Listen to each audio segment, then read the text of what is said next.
Chapter 1908.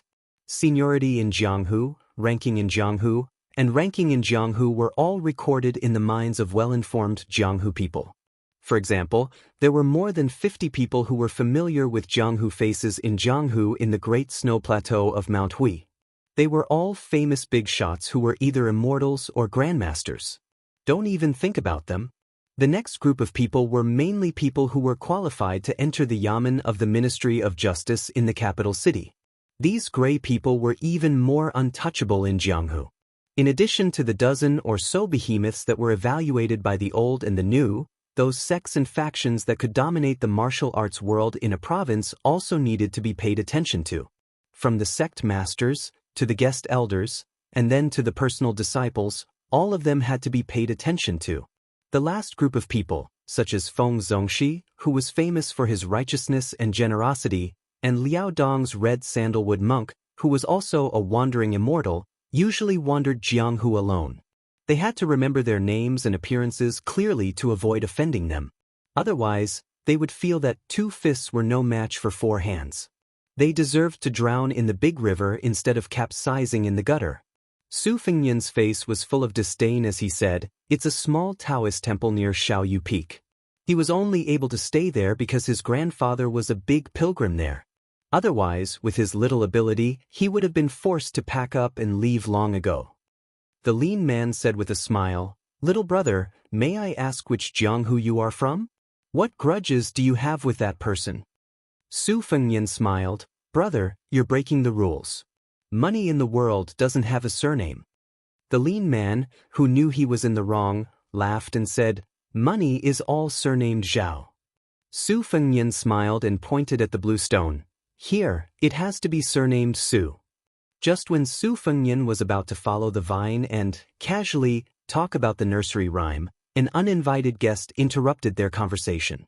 Tong Shanquan, who had a martial virtue and a heavenly treasure, 2 heavy weapons at his waist, walked straight towards Su Fengnian without any disguise.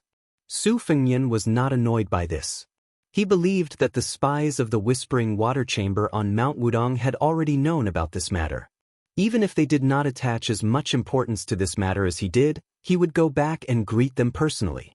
After all, Mount Wudong was still Bailiang's territory. Even if there were crooks and honest people mixed together, if they were willing to put in some effort, they would still be able to find some clues. As long as the other party was not a one-time deal and dared to continue fanning the flames, the spies of the Whispering Water Chamber would let him know the taste of living a life worse than death. Su Fengnian was not confident in this, but conceded. The world only knew the name of the Bailiang cavalry, but few knew that the Whispering Water Chamber was able to survive in the cracks of Liang's Zhaogo and Beimang's cobwebs and continue to grow. Only the high-ranking generals of Bailiang knew that in the heart of this new Prince Liang, he respected the spies of Bailiang more than the crossbowmen on white horses outside the Liangzhou Pass. Su Fengnian did not stand up. He raised his head and asked with a smile, "Master Tong is here to comprehend the saber again?" The master of Jin Qiu Dao, who had a quiet temperament but a strong and vigorous saber, smiled and nodded slightly. She tapped the ground with the tip of her foot and nimbly flew towards the giant rock in the middle of the pool. She sat down cross-legged facing the waterfall and placed the 2 sabers across her knees. Naturally, the lightness skill that she displayed did not carry any worldly aura and did not appear to be superior. However, the young woman's bearing of a master was apparent at a glance.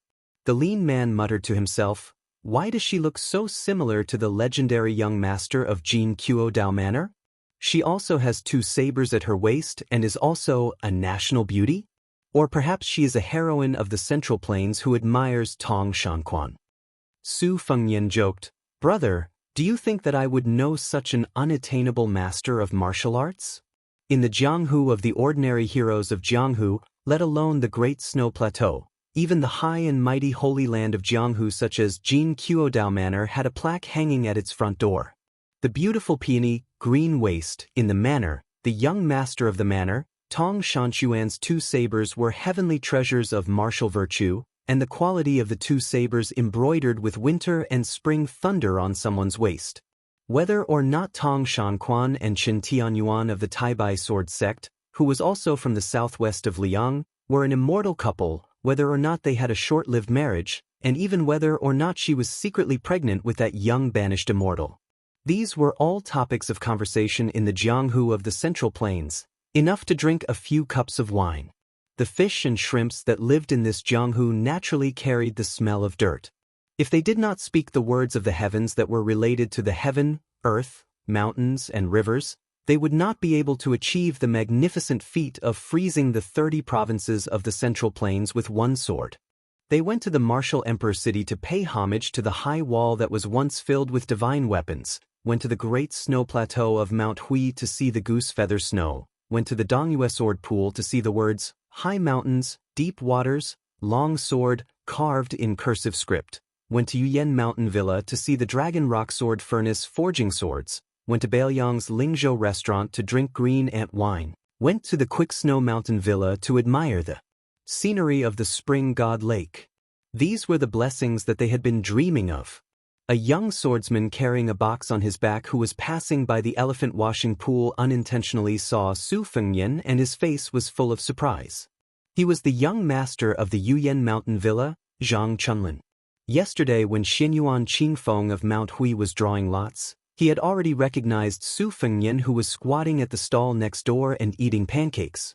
After Zhang Chunlin returned to his residence yesterday, he used up a large jar of saliva before he finally found out the exact location of the new Prince Liang from an old Taoist of the Qing generation on Mount Wudong. That year, His Royal Highness, who had a bad reputation, came to Mount Wudong to practice his knife skills. In fact, the Taoist on the mountain did not think much of it, and no one was willing to take it seriously. They were not immortal Zenrins who could predict the future. How could they have foreseen today's situation? After Su Fengyan's hereditary inheritance was passed down, Wudong Mountain sealed off the path from the washing elephant pond to the thatched cottage. In fact, it was just a small path with a fence. In those years, probably only the young martial grandmasters who had not yet ridden down to Jiangnan on cranes would often run over to help with the vegetable garden, allowing the greenery to last year. Later on, Su Fengyan personally wrote a letter to Wudong Mountain's Zhenren Qinyao, imploring the mountain to help maintain the tranquility near the thatched cottage. So Wudong Mountain built another green bamboo fence, but that was all. Su Fengyan waved his hand and greeted, "Little Zhang, you're here." Zhang Chunlin had mixed feelings. When they first met, Su Fengyan, who was still His Royal Highness, had a head full of white hair. He mistook him for a land sword immortal who had returned to his natural state. The second time they met, it was in the western region. They did not have much to talk about, which made this young swordsman, who even named his sword Frost Blade, feel regretful. Zhang Chunlin squatted beside Su Fengyan, slightly uneasy. Su Fengyan joked, "Carrying so many swords around, are you a sword seller?" Zhang Chunlin blushed. It was very strange. Perhaps it was because he was born into a family of swordsmiths, but Zhang Chunlin did not have much obsession with the way of the sword. He also did not have the lofty ambition of wanting to be the only one in the world of swords. In the 100 years of Jianghu, sword masters emerged one after another. Zhang Chunlin did not particularly worship Li Chungang and Dong Tai, nor did he particularly yearn for the Wu family sword tomb or the Dongyue sword pool. Instead, he admired Jian Zhihuang the most. His greatest wish was to be like that old swordsman of Western Shu, collecting all the famous swords in the world into his sword case.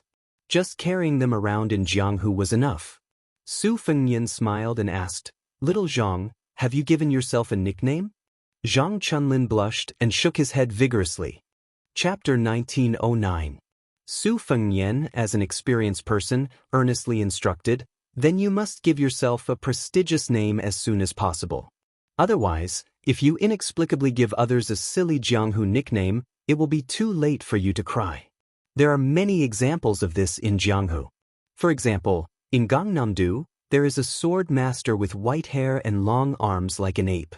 His swordsmanship is actually not bad, but after he was called White Monkey when he was young, he could not get rid of it. Even if he had to say, "I am the White Ape Divine Sword," every time he did something chivalrous, others did not care. They all thanked the White Monkey hero for saving their lives. Don't you think he was aggrieved? There is also the famous Fist Master in the Southeast Sword State. He is obviously a righteous hero, but because his surname is Wang and he is ranked 8th, he did not know to announce his name when he entered Jianghu. In the end, he was given the nickname Turtle Immortal Fist. Turtle has become an immortal. If he is not an old turtle, then what is he? Zhang Chunlin, who was enlightened, nodded his head like a chicken pecking at rice. He deeply agreed.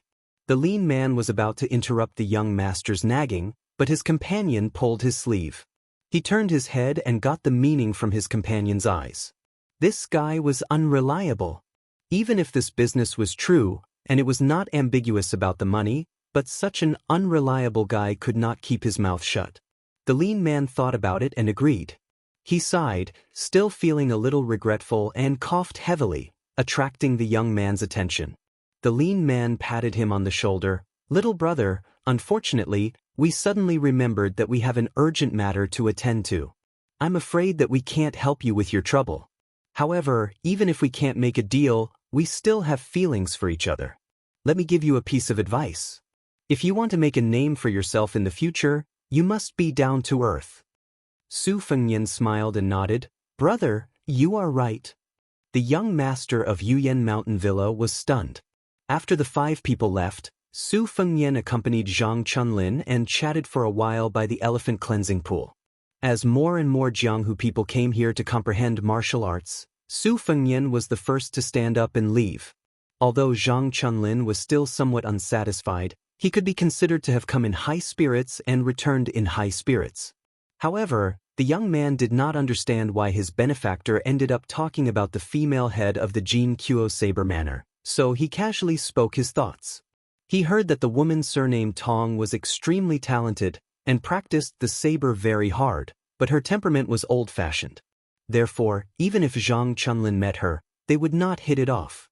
In the end, Zhang Chunlin even laughed and said that a beauty riding a horse and drinking to her heart's content was the most beautiful. Therefore, even if the female manor head's appearance was enough to topple cities, she could not be considered a true beauty. Zhang Chunlin had a lot of fun talking. Before leaving, the young lord patted him on the shoulder and said something that confused Zhang Chunlin. "Jianghu can be big or small. Don't be so straightforward when you see manor head Tong in the future." Zhang Chunlin watched as Su Fengyan left. Then he seemed to feel a murderous aura behind him. He suddenly turned around and saw a young, unfamiliar woman sitting alone on a boulder. She turned her head and looked at him. Then she smiled and said, "Jin Kuo Saber Manor, Tong Shanquan. Greetings, young Master Zhang." Everyone said that after Mount Huishan Zi, who monopolized the 3 chiefs of auspicious talisman. The female sword immortal was the Empress of West Chu, Xianxia. The fist master was Martial Emperor City's Linya. The female saber saint was Southern Zhao's Tong Shanquan. Zhang Chunlin's mouth twitched as if he was struck by lightning. He could not say a word. Tong Shanquan, who probably would not ride a horse and drink in her life, slowly turned her head and no longer paid attention to the young manor head of Yuyan Mountain Manor. Su Fengyan leisurely returned to the front of the thatched cottage. Jiang and I was sitting on a small bench under the eaves. Su Fengyan said softly, "It's nothing. I just fought with someone in a daze, and in the end I took advantage of him." She blinked her eyes. Su Fengyan stretched out his hands. His hands were empty. He smiled and said, "You can't earn half a copper coin for this kind of thing." She asked softly, "When are you leaving Mount Wudong?" Su Fengyan moved a stool and sat next to her. "I have to leave immediately." She whispered, "Are you going to Mount Qingliang or directly to North Rejecting City?" Su Fengyan smiled. "North Rejecting City is about to be built. Many people are waiting for me. Of course I'm going directly to Liangzhou Pass." She said as if relieved of a burden, "Then I'll go too." Su Fengyan nodded. "Okay."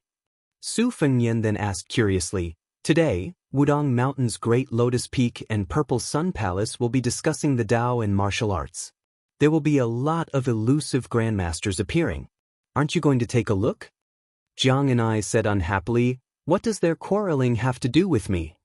Su Fengyan could not help but laugh. Jiang and I asked carefully, "There are so many copper coins here. Won't they be stolen?" Su Fengyan shook his head. "I'll talk to Mount Wudong. If there's even a copper coin missing, we'll go to Purple Sun Palace next time and make a scene. Jiang and I smiled. You can go by yourself. Su Fengnian was also amused by his own words and did not say anything else. He enjoyed this rare moment of leisure. Jiang and I tilted her head. Then I'll only bring my sword case? Su Fengnian nodded and suddenly said, this time, we'll leave in style. Let's not be sneaky. When the time comes, you'll take me to sword kinesis flight. Remember to be slow. Jiang Ni's cheeks blushed slightly. Su Fengnian took her hand and stood up. He laughed aloud and said, let's go. Let's go to the outside of Liangzhou Pass. I'll take you to see the magnificent picture of iron cavalry guarding the border pass, like halberds crossing the river. The great Liang dragon sparrow sword slowly ascended and a young man and woman left Big Lotus Peak under the gaze of everyone. After Hong Shixiang and Su Jihu, there was another immortal couple in the world. It was also on this day that a middle-aged man with 2 swords at his waist left the old donkey that had accompanied him for thousands of miles on Little Lotus Peak to accompany the old green ox. A blind female zither player slowly descended the mountain alone under the reluctant gaze of a young man who claimed to be useless. She descended the mountain only for his peace of mind. There was an average-looking short man who said to a Miaojiang woman before he went down the mountain, if I die, find a handsome man and marry him. An elderly Confucian scholar with 2 people beside him bowed deeply to the sea of clouds at the edge of the cliff. He straightened his back and said loudly, this junior bids farewell to Sage Zhang. The scholar Cheng Baishuang has lived up to his teachings. A woman in purple stood on the roof of Purple Sun Palace. She raised her head high and looked at the young man and woman who were flying further and further away. She sneered lightly. An elderly Taoist rubbed the head of his disciple's disciple. Then he smiled at an even older senior brother. Wudong is worthy of cultivating in this life. An elegant Taoist from Mount Longhu bid farewell to a Taoist from Mount Wu. If there's a chance, I'll come for tea again. An old man gently picked up his sword in the room. After hanging it properly, he said to himself, how can my Dongyue sword pool not have one person dying outside the pass? On this day, Dong Tai, Xinyuan Qingfeng, Wei Miao, Mao Shulang, Cheng Baishuang, Ji Lu, and Qi Xianxia, Chai Qingshan, Xue Songguan, and Yu Xingrui. The 10 grandmasters of the Central Plains left Mount Wudong at the same time and headed outside Liangzhou Pass. After the snow ends, there will be a short story related to the snow. It will be about 200,000 words in total. It will be updated continuously on the public WeChat account Fenghua 1985. So, you must pay attention to it. The story of the snow that has been nagging for more than 4 million words is really coming to an end this time. So, those who haven't subscribed yet and those who are in the mood to do so, please subscribe. You don't have to subscribe all the time. It's also good to help increase the number of high subscriptions. Chapter 1910. In Beiliang's Dowling Prefecture, there was a crowded and bustling shipping dock. This dock had been greatly expanded in the hands of the previous provincial governor, Su Beiji. It was not as if the Lingzhou officialdom did not complain about the waste of money and manpower. Other than the dock, there were also huge granaries that were no less than Liang. This provincial governor had built a lot during his time in office. However, who did not know that Su Beiji was known as the most favored Beiliang? In addition, Beiliang had never had the custom of censuring officials. At most, the officials and scholars in the officialdom would privately criticize him. Naturally, no one was willing to go to Mount Qingliang to be rejected. It was probably because Su Beiji's official reputation in Lingzhou was terrible. After the newly appointed provincial governor, Chang Sui, took a break to recuperate, the entire Lingzhou, who had been mentally prepared, felt like they were bathing in the spring breeze. They were full of praise for this scholar who came from the Shangyin Academy. Today, at the dock, under the escort of 200 of Lingzhou's most elite light cavalry, 2 carriages slowly arrived. 2 elegant men in official robes walked out. They were the proud disciple of the literary grandmaster, Han Guzi, the provincial governor of Lingzhou, Chang Sui, and the father-in-law of the new prince of Liang, the Central Plains Lu Jianke, Lu Dongjiang, who had just been promoted from the provincial governor of Liangzhou to the deputy administrator of Bailiang. In just a short year, Lu Dongjiang had sat in the third position of Bailiang's civil official. Although it was a typical case of a father relying on his daughter, the Bailiang officialdom was pragmatic. It was not good for reputation. It did not have the complicated formalities of the Liyang imperial court, such as whether one had a Jinshi background or served in the Hanlin Academy. Lu Dongjiang's official rank was the same as Song Dongming's. However, Lu Dongjiang was in charge of the government affairs of Yiling and Song Dongming, while Song Dongming was in charge of Lianglu and Lianglu. It was a bit like they were equals. Therefore, not long ago, a member of the Qingzhou Lu family said at a family banquet, Taiyan City once had a conflict between Zhang and Gu. Now, Bailiang also has a conflict between Lu and Song. It is a conflict between gentlemen. As for Wang Linquan, he is just a merchant who stinks of money. The two meanings of this flattery made Lu Dongjiang, who had entered Bailiang and Lianglu, deeply agree. Although Lu Dongjiang still had some grudges against his ruthless daughter, Lu Qingyan, after such a meteoric rise, he gradually let go of this troublesome matter under his nose. Lu Dongjiang knew that if the Lu family wanted to continue to prosper, even if Lu Qingyan really did break off relations with the Lu family, with or without Lu Qingyan at Mount Qingliang, the Lu family's fate in Bailiang's officialdom would be completely different. Whether or not Lu Qingyan could sit firmly in the position of consort to the king of Bailiang, the Lu family's status would also be turned upside down. Recently, Lu Dongjiang had been thinking about whether or not he should invite his daughter and son-in-law back to the Lu family for the spring festival this year. They were a family that had gone through thick and thin together. Even if Su Fengnian was a noble vassal king, it wouldn't be too much to ask for him to accompany them to have a harmonious New Year's Eve dinner, right? Unlike the deputy administrator's brand new official robe, the governor Chang Sui's official robe was old and wrinkled. His originally fair face had also become dark. When the two of them stood together, Lu Dongjiang, who was older but well-maintained, looked younger. Although there was not much difference between the second-rank Golden Rooster official patch and the third-rank Peacock official patch, both of them were well-deserving of the title of governor of Liang. However, the former was a genuine central official of the imperial court, while the latter was a powerful official who governed a region. There was still a fine line between the former and the former. However, Lu Dongjiang was a famous scholar who had enjoyed a good reputation in the scholarly circles of the Central Plains for many years. If it were any other governor accompanying him, he would still put on an air of authority.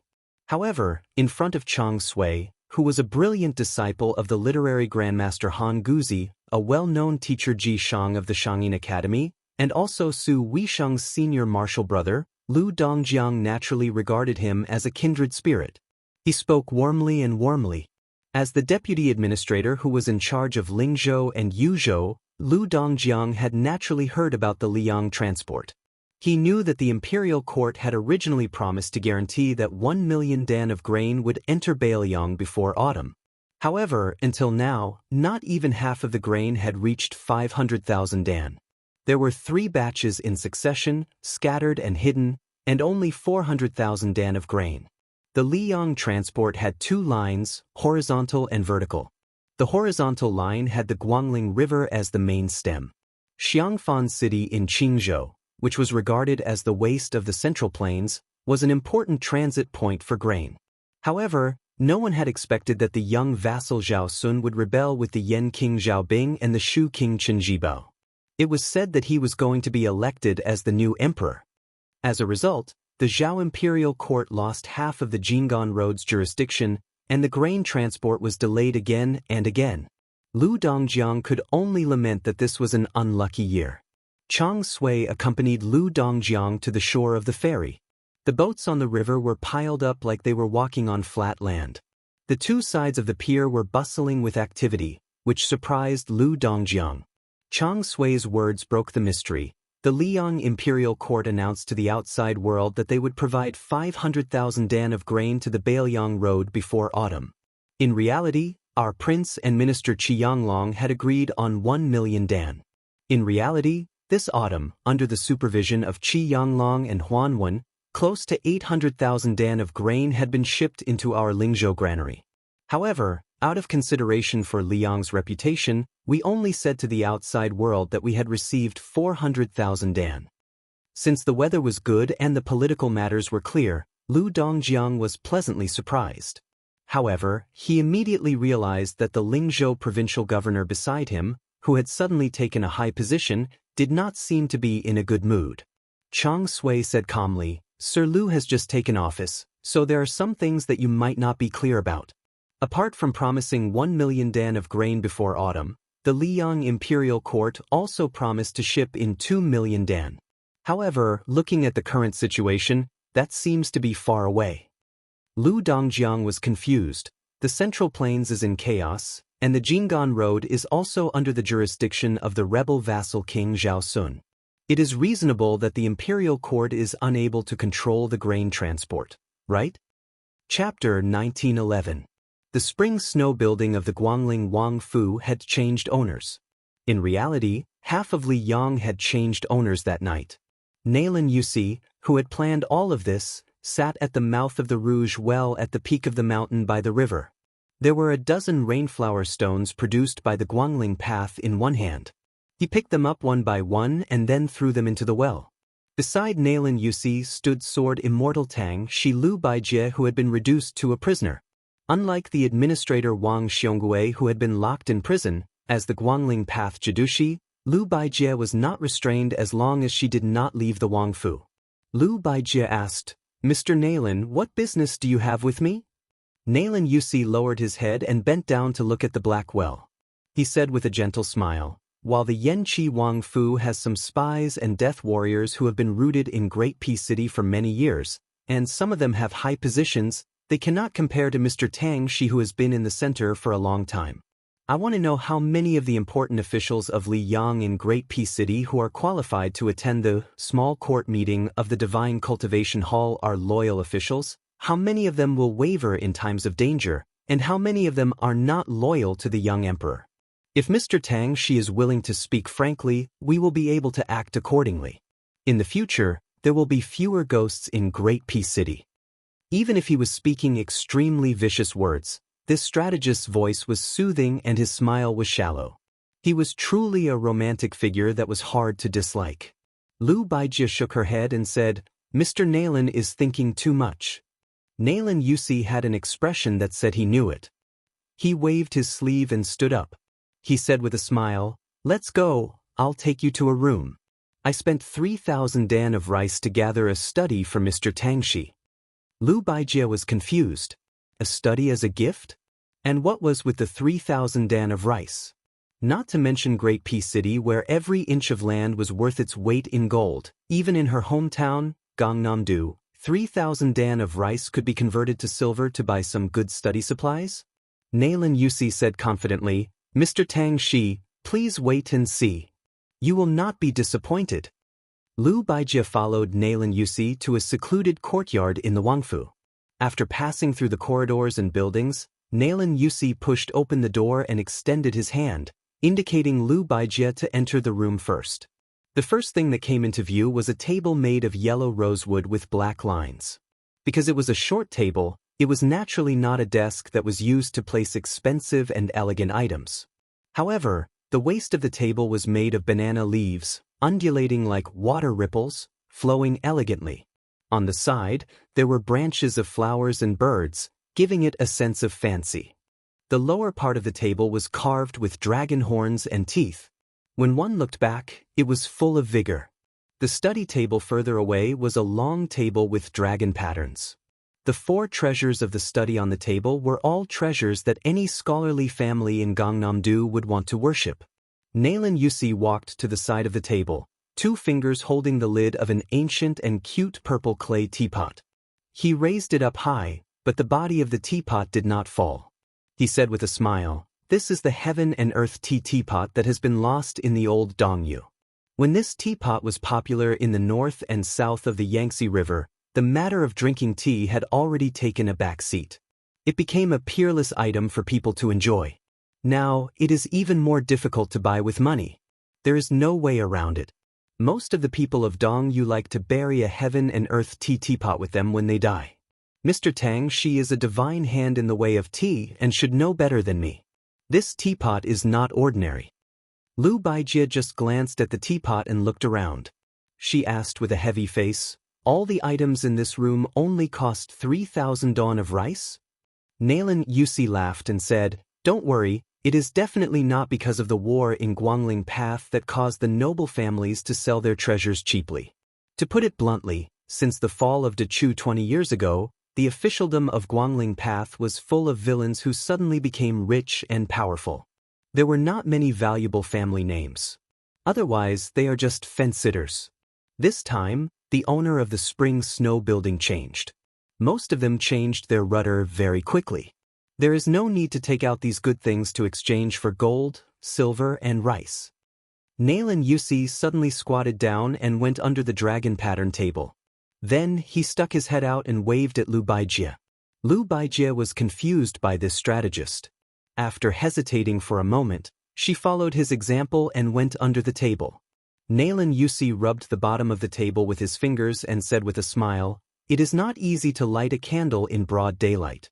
However, with the eyesight of Tang Shi Sword Fairy, she should be able to see the origin of this item from the handwriting.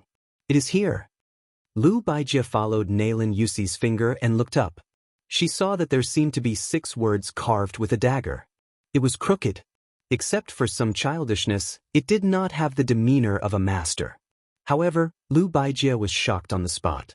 The 6 words meant that there were 3 people with no surname: Fengyan, Jihu, and Longxiang. It should be known that Su Jihu, who was married to Jiangnen, was Lu Baijie's niece-in-law. Lu Baijie was also the family elder who loved that woman the most in the Lu family. Therefore, Lu Baijie confirmed that this was undoubtedly Su Jihu's handwriting. Moreover, Lu Baijie knew that in Mount Qingliang, Su Jihu and Su Weisheng had an ordinary relationship since they were young. Therefore, among the 4 children of the Su family, only Su Weisheng's name was missing. This was strong circumstantial evidence that the world could not fake. Lu Baijie could even imagine that many years ago, the girl in red sat on the ground and carved words with a knife. Lu Baijie was silent for a long time. Even after leaving the table with Nailan Yusi, she was still unwilling to speak. Nailan Yusi's face was full of joy. I guess even the owner of the table didn't know that his sister had carved words under the table. Otherwise, he would not be willing to sell it. Lu Baijie thought of the young man who asked her in the early years if she could sell him some benevolence, righteousness, and morality. Her mood was complicated. She smiled bitterly and said, why did the Su family have to do this? Didn't Mr. Nailan say before that after Zhao Sun left Qingzhou, he lost control of Jing'an Road? How could he stop the grain from going cold? Moreover, you have no intention to touch Jing'an Road for the time being. At first, I thought you were worried that the troops would be too scattered and the front line would be stretched too long to prevent Wu Zhongshuan's army from going south in one go. Now it seems that it was your idea? You deliberately let Bailiang and the imperial court be dirty because of this.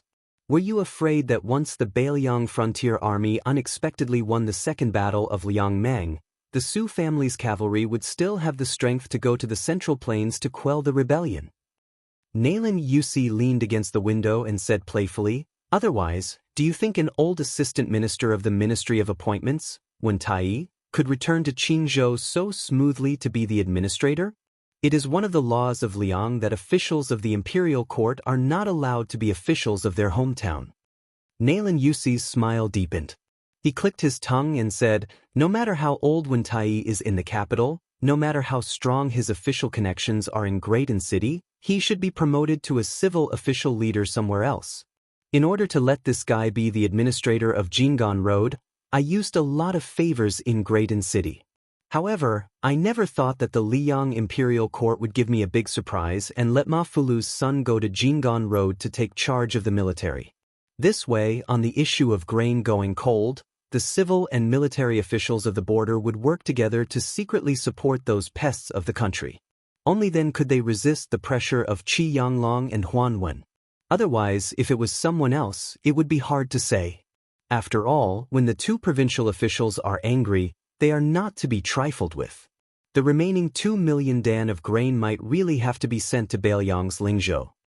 Lu Baijie pressed one of her palms on the table. The table creaked. It could be seen that she was enduring the majestic pressure of Tongxi's sword immortal.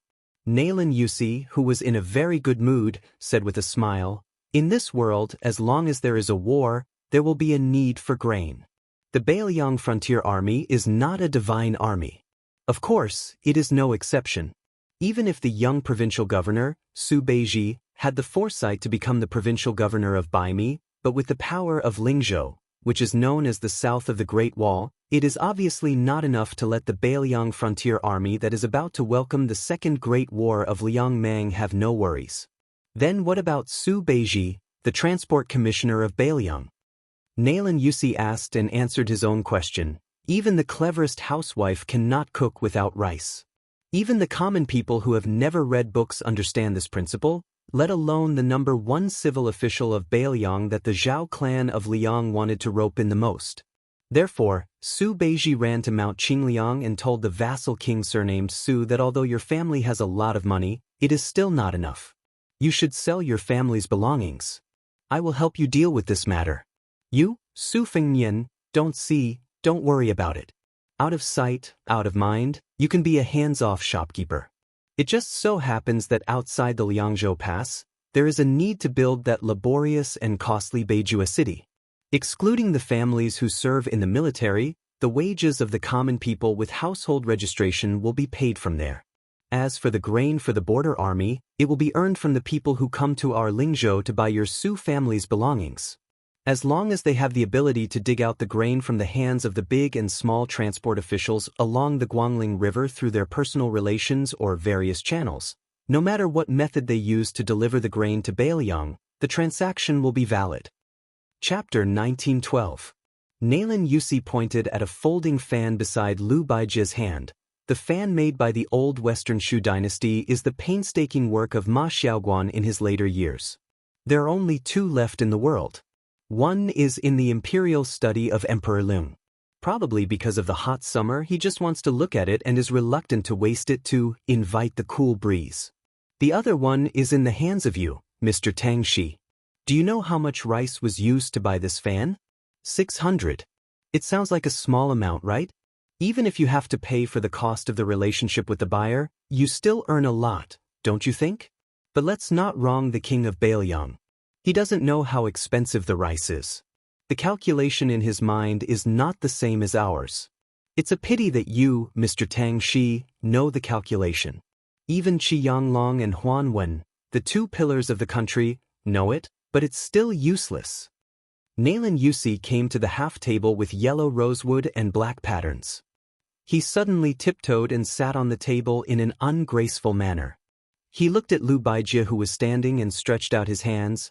Mr. Tang, she is not the kind of old-fashioned scholar who only knows how to bury himself in books. He used to be the minister of the Ministry of War in the capital. Although he is not the head of the Ministry of Revenue, he naturally knows the annual rations of the people in the Central Plains and the Border Army. Although the local customs are different and the rich and the poor are different, they are roughly the same. Mr. Tang, she is the son of a rich family in Gangnam-do. He knows that you, the richest people in the world, eat extravagantly and have as many as 4 or even 5 meals a day. Ordinary people can also maintain 3 meals a day. 2 shows and 3 stews need to be full. The most expensive fresh fish is yellow rosewood. This saying even makes me, who is far away in Nanjiang, envious. Nalan Yusi gently shook one of his hands. On the other hand, Bailiang is poor. Even the people in Lingzhou have 2 meals a day. In summer and autumn, they have 2 vegetarian meals and 1 meat meal. In spring and winter, they have 3 vegetarian meals and 1 meat meal. In spring and winter, they have 3 vegetarian meals and 1 meat meal. The young and strong who need to do heavy work can each drink a spoonful of wine. In this way, the young and strong in Bailiang consume about 11 dawn of rice a year, and the rations for women and children are reduced by half. If a family of 5 people is counted, because there is usually one young and strong in the family who is in the border army outside the Great Wall, a family in Bailiang with only one young and strong in the Great Wall needs 16 to 17 dawn of rice a year. With Su Beiji's food collection measures in Lingzhou 2 years ago, It can roughly guarantee that the food of the people in the Great Wall will not be affected by the war for 3 years. In a critical moment, it can even provide 500,000 dawn of rice to the Bailiang border army. However, this is already Bailiang's limit. The second battle of Liangmang is imminent. If they fight for a year, with each young and strong in the border army getting 11 dawn of rice a year, by next autumn, they will need 1 million dawn of rice. Nalan Yusi lightly patted his palm and smiled. However, the court has only sent 800,000 dawn of rice. The remaining 2 million dawn of rice that was promised is something that even I can't turn around. Furthermore, it is easy to go from frugality to extravagance, but it is difficult to go from extravagance to frugality. For no reason, we will lose a total of 3 million dawn of rice every year. Cutting off one's path to wealth is like killing one's parents. How can this be tolerated? Moreover, we are giving it to those Bailiang barbarians. If we give it to the Great Pillar State Gujentong's 2 vast border army, then we can just pinch our noses and accept our fate. It is not good to throw away our lives for money and future prospects. However, aren't the Bailiang barbarians and the Baimang barbarians dog-eat-dog right now? We can just drag it out. The Su family's iron cavalry can't even protect themselves. How can they free up their hands to compete with us, the transport officials who are far away? The 4 legs of the desk under Lu Baijie's palm shattered with a bang. The entire desk fell straight to the ground, and the once priceless but now incomparably lowly scholarly furniture scattered in all directions like birds and beasts. Nalan Yusi turned a blind eye and continued with a smile, "Of course, a cornered dog will jump over a wall. The Bailiang side doesn't just rely on cheap sellers to exchange for provisions. Didn't the young man surnamed Su create a large and powerful fish dragon gang? He let them pave the way all the way down the Guangling River, bringing countless antique collections to open shops in various places. Of course, these Jianghu people's fists are also quite strong. It is said that Transport Commissioner Su Beiji has already spread the word that if anyone dares to delay the Fish Dragon Gang's legitimate business, he will let the Bailiang cavalry personally knock on their door and reason with them.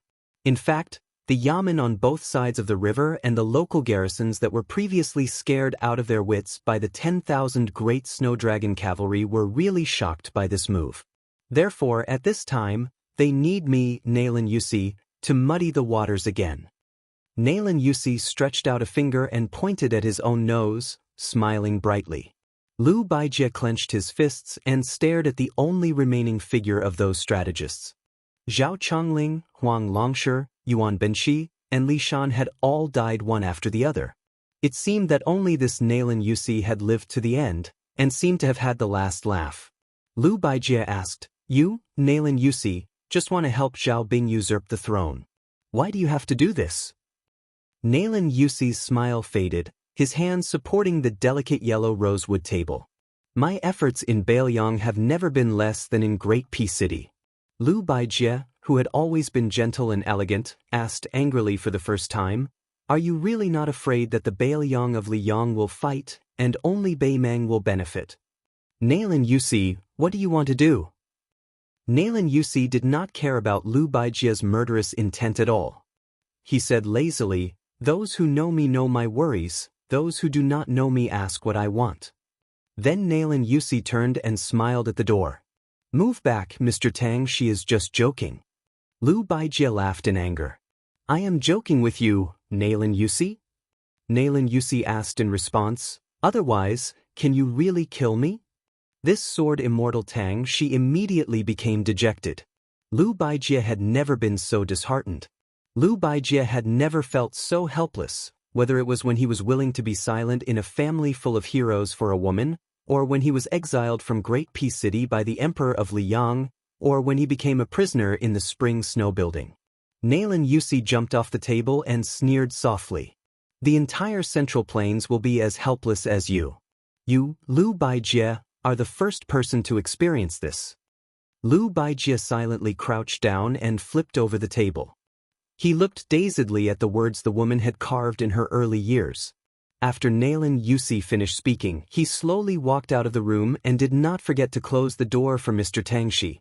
That sentence was, I want to see how the young man surnamed Su will help you guard the northwest gate of the Central Plains. Nayland Yusi walked out of the house, left the courtyard, and climbed to the top floor of the spring snow building. He came to the corridor and stood against the railing, looking at the Guangling River in the distance. He muttered to himself, "Drunk holding a wine cup, can swallow the cool breeze of Jiangnan. Brushing the armor and blowing, can absorb the strength of the northwest Qinlong.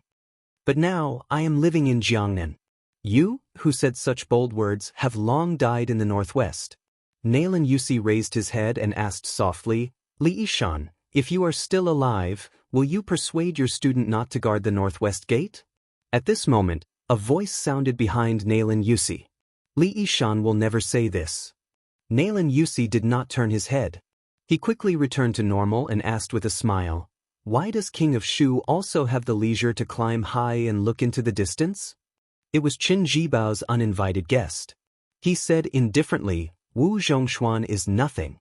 If I throw him into the Bailiang frontier army, he can't even be the deputy commander of the infantry. Is he worthy of my attention?" Nayland Yusi finally turned around. He leaned against the fence and said with a smile, "Don't say this in front of Zhao Bing. It's too much of a slap in the face. Back then, Wu Zhongshuan and I, Nayland Yusi, were the right-hand men of King Yen." Chen Jibao sneered, "So your Nanjiang army is only fit to have internal strife in the Central Plains." Nayland Yusi sighed. Chen Jibao, you really have to change your temper of only being willing to speak the truth." In other words, Nayland Yusi obviously did not deny Chen Jibao. He acquiesced in the contempt of the Bailiang Protector General for the elite army of Nanjiang. Nayland Yusi asked with a smile, "Don't you regret leaving Bailiang?" Chen Jibao twitched the corner of his mouth, and he didn't even have the desire to speak. Nayland Yusi turned around again and looked at the Guangling River that rolled into the sea. He said, "Who said that the cavalry can resist the north like a halberd across the river?" Chen Jibao still didn't speak. Nayland Yusi leaned on the railing and gently rested his chin on the back of his folded hands. Bailiang, homophonic, sad, inauspicious. I don't know why that guy didn't persuade Su Shao to change at the beginning. Chen Jibao finally sneered and said, "Sad?" He walked to Nayland Yusi's side and laughed. "My Bailiang cavalry has 300,000 soldiers. Life can be sad, but death is magnificent. How can the gentle people of the Central Plains understand?" Nayland Yusi whispered, "Did you say, I Bailiang?" Nayland Yusi, who suddenly realized, said to himself, "One day, you are the Bailiang frontier army, and you will be a soldier of Bailiang for the rest of your life. I understand. What you have done has nothing to do with the new Prince Liang, Su Fengnian, or even with the old Prince Liang, Su Shao." Nayland Yusi turned to support his chin with one hand and patted the railing with the other. He continued to look into the distance. "Chen Jibao, don't worry. I will help you to make the Central Plains understand. Of course, this is the premise that we can stand here and talk." Chen Jibao asked, "Aren't you afraid that Zhao Bing and Zhao Zhu will kill you? Especially Zhao Zhu?" Nayland Yusi said a joke that was not very funny. "I'm scared to death." Chen Jibao turned and left. He said in a deep voice, Chen Jibao, don't ask about the process, only the result. If you can't do it by then, don't mention Zhao Bing and Zhao Zhu, I will kill you first." Nayland Yusi, who had his back to the white-clothed war sage, said calmly, "Let's wait and see together with the whole world. Watch the big joke with me, Nayland Yusi, a joke that is not very funny." Chapter 1913. The people of Longqing County in Lingzhou were once the most arrogant group of people in Bailiang. Regardless of whether it was the border soldiers or the scholars or merchants, they all stood with their backs straight. This was because this was the hometown of the former Huaihua great general Zhong Hongwu.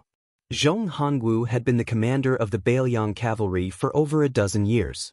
He had accumulated a lot of prestige, and his disciples were all over Bailiang. Adding on the fact that Zhong Hongwu was known for being protective of his own people, promoting generals was a public show of kindness to his hometown, so the people of Longqing County all felt superior to others. Before the auspicious talisman, Longqing County was, without a doubt, a very popular place. The marriage partners of the large and small families in Lingzhou all chose Longqing County as their first choice. However, after Zhong Hongwu's death, it became a bleak scene. Especially after the former Longqing County chief, Zhong Hongwu's eldest son, Zhong Qingxin, after he was promoted to an official in the provincial capital, he openly rejected the officials of his hometown many times, causing Longqing County to completely lose its backbone. Just like that, of the three most prosperous counties in Beiliang in the past, Longqing County, Yanji County, and Huangnam County, there were only two other counties left. For example, during the construction of North Jiebei City, as long as the people of Beiliang were willing to participate in the construction outside Liangzhou Pass, they would be able to obtain quite a bit of money. There were poor people from all over Lingzhou who surged into the pass. Only Longqing County did not have many people responding. Of course, this had to do with the fact that the people of Longqing County were mostly well-off. However, the knot in their hearts that everyone in Beiliang knew about was the key reason. The people of Beiliang had always been valiant and warlike since ancient times. Although Lingzhou was rich, there were as many martial arts schools as there were hairs on a cow. Naturally, they did not lose to Liangzhou and Yuzhou. In the past, His Royal Highness, who had stirred up storms in the officialdom of Lingzhou, no matter what his original intentions were, in the end, he uprooted the Zhong family, this towering tree that shadowed the entire county, from its roots. The people of Longqing County were both afraid and resentful. It could be said that their thoughts were complicated. It was impossible to explain clearly in a few words. Therefore, when an ordinary middle-aged man in Longqing County's capital planned to go to northern Beiliang City to beg for a living, his neighbors began to despise him. This was especially so when they heard that this man planned to move his wife and son out of Beiliang. This was no longer just idle gossip. Some people even wanted to point at his spine and curse him in front of his face. They scolded him without any regard for the feelings they had accumulated over the years. Then, very quickly, there were people who dug up old scores. They said that this fellow called Lu Dun was not originally from Beiliang. It was only after he married a woman from Longqing County that he went to the Yamen to change his registration. It could be said that he had taken root in Longqing County. All these years, he had been a butcher in Longqing County who slaughtered pigs and sold meat. In fact, he had always been fair in his business and didn't earn any money that went against his conscience. It was just that this trip to northern Beiliang City this time had incurred the wrath of the public, causing his family of four to become like rats on the street. Who knew which gossipy idle man remembered that this bastard surnamed Lu had let slip that the second round against the Beimeng barbarians when they were drinking and chatting. This immediately caused an uproar. In Lu Diyuan's pork shop, that whole pig that weighed less than 100 caddies was sold for 3 days straight. He couldn't even sell half a caddy of it, so he could only stew it at home every day to celebrate the new year. During this period, Lu Diyuan gave a large piece of the best tenderloin to a lonely old man who lived at the end of the street. He threw the tenderloin to the old man directly out the door. Lu Diyuan, who was simple and honest, just silently picked it up and took it home. On this day, a large pot of fragrant stewed meat was made at home. Lu Diyuan squatted on the doorsill and looked at the courtyard gate, patiently waiting for his youngest son to come home from the private school for dinner. Lu Diyuan and his wife didn't know how to read. Previously, they would take that letter to the private school of the younger son and consult that stern teacher about the content. The teacher would read it word by word to Lu Diyuan. After that, Lu Diyuan would return home and tell his wife the general idea. This trip was the most satisfying time for Lu Di. Lu Diyuan still remembered that when his eldest son was young, he always complained that his father wasn't in the northern Liang border army, which made him unable to raise his head in front of his peers. Later on, when his son grew up, he became more and more promising in his studies and became a well-known talent.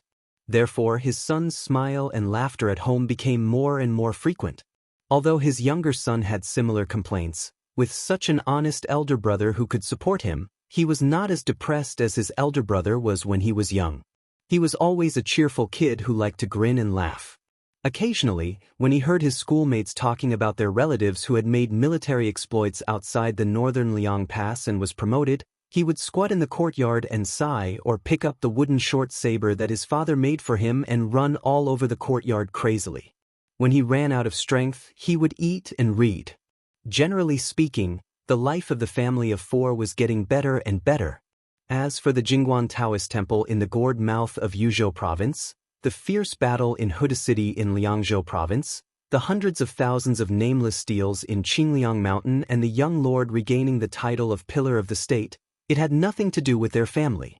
Generally speaking, the family of four lived better and better. As for the Jingguan Taoist temple in the gourd mouth of Yuzhou province, the fierce battle in Huda City in Liangzhou province, the hundreds of thousands of nameless steals in Qingliang Mountain and the young lord regaining the title of Pillar of the State, it had nothing to do with their family. His wife had walked to his side at some point. She hesitated for a moment before asking softly, "Is Mr. Lu unwilling to read the letter for us?" Lu Diyuan scratched his head and hummed in acknowledgement. His face was full of guilt. The woman, who was not beautiful but had a gentle temperament, smiled and did not say anything. Suddenly, a child ran into the courtyard while crying. When he saw his parents, who were squatting and standing, he stopped in his tracks and raised his arm to wipe his tears.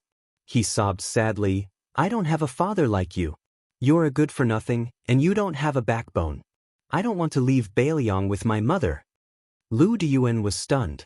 The woman said angrily, "Xianxia, mother doesn't allow you to talk to father like that." The child had never seen his mother get angry before. He was so stunned that he even forgot to cry. Lu Dian secretly pulled his wife's sleeve and said softly, Don't be angry at the child." The woman was still angry and glared at him. "You have no manners. Mr. Lu taught you how to read and write. Did he teach you how to scold people?" The child became more and more aggrieved. He simply hugged his head and squatted on the ground, sobbing pitifully and helplessly. The man stood up and gently carried the child back to the house. After sitting on the bench, he rubbed the child's head and smiled. "Xianxia, I'm not angry that you scolded father like that. Instead, I'm very happy." The child wiped his face carelessly and secretly glanced at his mother sitting across the table. Seeing that her face was still gloomy, the child continued to be silent. Anyway, the neighbors all laughed at his father for being a silent Ludi. He could only blame his father and not Lu Xianxia for being a silent Ludi. The man was about to say something to his wife when she said softly, "You're the man in charge of the house. Whatever you say goes. However, when you reach the border, remember to wear warm clothes. The weather is cold and the snow is heavy in winter. You have to work often. After all, this is not your home. You can always have a place to shelter from the wind and rain. All right, I'll prepare 3 more pairs of cotton shoes for you. Don't complain that the soles are too thick." Listening to the woman's endless chatter, the man was not impatient at all. He responded with a smile and occasionally lowered his head to pick up a piece of meat for the child who was sitting in his arms and eating. In the end, the child had a temperament that could not bear grudges. He was like this to his peers, let alone his own parents. Soon, the child raised his head and said angrily, "Father, I'm telling you. Mr. Lu told us that according to Bailiang's military law, if a person is to be killed, he or she will not be killed. According to the military law, those who cower before battle will be beheaded. You're lucky that you're not a soldier of the border army. Otherwise..." The man did not know whether to laugh or cry. The woman leaned forward and picked up another piece of meat for the child's bowl. She laughed angrily. "I can't shut your mouth. Every night when you're doing your homework, you often nap. I've never seen you so energetic." The child made a face and ate the fragrant stewed meat with oil dripping from his mouth. He turned his head to look at his father and asked seriously, "Father, do you know how many beheadings there are in Bailiang's military law?" The man asked, "Do you know?" The intelligent child rolled his eyes. "In any case, there are a lot. The Su family of Bailiang's military had always been known for its ruthlessness. It was said that the butcher had once jokingly said that Su Shao was an uncouth man who did not know how to read the word do in the Hall of Wing. He only knew the stupidest way, which was to kill people. He was not careless when killing the enemy and never showed mercy when killing the soldiers under his command.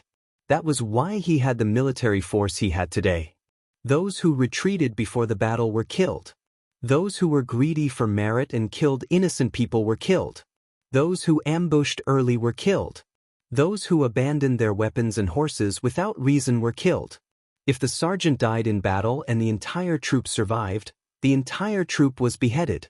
If the commandant died in battle and the first commandant survived, the entire commandant was beheaded.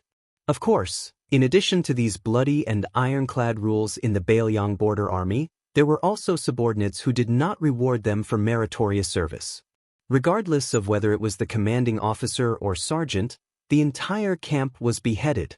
Those who were greedy for military pay and pensions, no matter how many there were beheaded. When the man heard the child's words, he laughed loudly. The child suddenly said, "Father, after Mother and I go to that place called Songhai County in the Central Plains, will our family have the money to buy a bigger house?" The middle-aged man laughed. "That's very difficult. I haven't saved much silver over the years. The Central Plains are richer than our Lingzhou." The child made an "oh" sound and was a little disappointed. Chapter 1914.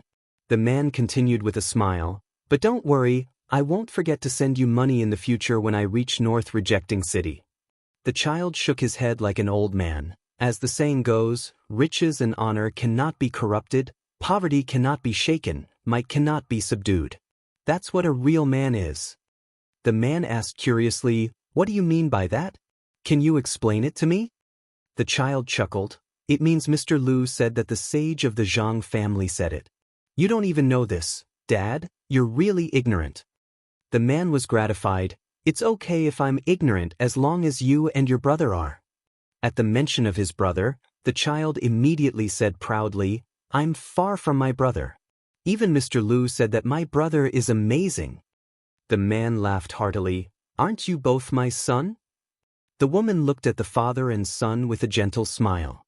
She didn't know anything about war, nor did she know anything about knowledge. She only relied on her many years of daily necessities and saw a lot of people and things. She understood a simple truth. Some men would only say the harshest words to the people closest to them. However, some men would save their best temper for their family members. Her man was the latter. Therefore, whether it was the calmness of the past 10 years or the gossip of the neighbors, she didn't feel that marrying this man back then was a mistake. The child asked, "Dad, where was your hometown in the past? Is it that Songhai County?" The man nodded. "Yes, but when I was your age, life wasn't good. There was no one left in the family and I couldn't survive, so I left my hometown." The child laughed rudely. "No wonder the neighbors said that my mother fell for you. They're really blind." This time, the woman didn't get angry. She only covered her mouth and laughed secretly. The man was even less angry. He looked at his wife. "That's right." The child asked worriedly, "Dad, is my brother really going to study in that Gangnam-do? When will he be able to meet us in Songhai County?" The man said softly, "I don't know either. When I was young, I swore that my son would have to study in the future. I always felt that studying was the best. No matter what he did, no matter how much money he earned, it was nothing. I lost my parents a long time ago.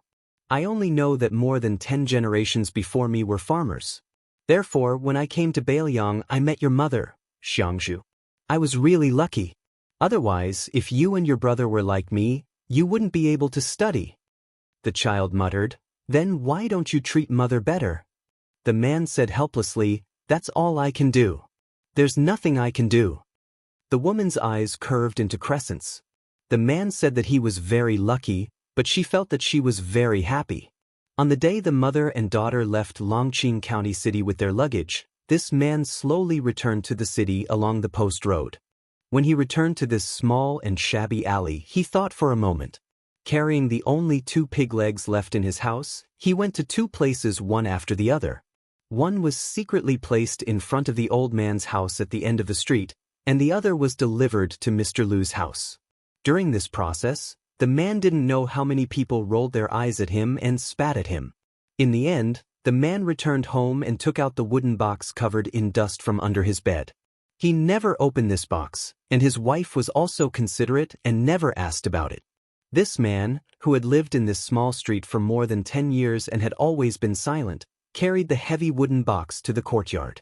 He squatted down and used his strength to wipe away the dust. the man muttered to himself. My two old friends, not long after you accompanied me to Beiliang, the great general led us to fight that battle in Beiming. It was really sullen. We won and retreated. Many people and I left the border army in anger. Later, we found out that it was the old emperor of Liang's scheme. It turned out that he was afraid that we would destroy Beimang in one breath, and then he wouldn't be able to sit on the dragon throne anymore. All these years, I really didn't have the face to see you guys. Hey, as for fighting, I looting, joined the army at the age of 14. In the second year, I became a corporal. At the age of 16, I became a commandant. At the age of 18, I followed the great general to the grave as the deputy general of a battalion. What was there to be afraid of? I also left the border army early. Otherwise, when little bastards like Wang Lingbao and Li Mofan see me, wouldn't they have to tuck their tails between their legs and behave themselves? The commoners on this street were somewhat puzzled. After the sound of horse hooves, they saw 7 to 8 elite cavalry wearing armor and carrying swords stop in front of Lu Diyuan's house. This made the commoners somewhat worried. They scolded Lu Diyan, that foreign coward, but after all, they had been neighbors for more than 10 years. Lu Diyuan wasn't a bad person. Everyone had deep feelings for each other. Otherwise, why would they scold him to his face? This big enigmatic Lu De better not offend the government's garrison. The leader of the elite cavalry was a tall and sturdy man in his 40s. He was now the main general of the local army stationed in Longqing County. He had been a commandant of the cavalry for more than 10 years. The commoners of Longqing County might not know him personally, but they all knew that this person was highly regarded by Lingzhou's General Han Laozhan. It was said that he was brothers with Hong Shuwen, who was born in the Red Phoenix Battalion. In the future, how could a commandant with real power or a deputy general of a province run away? One of the commandant's trusted subordinates asked softly, "Commandant, who are you sending off? Why do you need to personally come out? Normally, you wouldn't even be in the mood to look at those people who are close to the Zhong family. How could there be such an arrogant fellow in our Longqing County?" The commandant sneered, "Those embroidered pillows aren't even fit to feed the horse of the person in the house." Then, the commandant proudly said, "Back then, I was the one who fed his horse." This kind of thing could be used to brag? The cavalry looked at each other. Did our commandant's head get clipped by a door recently? He wasn't like this in the past. His eyes were very high. When the cavalry finally saw the man with the luggage step out of the courtyard, they were all stunned. His figure could be considered sturdy and tall. They couldn't tell that he was a person with 3 heads and 6 arms. The commandant quickly dismounted from his horse. Then he led a horse that no one was riding and walked forward. He cupped his fists and said in a deep voice, "Longqing County Cavalry Commandant Ma Yunjing. Greetings to old Deputy General." The man with the luggage was holding a long item wrapped tightly in cotton cloth. He glanced at Ma Yunjing, who had purposely avoided contact with him in the past decade, and said exasperatedly, "When you call someone else, you have the word deputy in your official position. Are you scolding me? Do you think you are a great general? Great Peace City likes to greet those military generals with the word deputy, and the civil officials who are second in command." Ma Yunjing shrunk his neck and didn't dare to answer. This man called Lu Diyuan looked around. He straightened and cupped his fists. Lu Di, thank everyone for taking care of me in these years." The people on the 2 sides of the street were puzzled and didn't know what to do. Lu Diyuan hung the armor bag on the side of the saddle and then skillfully mounted the horse. Regardless of whether they won or lost the battle outside Liangzhou Pass, he, Lu Diyuan, had no thoughts of returning to Lingzhou alive. He hadn't worn armor or touched a blade for more than a decade. How could he not kill to recoup his losses? Ma Yunjing reminded in a soft voice, "Old soldiers of Beiliang, according to the law, can carry a blade on the streets." Lu Diyuan raised an eyebrow. He finally took off the cotton cloth that was wrapped around the long item and revealed an old battle blade that hung from his waist. Lu Diyuan turned to look at Ma Yunjing, who could not possibly follow him out of the pass. "If we lose, there is nothing to discuss. If we win, if my 2 sons return to Lingzhou in the future, tell them that their father is a butcher, but also one of the cavalry of the Su family." Ma Yunjing nodded furiously. He had thousands of words, but only 2 words came out of his mouth, Take care. Lu Dun glanced sideways and said, Little brat, in the past, I knew that you were useless. As expected, you only became a shoddy commandant today. Ma Yunjing's face flushed red.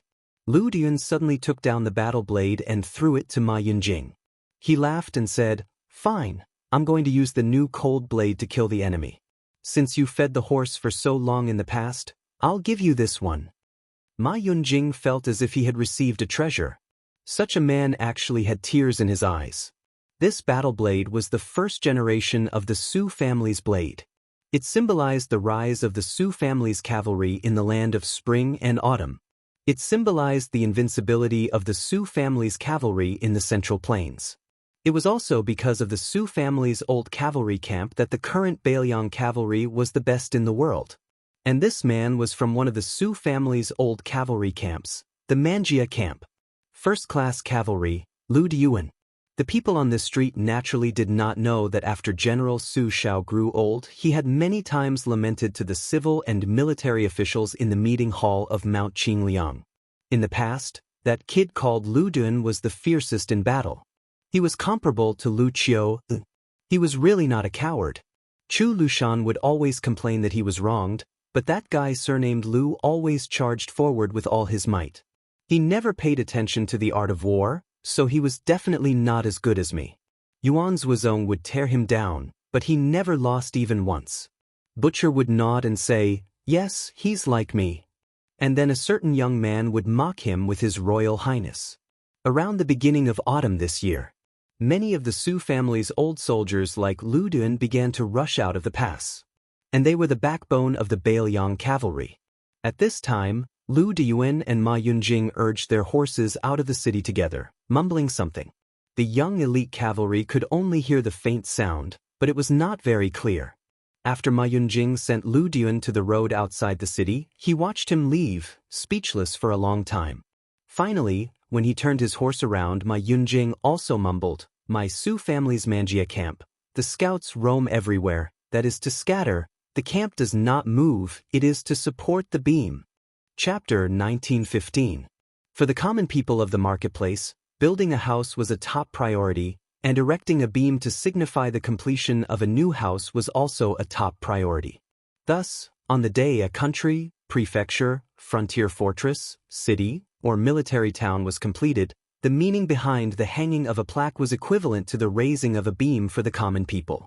As a result, the significance was extremely important.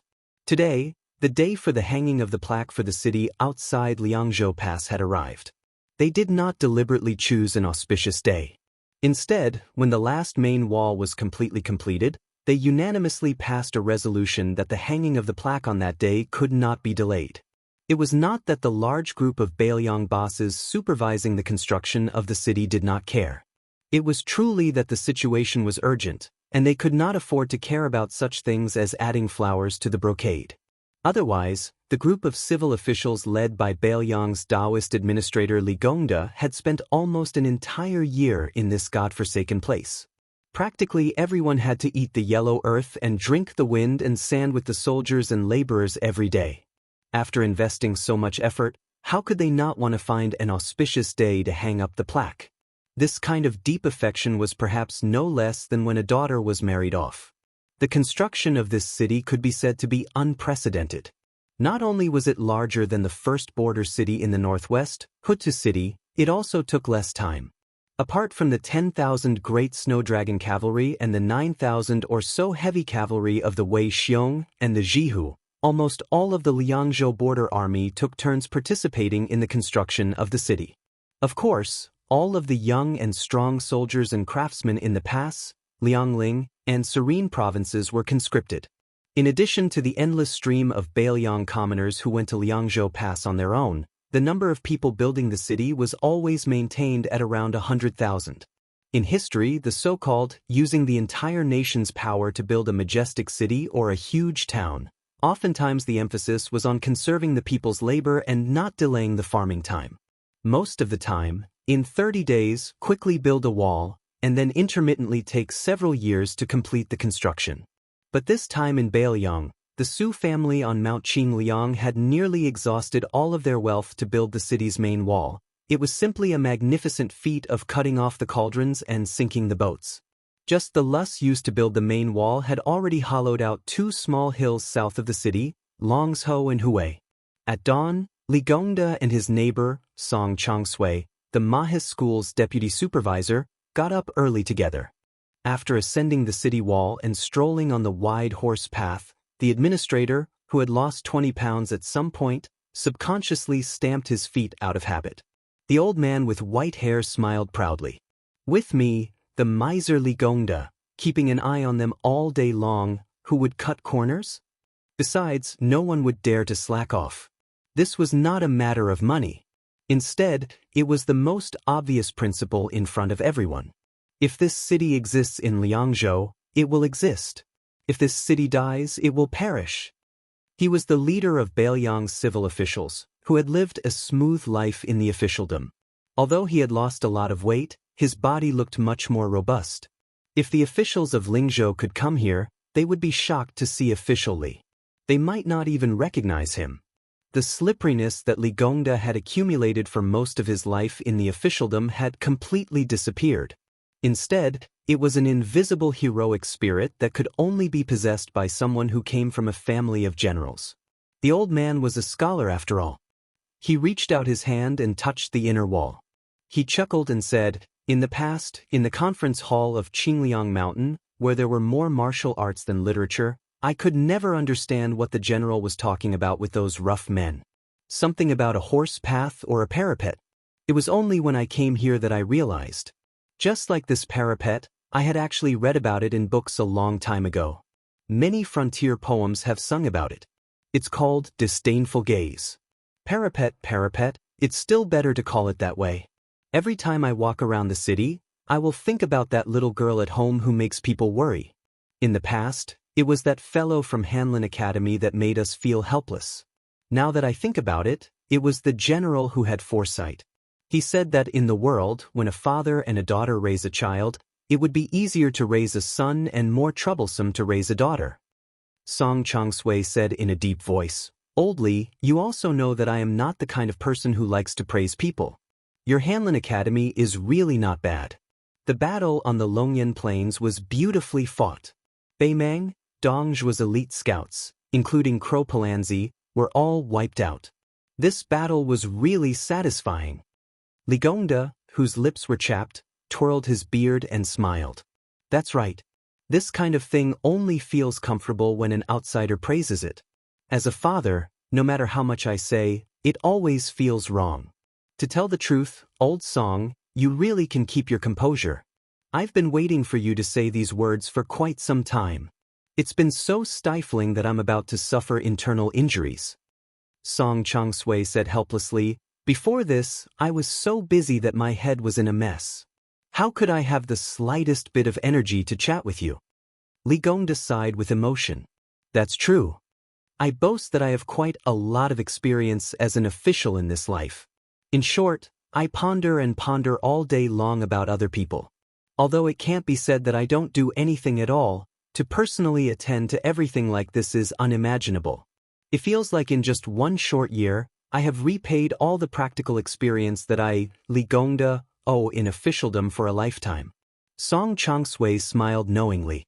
Li Gongda suddenly slapped heavily on the arrow pile and said loudly, "If such a good city wall can't be defended, not only will they be killed by the Beimeng barbarians, but they will also be scolded half to death by me." Song Changshui was stunned and then looked around. The inside and outside of the city was the most familiar scene of the construction of the city. The chanting rose and fell one after another. Although the huge city under his feet could already be hung with a plaque, there was still a considerable amount of work to be done. The Mahist scholar asked softly with a smile, "Can you really bear to scold them?" Li Gongda, who was originally aggressive, suddenly lost his arrogance and only whispered softly, "There are so many Beiliang frontier army men. I, Li Gongda, can bear to scold my son, but I can't bear to scold them." The newly appointed provincial governor of Liangzhou, Bai Yu, could go to Mount Wudong to meet friends and slack off. However, as the transport officer and deputy provincial governor of Beiliang Road, a certain someone could not rest for a moment.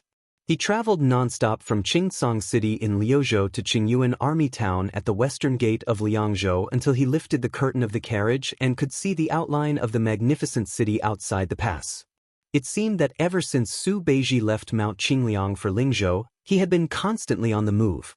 As the provincial governor of purchasing rice, he had built granaries all over his territory and served as the transport officer of a road.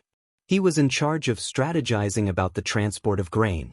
In between, he had gone to Lianghuai Road to meet with Han Lin in private.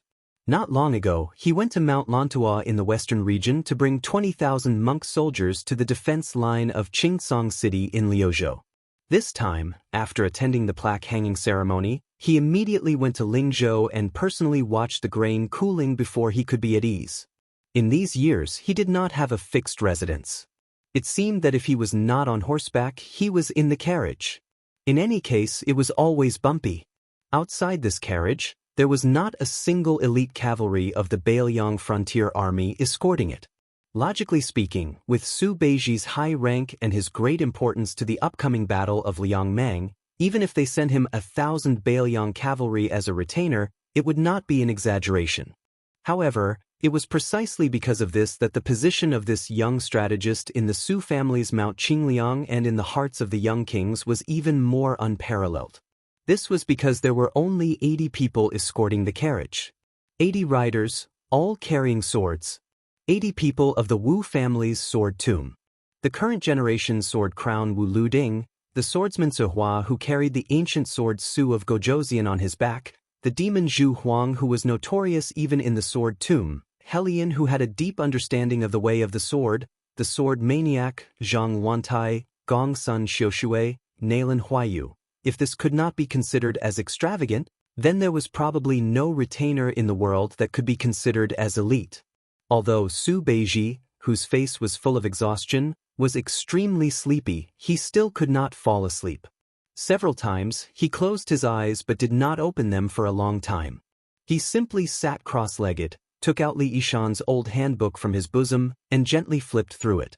He had heard from Su Fengyan that the Tide Listening Pavilion's large golden signboard was personally written by the old Emperor Liang. The 4 large characters of Beiliang Palace on the gate of Mount Qingliang were written by Princess Consort Wu Su.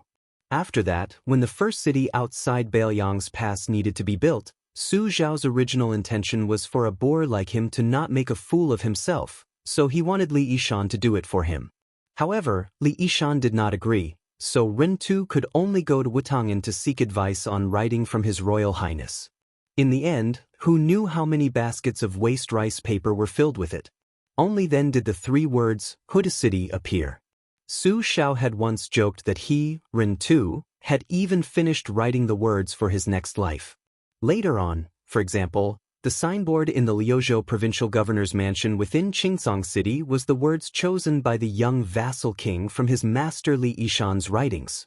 This was because Li Yishan's contributions to Beiliang went without saying, and Li Yishan's contributions to Liuzhou were even more profound.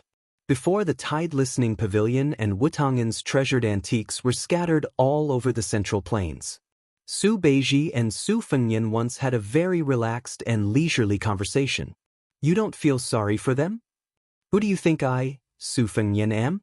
I am Su Zhao's eldest son. What kind of good things have I not seen in this world? When have I ever been such a stingy person? Back in the day, when it came to those wandering heroes from other places, those poor scholars who could write beautiful poems, and those fortune-tellers who set up stalls, I would always throw away 1,000 gold without even blinking an eye. Oh? Then why was it that when I casually picked up the toddler climbing urn, painting and through the mountain journey, inkstone into the box, your eyes were blinking so hard that they could fan up a great wind? I was just reminding you to be a bit more gentle. If you bump into something and damage its appearance, it won't be easy to sell it. Appearance? It's nothing more than the cheap price of a few dozen or a few hundred dan of grain. Isn't it a bit pretentious to talk about appearance? Chapter 1916. The difference between each item is a few stones of grain. Many a little makes a mickle. It's already a lot. You really don't feel bad? I don't feel bad. Juzi, you've asked me this question at least 7 or 8 times. Oh, I don't know why, but every time I ask you this question, I feel quite happy. It's much better than drinking the green ant wine. Juzi, you go ahead with your work. I'm going to drink the green ant wine. I'll ask you one last time, I really don't feel bad. That's not it.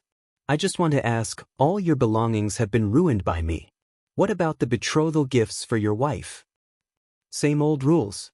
Cucumber. Salad. Su Beiji kept the notebook and stopped his thoughts. He lifted the curtains and looked at the majestic northwestern New City. In a chaotic world, the most worthless things were external possessions. When even human lives were worthless, what else could be valuable? Hongjia's journey to the north, which caused countless scholars to become homeless, had long proven this point. In the old days, the Duke and Marquis Hull flew into the homes of ordinary people. Countless priceless antiques, calligraphy, and paintings were first picked up from the mud, the toilets in the countryside, under the peddlers' tables, and under the tiles in the corners of small courtyards. It was only in the peaceful times when there was no smoke of war that they became valuable again. Su Beiji originally wouldn't have sold them at such a low price. However, after the spring snow building incident, the Central Plains had become chaotic. It had only been 20 years since Hongjia's journey to the north. Most of the older generation of scholars still remembered it clearly. This group of people wouldn't buy things at such a time. No matter how cheap they were, could they be compared to things that were given for free after the war? Therefore, unless it was a rich and scholarly family that was truly obsessed with the scholarly and had a hobby of collecting, they would only come after hearing the news. It was one thing for them to come to Bailiang. Whether they could use their face and connections to buy the things they wanted was another matter. Whether the first-class officials of Great and City who had enjoyed 20 years of prosperity on the water transport were willing to give face and open a back door was the third matter. These officials with deep backgrounds were all willing to take out grain from the rivers under their jurisdiction for the sake of money or friendship.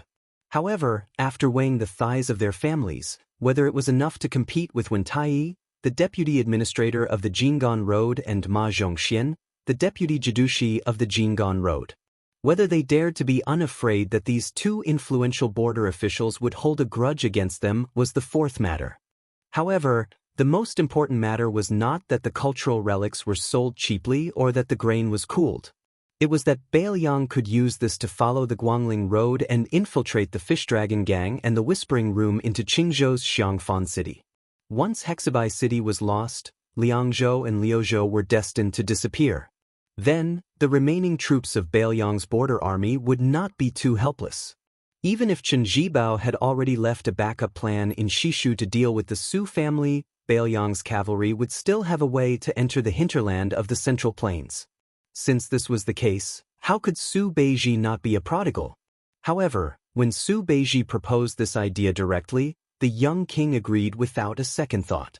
This made his well-prepared speech meaningless. In the depths of Su Beiji's heart, there was a hidden thought that he would not say out loud.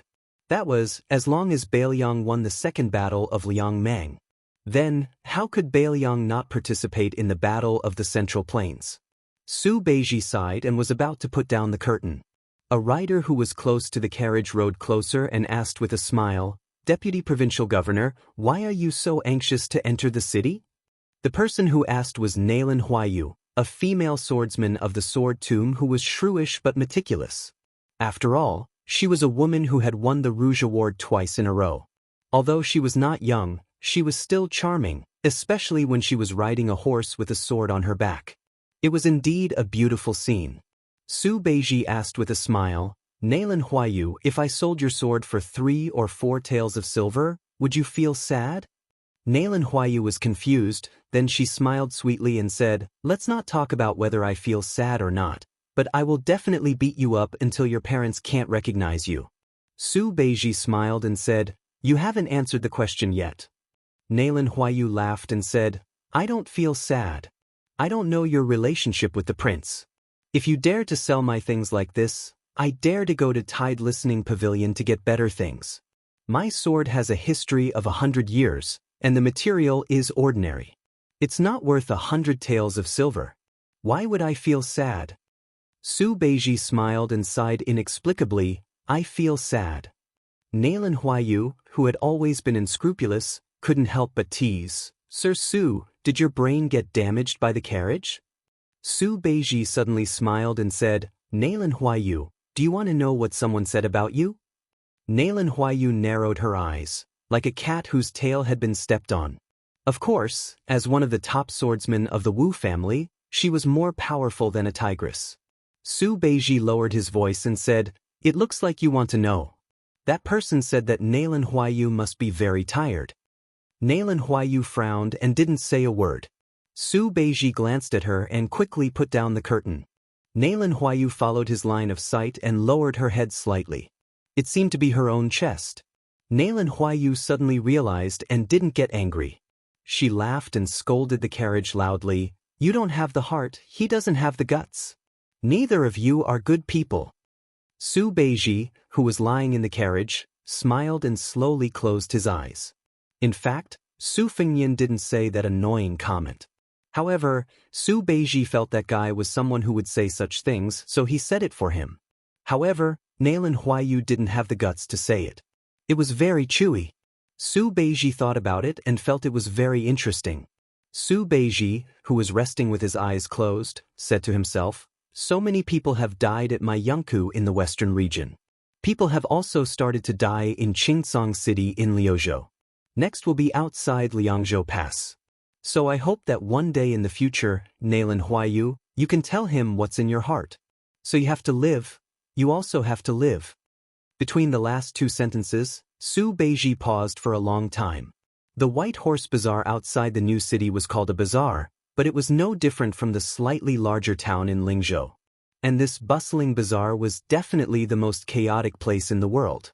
There were the Bailiang Frontier Army in armor patrolling inside and outside, the Jianghu people who participated in the western region's encirclement and suppression of the demon, the various merchants of Lingzhou who came here to do business, the scholars of the Central Plains who came here to enjoy the scenery of the frontier fortress, the citizens of the three provinces in Bailiang who came here to participate in the construction of the city, the Taoist priests and monks who helped to read divination and write letters to their families, the seedlings and commoners who came here to join the army full of passion but were rejected, the wanderers who came here to fish in troubled waters. Occasionally, one could even see the civil officials of Bailiang who came here in twos and threes to rest, drink green ant wine, and serve a plate of peanuts and a bowl of spiced beef. They came and went quickly. There were scholars from various academies who came here to study under the lead of the old scholars. It was said that not long ago, Master Yu of the Shangyin School, who was famous in the Central Plains, also brought her disciples who were well-read in poetry to travel here. There were also rumors that Master Yu of the Shangyin School had an unclear relationship with our prince. Everyone was either busy or leisurely, but they all knew that the moment the young prince appeared in the new city, the second battle was the Battle of Liangmang. It was the real beginning. For thousands of years, whether it was the Central Plains or the grassland, the cavalry army with the largest number would go all the way to the south until they met the cavalry with the strongest combat power. Today was the day that the signboard of the North Rejecting City was hung. The sun was high in the sky. The White Horse Bazaar was getting more and more crowded. People couldn't help but follow the two walls to the north. Then, the laborers and commoners who participated in the construction of the city were able to stop their work and leave the city from the east and west gates, joining the two large and dense groups. The North Rejecting City, the North Rejecting City. The main gate was naturally in the north, where the Bailiang Frontier Army pointed their swords, where the Su family cavalry pointed their spears. They had already gone north for 20 years. How did the people of the Central Plains know? How did the Liang Imperial Court calculate? Our Bailiang cavalry is the best in the world, and we don't care about them. Bailiang Governor-General Chu Lushan and Bailiang Taoist advisor Li Gongda led many civil and military officials. They had already gathered at the main gate of the North Rejecting City. They set up ladders and waited for the signboard with the Bailiang Su word flag to be raised up high and hung on the city wall. The 10,000 great snow dragon cavalry were like white snow surging on the ground. Under the lead of Yuan Zuozong, they were the first to stop on the vast empty land north of the city. Following closely behind were the two heavy cavalry armies, the the Fat Tiger Army and the Wei Bear Army. They stopped at the left and right wings of the Great Snow Dragon Cavalry. Finally, it was He Zhonghu and Zhou Kang's troops outside of Bailiang Pass. After the thunder of horse hooves, there was a short moment of silence. Who knows who was the first to raise their head and look over? Everyone saw a dazzling white rainbow streaking across the distant sky. That white rainbow landed on the city wall. When he appeared, Li Gongda and Chu Lushan exchanged glances and smiled. They started to raise the signboard. That young man waited until the giant signboard hung above the city gate before he slowly pulled out the sword by his waist. At the same time, the cavalry below the city gate all pulled out their Bailiang swords. The water was deep and silent. The sound of the horse hooves of the Bailiang cavalry was the most majestic war drum sound in the world. Sudao. North rejecting city. That scene. Halberd crossing the river. In another 100 or 1,000 years, it would still be a legend. Chapter 1917. After reading and hanging the plaque on the city wall, Administrator Li Gongda led Su Fengnian to the general's mansion near the south gate. The main imperial road ran through the north and south, and the civil and military offices in the city were located on both sides of the mansion. Along the way, Li Gongda, one of the two city governors, talked endlessly. He talked about the height of the main city wall, the length of the double roads, the number of crossbows on the city wall, the inventory of arrows and armor, and so on. He was so familiar with it that it was like he was reporting how much silver was in a box or how many copper coins were in a cabinet. The administrator was even able to blurt out details such as how many Northern Mang catapults a single wall could withstand, how many Northern Mang soldiers would surround the city, and how many other details such as how many Northern Mang soldiers would attack the city. He also knew the mobilization of troops on the central axis, how to build a second line of defense once the main city gate was breached, and how the small-scale cavalry would assist in the defense at the crucial moment. Not to mention Su Fengnian, Chu Lushan and Yuan Zuozong looked at each other. Jean Partridge Zhou Kong, Infantry Deputy Commander Gu Dazu, and other generals all widened their eyes. In the past, in Lingzhou in the south of the Great Wall, it was recognized that the power was in the Zhong family and the money was in the Li family. Everyone in the officialdom of Bailiang knew that this stingy official was good at making money. They had never heard that Li Gongda could do things so flawlessly. Approaching the general's mansion that had not yet been completed, Li Gongda suddenly smiled and said, "The Beijua city used up all the giant trees collected from the deep mountains and forests of Nanzhao in Shishu and then stored in Bailiang for many years. The giant stones needed to build the city almost turned the cave of Lanyu upside down. Let's not talk about these distant places. I believe that when you look to the south, you can't see the two hills at the head of the dragon and the tail of the tiger. From the first garrison in the pass to the north to build the city outside the pass, and then most of the border army took turns to work here, and the people in the pass were countless." Speaking of this, the old man stopped talking and smiled. Li Gongda, a civil official who had an extremely bad reputation among the generals in Bailiang, was in high spirits at this moment. He was not the slightest shadow of the sycophantic official of the Su family in the conference hall of Mount Qingliang in the early years. At that time, except for Chu Lushan, who came from the same sect, and did not have a high rank at that time, no one was willing to pay attention to Li Gongda, the chief official of a province. Yan Jieshi, a famous scholar, naturally disdained to be associated with him. Even Tian Peifong, the former provincial governor of Liangzhou, who had now resigned, could not bring himself to call this person his brother. At that time, when Bailiang was determined to build Bailiang City, everyone mistakenly thought that the young vassal king did not really intend to let Li Gongda preside over the overall situation. Instead, he wanted to send the administrator, who had turned the officialdom of Lingzhou into a mess, out of the pass and hide him from then on. First, it was a legitimate reason to demote him, and second, it was to pave the way for Su Beiji, Qin Shiliang, or Chang Sui, and other trusted subordinates. Little did they know that Li Gongda really had a firm foothold in Bailiang City. Song Zhangsui, Tian Peifong, and Wang Linquan, the deputy governors in charge of the three specific directions, followed the administrator's lead. They did not have any intention of overthrowing Li Gongda, and Li Gongda lived up to everyone's expectations and quickly got into his role. It had to be said that for a person who could become a civil official in Beiliang, when he was really practical, he was not careless and did everything himself. In the words of Li Gongda's private chat with Song Zhongsui, he was putting an end to the official career, living with the generals and craftsmen. He had experience in prospecting, tamping earth, materials, military manuals, stockpiling grain, and so on. Although he could not be called omniscient, he could not be considered an outsider. In the end, he could bow his head and command. Suddenly, Li Gongda continued craftily, "Your Highness, Mount Qingliang cannot skimp on all expenses for tonight's celebration banquet." The old infantry commander, Yan Wenluan, who had probably never chatted with Li Gongda in his entire life, spoke up for the first time. Official Li is not at all overboard in taking advantage of the situation this time. Su Fengnian pointed at Beiliang, who was beside him. "The transport envoy is here," he said with a laugh. "Our head shopkeeper in charge of money is here. His words carry more weight than mine." Su Beiji hesitated for a moment, then nodded and said with a smile, "That's good. Originally, I had intercepted a chest that contained roughly 2 paintings by Sui Ying, the painting saint of the great Feng dynasty.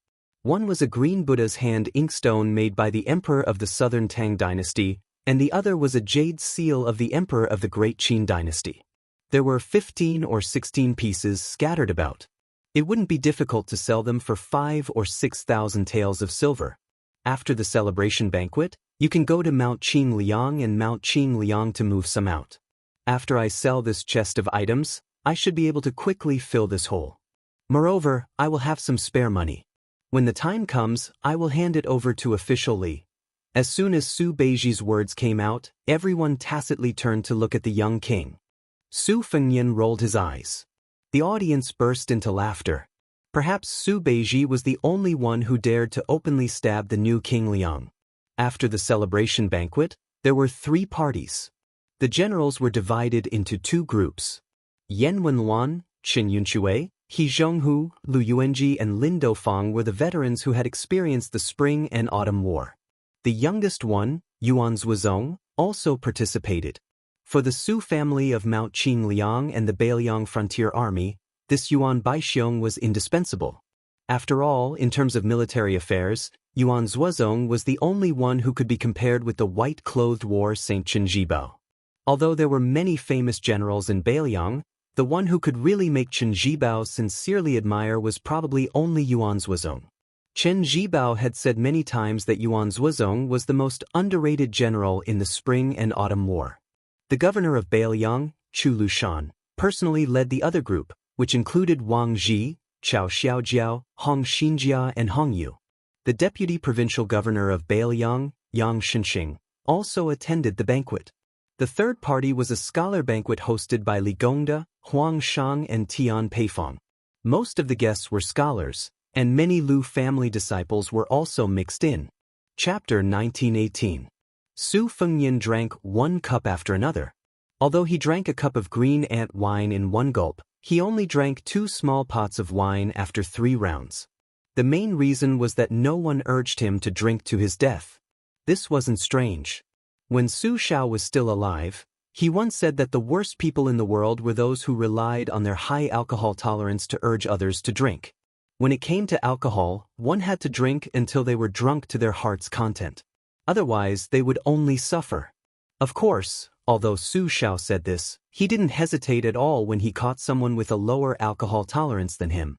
The person being urged to drink would say, "How many battles did you win in the past? You have to drink 1 cup at a time. How many battles did you lose? I, Su Shao, will help you remember them. If you don't want to be made fun of, you'll feel bad if you don't drink a few cups of wine today, right? Also, who heard that your grandson just started studying and needs to drink wine?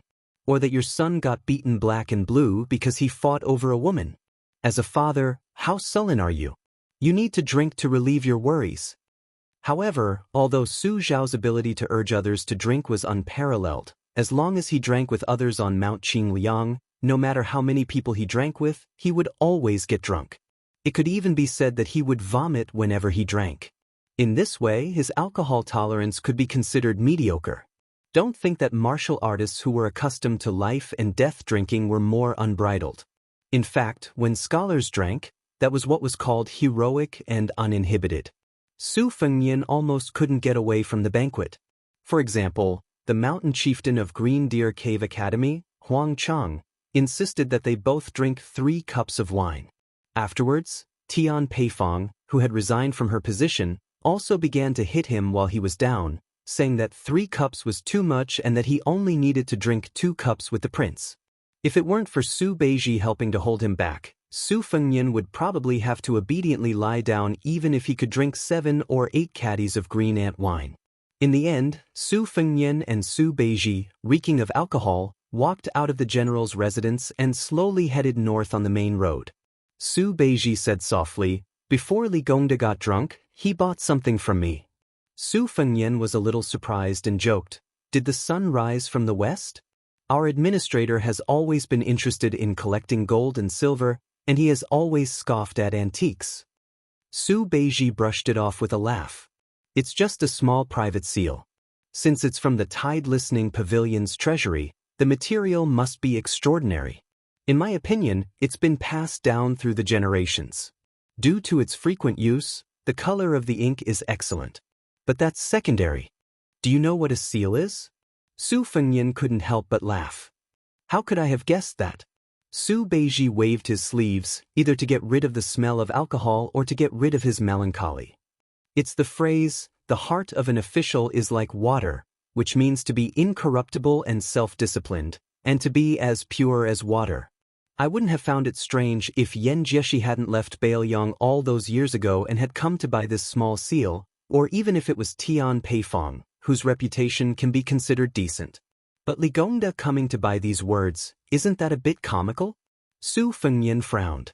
Su Beiji asked with a smile, "Then guess again, how much silver did Li Gongda spend to buy these words?" Su Fengnian suddenly understood. For this celebration banquet, it's not convenient for Li Gongda to openly pay out of his own pocket. Otherwise, he would be suspected of overstepping his authority and meddling in other people's affairs, so he used this method to help our Mount Qing Liang advance the money. Su Beiji extended 2 fingers and waved them around. Su Fengnian couldn't help but laugh. 20,000 silver? In the early years, the only hero in the world who could dig out silver from Li Gongda's hands was that fellow Li Hanlin. Back then, Li Hanlin was the one who paid for all the women and wine. It's just that every time he came home, he couldn't avoid his father's grumbling. Su Beiji shook his head and laughed. 200 silver. Su Fengnian was stunned. 200 silver taels? This Uncle Li. Su Fengnian laughed heartily. This was also the first time he had called Li Gongda Uncle Li. In the end, Su Xiao and Su Fengnian of Baoyang's Su family shared a deep relationship with Li Gongda and Li Hanlin of the Li family. To put it bluntly, back then, when Yan Jieshi betrayed Baoyang, Su Xiao's original intention was to make things difficult for him a bit. He wouldn't go too far, but he definitely wouldn't let Yan Jieshi leave so easily. On the other hand, there had been news from Liang Imperial Court a long time ago that the old Grand Secretary Zhang Julu had once intended for this person to be the Assistant Minister of the Ministry of Revenue, in charge of Guangling Dao and Gangnamdu's tax collection. It had to be known that at the time, Li Gongda was only the provincial governor of a province. Although his rank and salary were the same as that of an assistant minister, Liang's officials had always been 1 rank higher, let alone an assistant minister with real power who was right in front of the emperor. Therefore, the departure of the scholarly Yan Jieshi was only a pleasant surprise for Liang. On the contrary, it was Li Gongda who stayed that was inconceivable. As for the friendship between Su Fengnian and Li Hanlin, who had played together since childhood, there was even less to say. Su Beiji laughed, squeezing out a word from between his teeth. "What?" Su Fengnian thought he had misheard. "What?" Su Beiji exhaled softly, sighing with emotion. "It's 2 million taels of silver." Su Beiji continued, "At the time, Li Gongda told me that he had diligently accumulated this large family business his entire life. Originally, he wanted to let his son, Li Hanlin, live a carefree life. It's just that he doesn't need it anymore." Su Beiji turned to look at Su Fengnian. He raised his arm, clenched his fist, and patted his chest. Previously, the old man patted his chest and told me just like that. He said that I, Li Gongda's son, Li Hanlin, the dignified officer of Bailiang's white horse crossbowmen. What does he need his father's money for? Su Beiji stopped in his tracks and turned to look at the mansion. He repeated the old man's last words. I, Li Gongda, can be looked down upon by anyone in this lifetime, but I will never be looked down upon by my son. Su Fengnian rubbed his cheeks with both hands and asked softly, Juzi, do you think I should withdraw Li Hanlin from Liuzhou? Su Beiji suddenly said angrily, bullshit.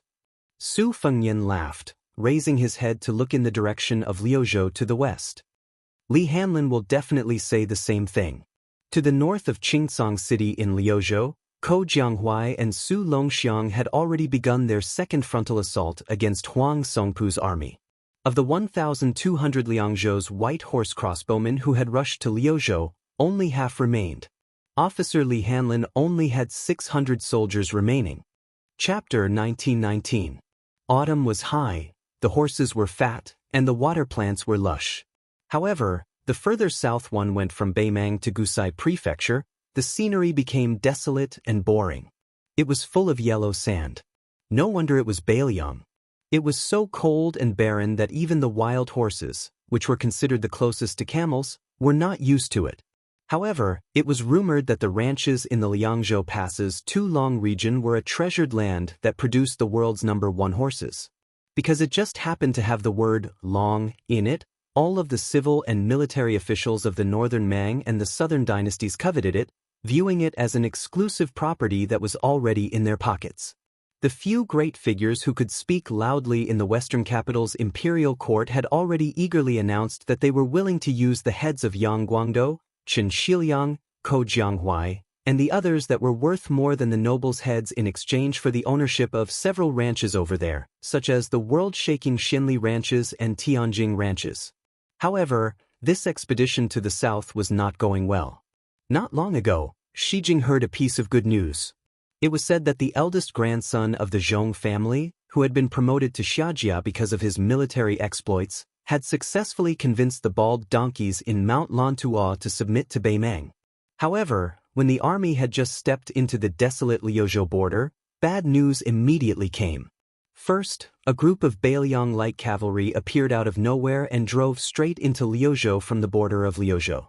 They bypassed a series of heavily guarded military towns such as the Gentleman's Pavilion and headed straight for Shijing, which shocked the imperial court. Then, 10,000 of Zhong Tan's elite cavalry were blocked at the entrance of Mount Miyun. No one knew whether Zhong Tan was alive or dead. General Zhong Shentong, who was in charge of the second front of the middle line, quickly submitted a letter of apology to the king of Biding. His Majesty was not at all courteous to the Zhong family. He directly issued a transfer order to the middle line, ordering Zhong Shentong's younger brother, who was also Xiajia's uncle, Zhong Liang, to lead 8,000 elite cavalry and rush to Gusai province to intercept the Bailiang cavalry that had penetrated deep into the hinterland. Nominally, they were under the command of Commander-in-Chief Zhong Shentong. It was obvious that they were saying that the good situation in Liuzhou had been ruined by the Zhong family's descendants, so they should pay off the debt with the lives of 8,000 Zhong family members. If they could stop them, they would let bygones be bygones. If they could not stop them, then they would continue to use the Zhong family to fill in the debt. If Zhong Liang was still not capable enough, then it would be Zhong Shentong's turn to personally take action. There would be no need for him to get involved in the battle outside Liangzhou Pass, and he would obediently go to Gusai province to clean up the mess. After Hong Jingyan died inexplicably on the Longyan plains, the tens of thousands of Ruren cavalry were leaderless, and in the blink of an eye, they were carved up by the various major factions on the front lines. The major factions of the northern grasslands, who had suffered losses in the first battle of Liangmang, had more or less begun to make their own calculations. After the fall of General Zhong Shentong, how many veteran soldiers of the Zhong family would they be able to get their hands on? On the grasslands, everyone felt awkward when they learned from those scholars of the southern dynasty, who were fond of romance, sitting down and discussing the Tao. However, everyone was familiar with sharing the spoils. The army of Beimang on the western front pushed southward step by step. their speed was not fast. 10 days ago, this army was suddenly attacked by 10,000 Baoyang dragon elephant cavalry. In just 1 hour, the 6,000 vanguard cavalry under Huang Songpu's command were left on the battlefield. From the close combat to the conclusion of the battle, and then to the careless collection of the corpses, many of the nobles of Longguan who had their ambitions in Liangzhou still felt that they had not recovered from the shock. In fact, it could not be said that there were no signs. After the army crossed the border from Gusai prefecture of the southern dynasty into the territory of Liuzhou, their own horse railings had clashed head-on with the Baoyang scouts. Soon, the generals of Beimang who had learned the truth were all stomping their feet and cursing their mothers. Of all things, it was the white horse crossbowmen outside Liangzhou Pass who had come here to cause trouble. Although they had already broken camp and moved southward away from the court, whether it was General Huang Songpu or the generals of Longguan who controlled the elite cavalry of the southern dynasty, they had no choice but to pay attention to what was happening in their own backyard. They did not want Huda Town to see the figure of a Baoyang crossbowman. This was the emperor's personal decree in the Western imperial court. What was the result? Fatty Dong's crow railings were all dead. General Lu Gui's black fox railings were also all dead. It was even said that Dongzhu's brother-in-law had lost his life in the Longyan Plains. In the end, that young Baoyang lieutenant named Li had become famous in the grasslands overnight. Now, he had even swaggered into the northern part of Liuzhou to show off his prowess. Huang Songpu was an experienced veteran on the battlefield. Therefore, when the intelligence reports of the casualties of the horse railings kept coming into his tent, he had already begun to shrink the front line and slow down the speed of advancing southward. Obviously, he did not want to make any mistakes. The backbone of this army was the old king of the southern courtyard, Huang Songpu, who was used to being lawless in the southern dynasty of Beimang. It was very obvious that the main force of this army was the direct descendants of the Jia and Yi families of Longguan. Although Huang Songpu still carried the title of one of the 13 great generals of Beimang, the title of king of the southern courtyard had long been taken off. He was also an old man who had once retired. In the end, the troops that could barely be considered Huang Songpu's direct descendants numbered only 30,000. Compared to Lu Gui, who had been banished to the battlefield of Yuzhou, they were even inferior. To tell the truth, in the first battle of Liangmang, Fatty Dong had personally presided over the situation on the central front, and victory was assured. They had even taken down Huda City, and the corpse of Baoyang's great general Lu Jinu had been sent back to the southern dynasty in a coffin. The situation was very good. On the other hand, the battlefield of Liuzhou, where Lu Gui presided, was at least evenly matched. Although the losses were not small, even the deputy general of the Longxiang army, Wang Lingbao, had died in battle. It was a pity that the Yuzhou side was too much of a burden. Perhaps it was because Yang Yuanzhan was really too old that his army had been completely wiped out. In the end, only the Ruran cavalry managed to escape, which led to the complete defeat of Beimang. Therefore, at the bottom of their hearts, the great and small clans of Longguan did not feel that the Baoyang frontier army was really anything to be afraid of. This was especially true for the troops of Liuzhou that were naturally inferior to the Liangzhou cavalry and the Yuzhou infantry. Apart from the Longxiang army that had suffered serious injuries in the first battle, were there any other first-class elites that could be brought out? No matter how wide their eyes were, they would not be able to find any. As a result, almost all of these fellows were suppressing their resentment, especially the lingering Liangzhou crossbowmen. They were all the more annoying. Chapter 1920. At dawn, an old man, who had stayed up all night, slowly walked out of the heavily guarded cowhide tent accompanied by several strong retinues. He came to a small slope and looked south. Among the retinues, a middle-aged man, who was dressed like a Confucian scholar from the Central Plains, was particularly eye-catching. Facing the old man, who was still powerful, he did not show any restraint. The old man was tall, with white hair and beard. He wore armor and carried a saber. He did not look old at all. Generally speaking, although they were one generation apart in age, they had the same aura. The old man was Huang Songpu, one of the few great generals in the southern dynasty. The Confucian man was Zhong Liang, who was not well known in the Beimang army. He was a first-class master in the Beimang Jianghu. No one had heard that he had led an army to fight a war. This time, he was supposed to lead 8,000 elite cavalrymen to Gusai State to put out the fire. It was unknown why he took a detour here alone and let the 8,000 elite cavalrymen of his family go straight to the belly of the Southern Dynasty. This time, the rise and fall of his family was at stake. Zhong Liang seemed to be taking this too lightly. Zhong Liang happened to see the death of the 6,000 cavalrymen of Beimeng. Then he made up his mind not to move. He followed the army to the south and stayed there for so many days. During this period, this martial arts grandmaster of Beimeng, who could be described as the only one left, personally took action twice and killed 40 to 50 crossbowmen of Liangzhou who had left the battlefield. Ma Lanzi, who was personally taught by Huang Songpu, had quite a reputation in the border army of the southern court. However, compared to Dongzhuo's Black Crow Lanzi or his peer Lu Gui's Black Fox Lanzi, he was still quite a bit inferior. This was not to say that Huang Songpu's ability to manage the army was inferior to those two. Since the old man was able to control the military of Xijing for so many years and was able to divide the north and south with Su Huainan, the king of the northern court, naturally he was not an ordinary person. It was just that in these 20 years, Huang Songpu's status as the king of the southern court was far more important than that of a general. He had no choice but to lean towards the court. Since he had become the head of the southern court, he naturally had to seek benefits for the entire Xijing and fight for positions for his colleagues and subordinates with the surname of Longguan. Over time, it was very difficult for him to personally go to the border army. As a result, when he led the army south this time, Huang Songpu could not help but have mixed feelings.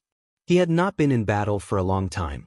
Even if he did not fall behind in the art of war, there were many details that he could not operate as smoothly as before. If it was the him from more than 10 years ago, those 6,000 vanguard cavalry would definitely not have the guts to charge forward recklessly, colliding with the 10,000 Long Xiang army without permission. However, this was not what truly made the elder feel tired, but rather some inside information that no one knew about. On the surface, it seemed like the disciples of Long Guan were unruly and difficult to tame, greedy for merit and rashly advancing, leading to a disadvantageous start, but in reality, Huang Songpu's original intention was to use the vanguard cavalry, whose battle strength was barely satisfactory, as bait, luring the Liuzhou cavalry into the mud.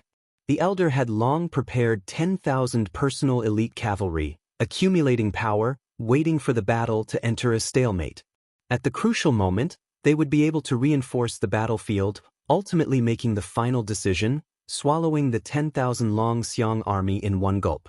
Even if it was 20,000 soldiers and horses for 10,000 dragon elephant cavalry, Huang Songpu would still be a great victory. Regardless of whether it was an empty grandeur or a real situation, it was all like this.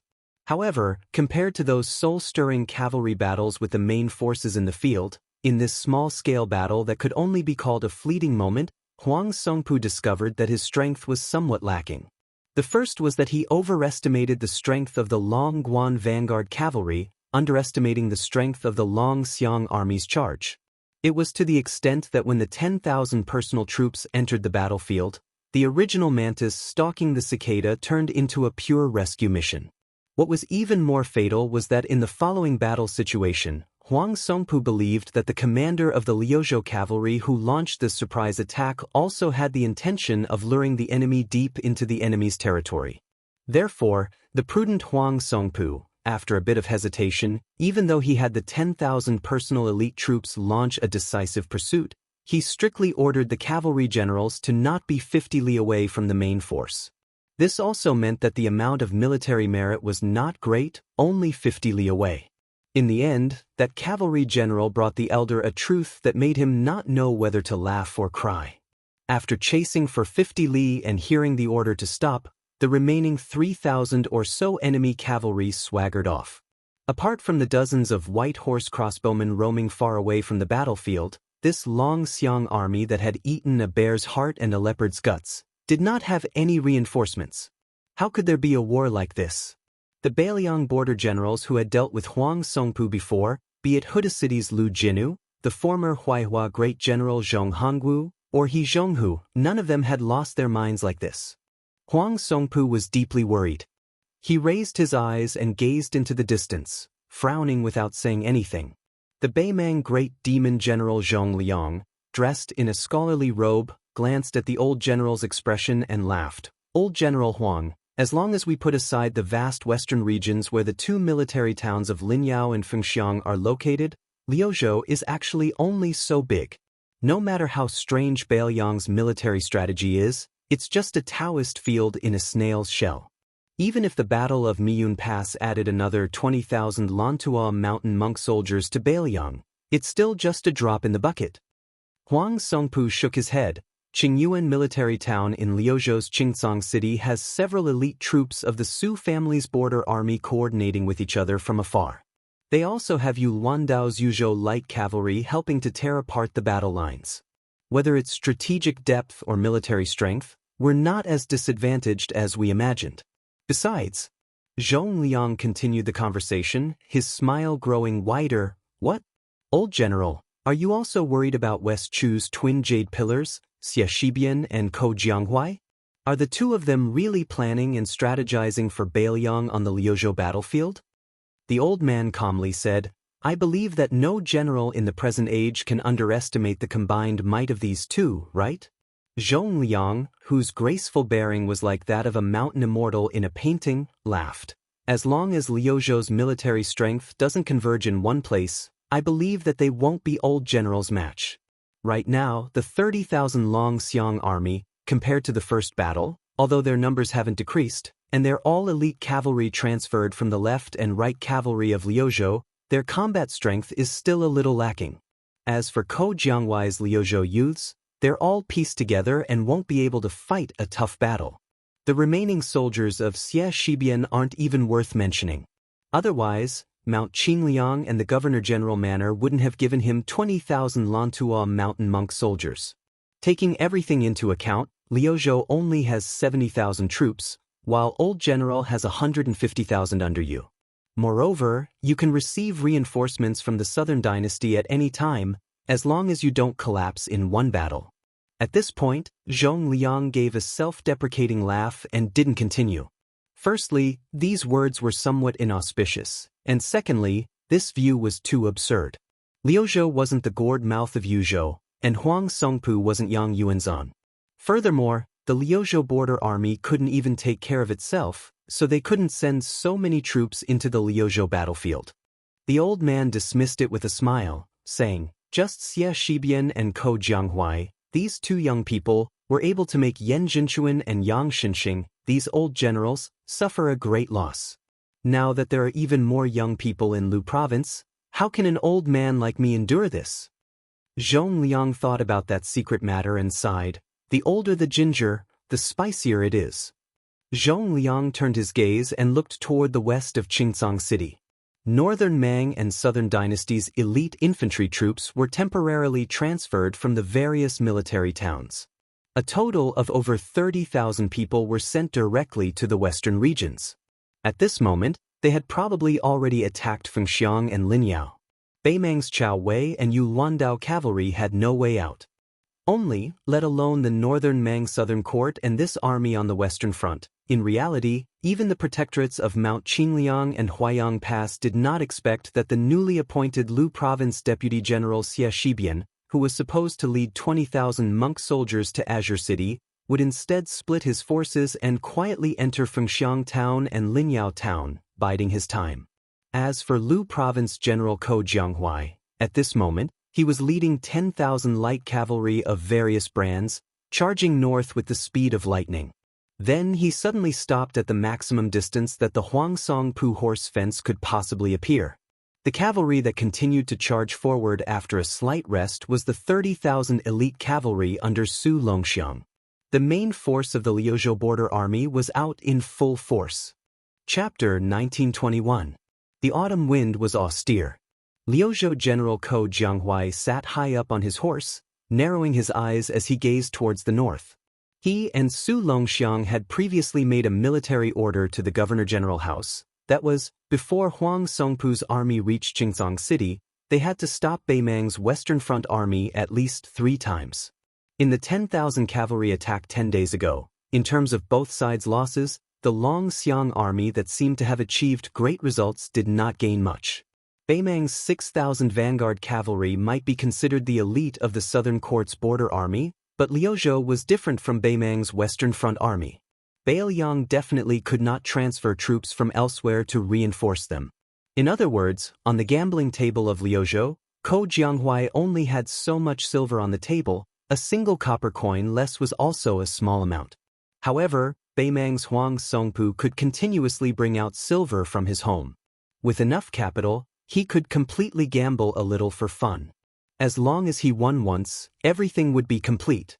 That was why Ko Jianghuai's previous probing definitely had a deeper meaning, which was to make Huang Songpu, this Beimang veteran, feel even more tense. Then he would straightforwardly and cleanly make a big gamble, gambling on Huang Songpu's slackness. Then, even though Liangzhou's crossbowmen were incomparably skilled, in the end, they could not go around so many of Huang Songpu's grassland fences and spy on the specific details of Beimang's camp.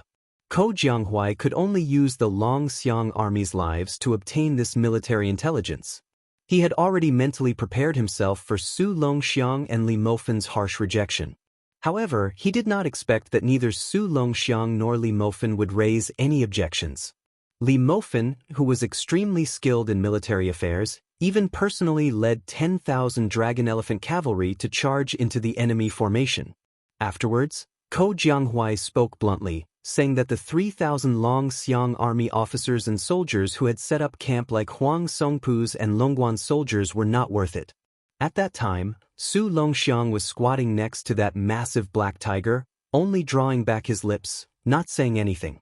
Li Mofen, whose entire body was covered in blood, had a rather gloomy expression, but he didn't take his anger out on Ko Jianghuai, this Liuzhou general.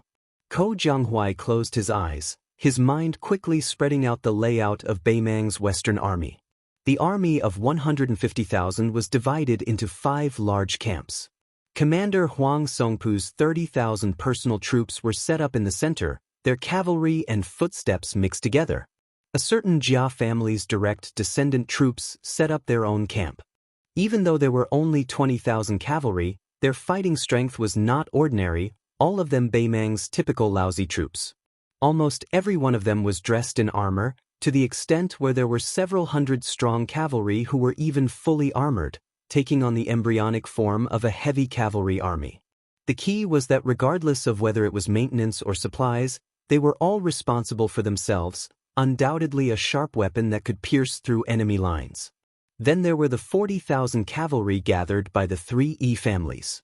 These 3 camps were located at the front lines, while the 2 camps at the back were the 40,000 soldiers transferred from the 6 or 7 military towns at the southern dynasty's border. There was also a supply camp that Beimang had only risen to prominence in the past 20 years. Based on what Li Mofen's troops had obtained when they broke through the Longxiang army's lines, roughly 120 carriages, a total of 800 dan of provisions, and around 1,400 dan of black beans for the warhorses. However, because the Beimang cavalry had always brought their own supplies when they went south to knock on the pass, in addition to the large number of mares accompanying them on every large-scale march, the supply camp's purpose was only to be used at the foot of Qingcang City, far away from the southern dynasty's border, in case the army couldn't take the city for a long time. Historically, the grassland cavalry had roamed the border areas of the Central Plains, especially in the autumn, so they rarely encountered any fatal supply problems. On the other hand, the Central Plains cavalry at the peak of national power had to rely on the power of the entire country to support that fragile supply line every time they took the initiative to go north. The real monarch of the Central Plains who changed this awkward situation was none other than the old emperor of Liang, Zhao Li, who had unified the Central Plains. 2 of his decisions created the current prosperity of the Central Plains cavalry.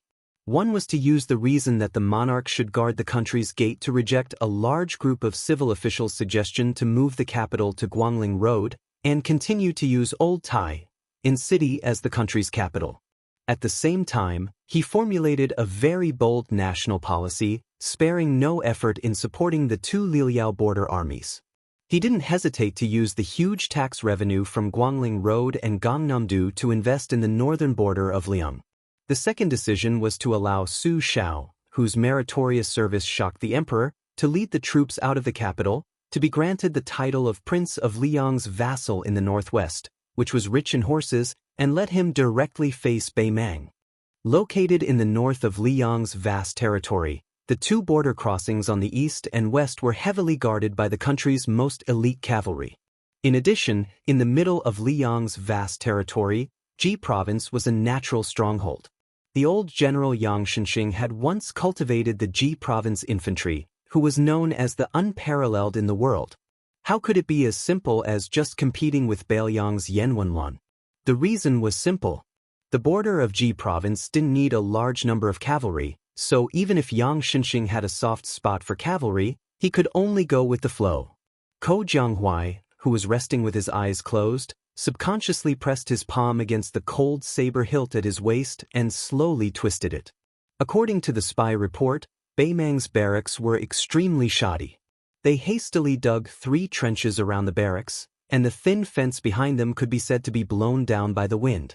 Hemp ropes were tied to wooden poles, and the knots of the ropes couldn't be considered particular. The passages between the barracks should be clean and solemn, and soldiers shouldn't be allowed to wander around the barracks without permission. However, these 5 barracks were filled with people coming and going in a disorderly manner, without any rules to speak of. Previously, Li Mofan's several hundred elite cavalrymen had marched all the way to Beimang's central barracks, less than 150 steps away. He saw with his own eyes that the left and right barracks were in a mess, causing the passage between the barracks to become extremely congested and chaotic. Not to mention the Beiliang Frontier Army, which had the strictest military law in Liang. Ko Jianghuai believed that West Chu's army had to do better than Beimang's. Of course, this didn't mean that Beimang's cavalry was weak.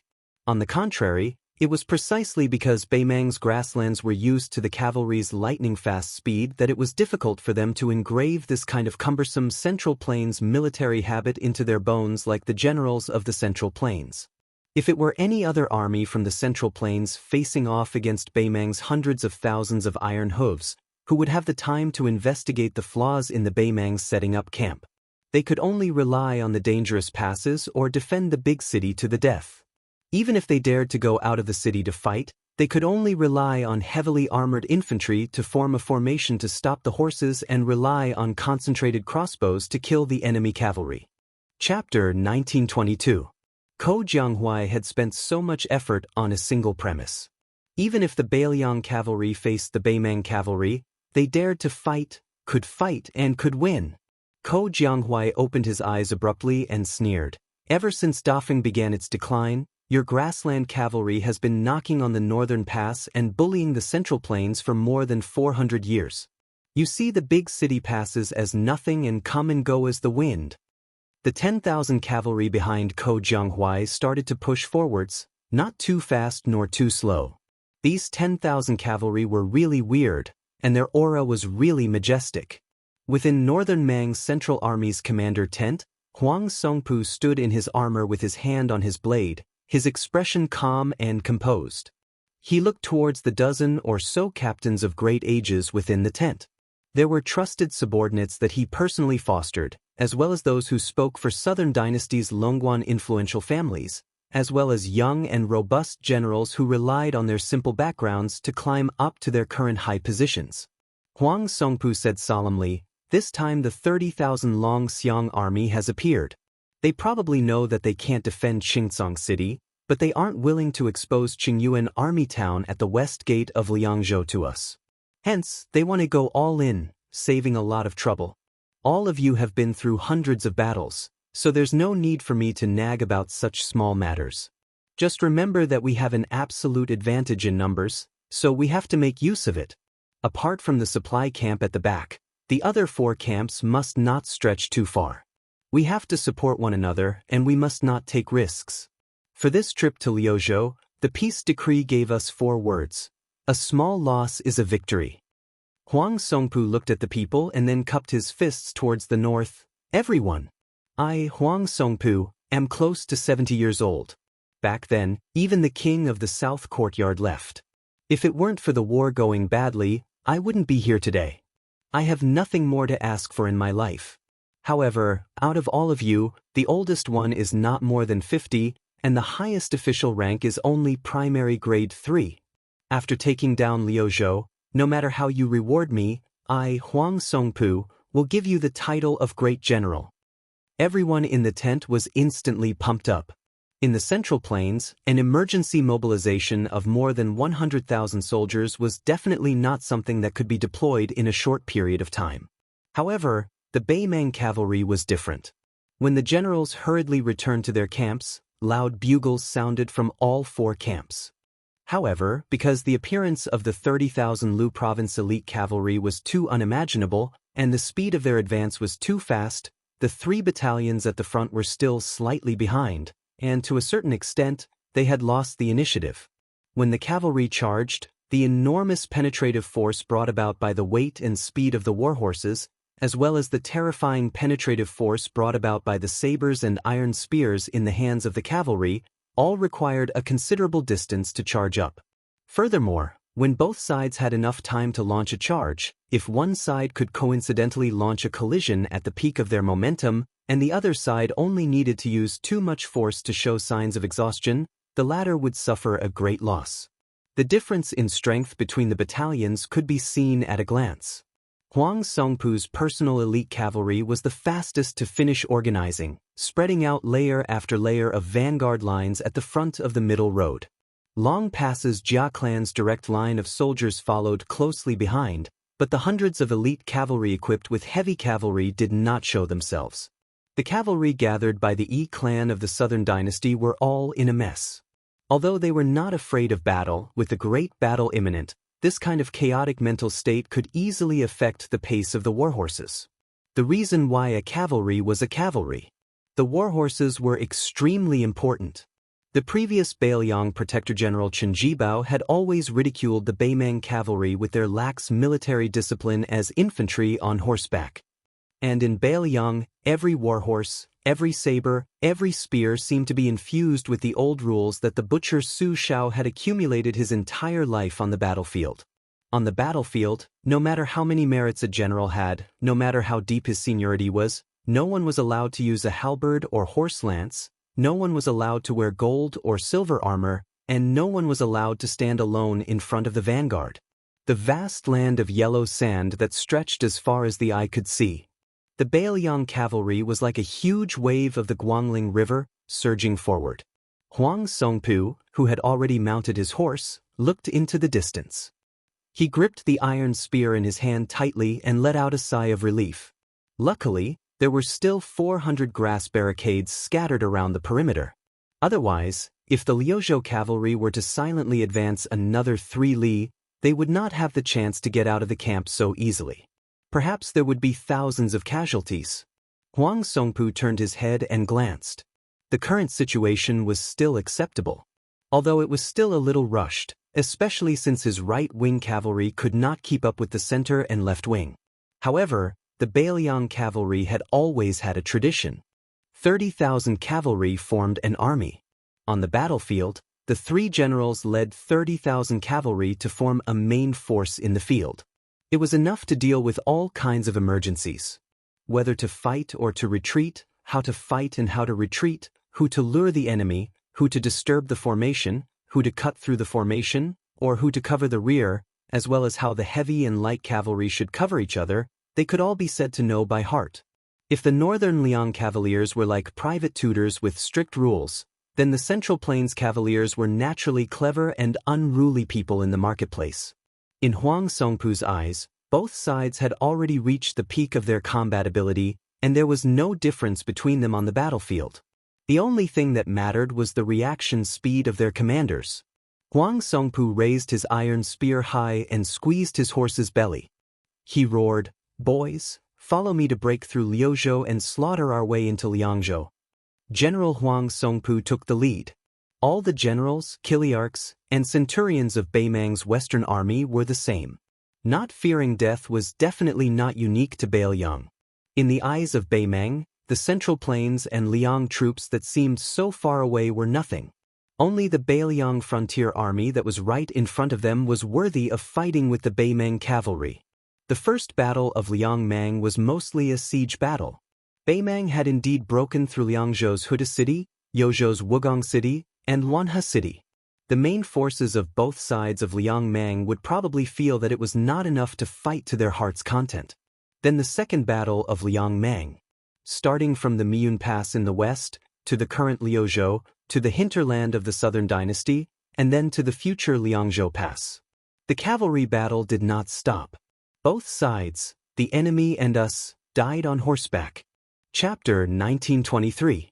On the land north of Liuzhou, the Beimang vanguard was naturally longer, densely packed like locusts. Huang Songpu's close to 20,000 personal cavalry gradually pulled 200 steps away from the cavalry on the left and right. These 20,000 cavalry adeptly formed into 10 large horizontal rows. The distance between each row was quite wide. Roughly, there were 4 rows of heavy cavalry in front, 5 rows of light cavalry behind, and only 1 row of light cavalry following closely behind the first row of heavy cavalry. The so-called heavy cavalry under Huang Songpu was the elite cavalry of the Beimang grassland. They were not the royal heavy cavalry that the old lady of Beimang saw as a national treasure, nor were they the true heavy cavalry of Beiliang. They were different from the simple leather armor of the light cavalry.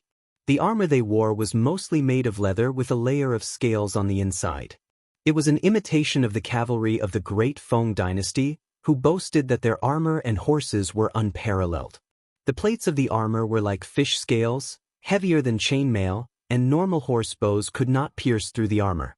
The war horses of these heavy cavalry would occasionally wear a small amount of leather armor.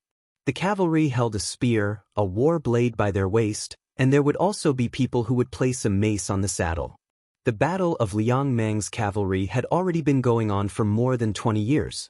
Northern Mang wasn't suited to using cavalry to attack infantry, this type of uncertain strategy of gathering and dispersing. When facing a northern Liang border army that they knew the ins and outs of, feigning a retreat would only make things worse.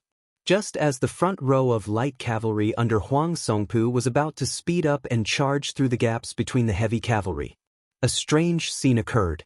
Huang Songpu was supposed to lead the light cavalry to use their lives to slow down the charge of the Beiliang cavalry, and then let the 4 rows of heavy cavalry behind him pierce through the enemy formation in one go. However, the Liuzhou dragonesque elephant cavalry that was originally advancing side by side suddenly changed their formation. Moreover, it became strange. The 10,000 cavalry in the center actually slowed down their charge, while the left and right wings instantly began to pull back their front lines, quickly increasing their formation. Then, they no longer purposely held back the power of the warhorses, suddenly increasing their speed, almost bypassing Huang Songpu's middle army. The direction where they entered just happened to be the area where the 3 battalions were connected. It was as if they wanted to cut off the 2 arms of Huang Songpu's main force on the spot. It was too fast. It was premeditated. In countering this unforeseen event, Huang Songpu did not have the slightest hesitation, continuing to lead the troops forward bravely. Even if the 2 forces of the Longxiang army succeeded in breaking through the formation, their own side only had 10,000 elite infantrymen stationed in the main camp. There was absolutely no hidden danger of the camp being blown up. Once both sides turned their horses around and charged again, the several hundred heavy cavalry hidden in the left camp, whose strength was closest to the king's iron cavalry, would only need to seize this opportunity to charge out, and perhaps they would be able to completely crush one of the Longxiang army units. If the charging formation of the 2 Beiliang cavalry forces was full of craftiness, then the fierce collision between the 2 armies was a direct clash without any hesitation. First, Huang Songpu's group of light cavalry sped up and passed through the gap. They hurled their javelins. These light cavalry soldiers were all outstanding warriors of the Southern Dynasty's border army. Within 50 steps, the power of the javelins was countless times stronger than the horse bows. Almost immediately, the 300 Longxiang army riders fell off their horses and died on the spot. However, the first row of the Beiliang cavalry continued to advance side by side. Everyone's face was cold, and they were afraid of dying first.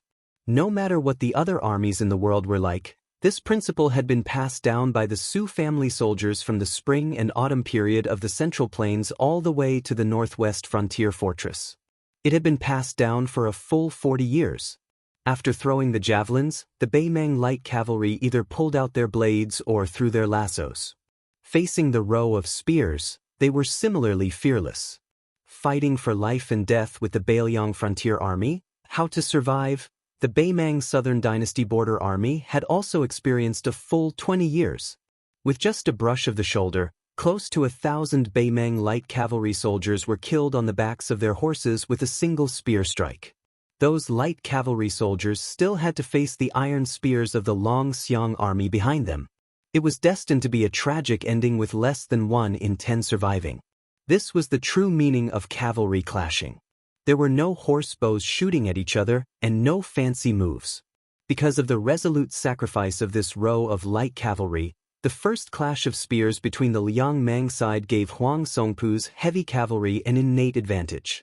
Huang Songpu and the close to 100 personal retainers by his side all knocked the enemy off their horses with a single spear strike without any suspense.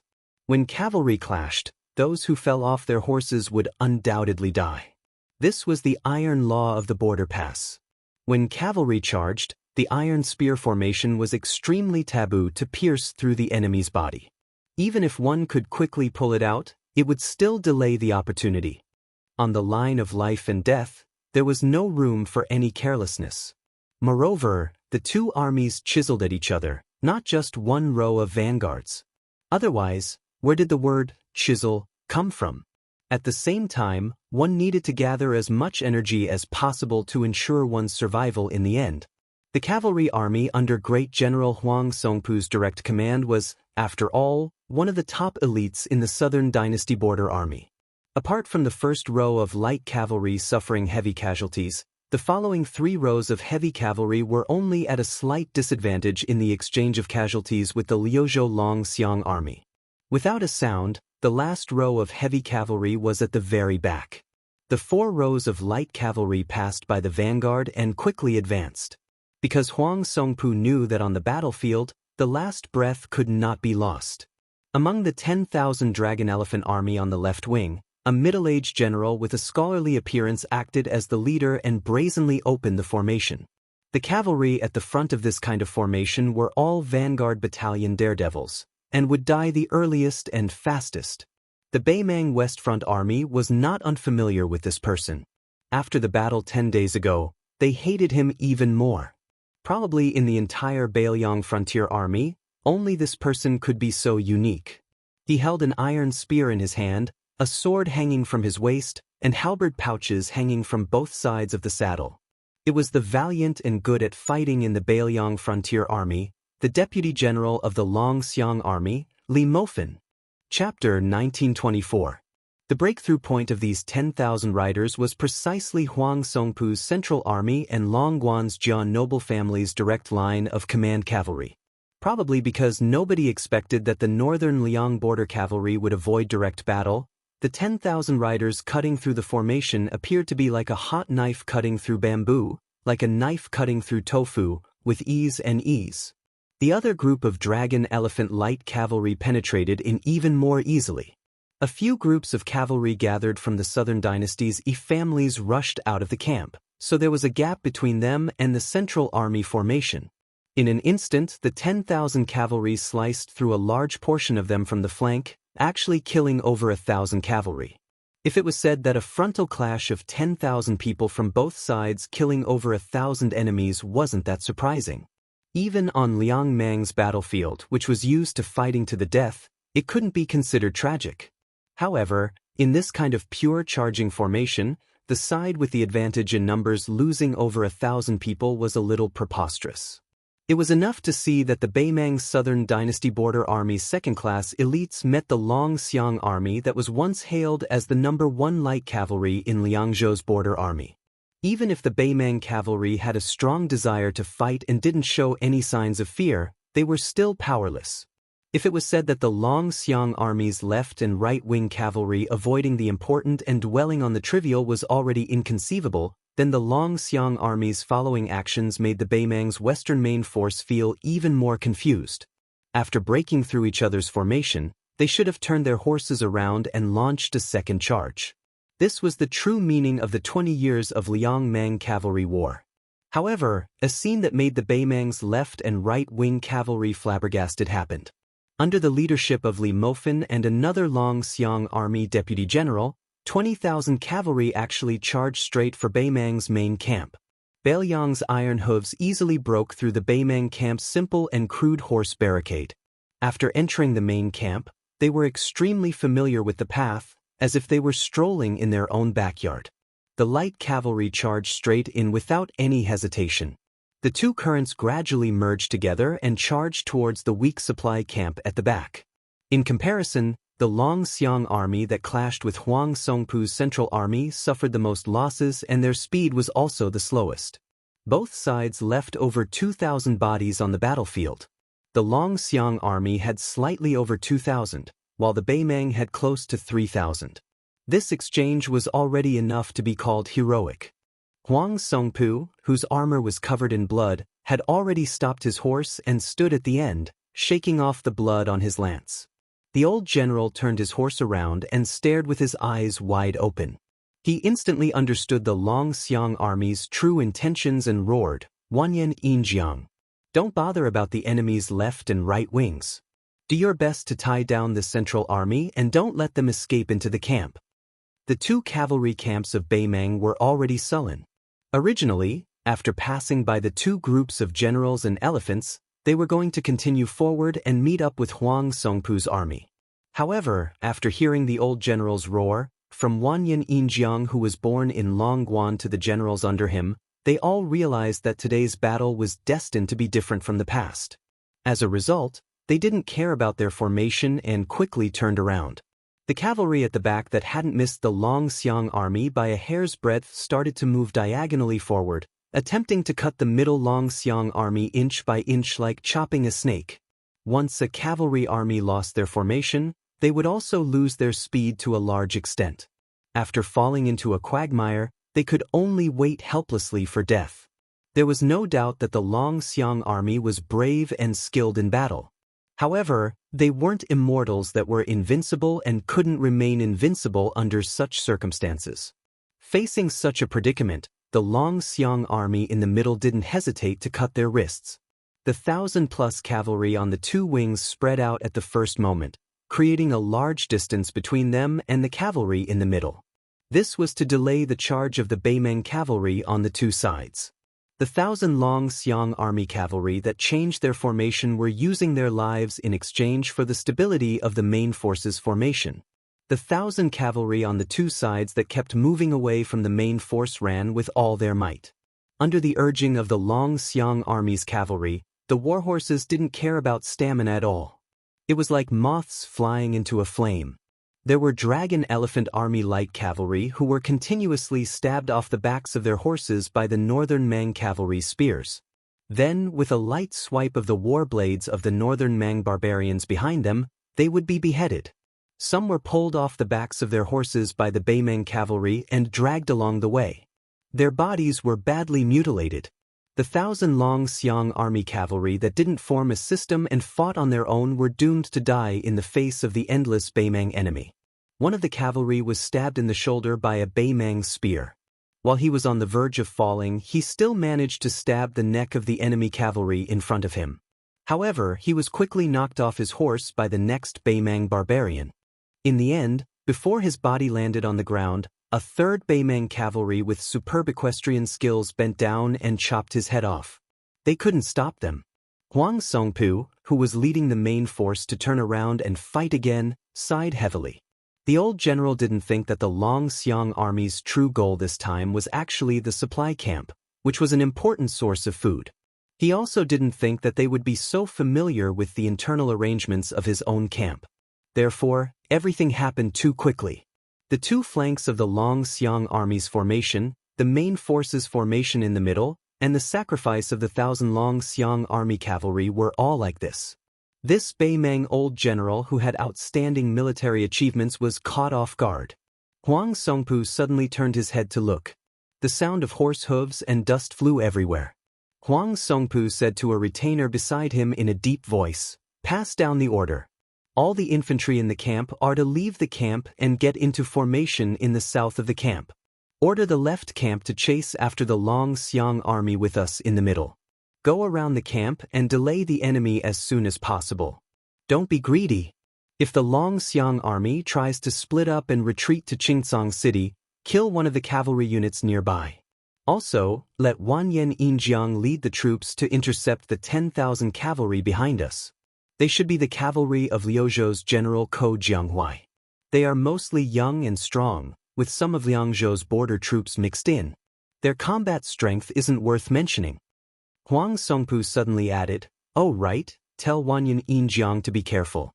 Su Longxiang might be hiding in Ko Jianghuai's army. There's no need to worry about anything else."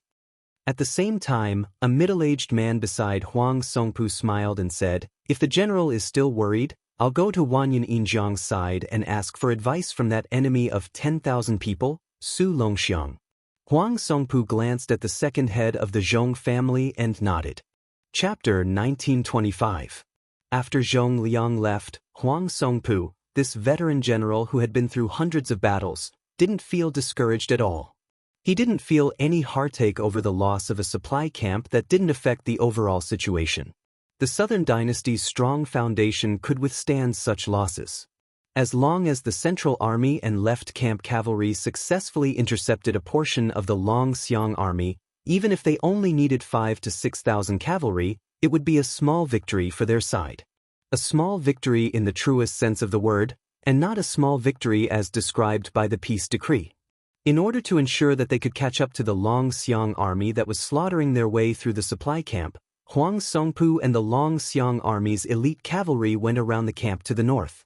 The Long Xiang army couldn't possibly escape all the way to the north. They had to return south to Qingcang. If the Long Xiang army's cavalry dared to escape from the pursuit, they would be seeking their own death. They could only be caught like a turtle in a jar by the Southern Dynasty's army that still had the advantage in numbers. Once Wanyan Yinjiang's elite cavalry destroyed the Ko Jianghuai reinforcements, victory would be in their grasp. This camp would become the graveyard of 20,000 Long Xiang army soldiers. Huang Songpu believed that the deputy general of the Long Xiang army, Li Mofen, wouldn't be so muddle-headed. In reality, the movements of the Long Xiang army that broke into the enemy camp were all within Huang Songpu's expectations. The Dragon Elephant Light Cavalry of the three cavalry forces naturally cut down the Beimang supply camp without any suspense. They killed anyone they saw and burned any rations they saw. Afterwards, they left the camp from the north. They didn't split up, but maintained their formation and went south along the left side of the Beimang camp. Coincidentally, they met the 38,000 Qilong Pass B cavalry. There were still 16,000 elite cavalry under Huang Songpu's direct command. After making a slight detour, they began to gallop over from the rear. Further south, Beimang's Western Army's infantry also began to move out of the camp and into formation. They were already moving to the right to intercept the Bailiang cavalry that was able to smoothly drill their way south. Further south, 20,000 plus elite cavalrymen of the A-ranked noble clans were facing off against the 10,000 Bailiang cavalrymen under Ko Jianghuai. According to the current situation, if the main force of the Long Xiang army wanted to cross the three lines of defense and avoid the pursuit of Huang Songpu's elite cavalry, they would have to pay a heavy price. When Wanyan Yinjiang urged his horse forward, he was really proud of himself. He was already imagining himself holding the head of Bailiang's Su Longxiang in one hand and the head of Ko Jianghuai in the other. He was already imagining himself stepping into the Western Imperial Palace where the Emperor was sitting on the dragon throne. He was going to become the first general of the Western Imperial Army to be conferred the title of King and Marquis by virtue of his military achievements. This person in his prime couldn't help but laugh out loud. Bailiang's Huang Manor, Ko Jianghuai. Where are your heads? Liuzhou's Linyao and Feng Xiang towns were surnamed Bailiang's Su or Beimang's Murong. They almost changed their city flags. Originally, Ma Liuka, who was the deputy general of Liuzhou and also held the military power of Fengxiang garrison, was originally a local tyrant of Fengxiang.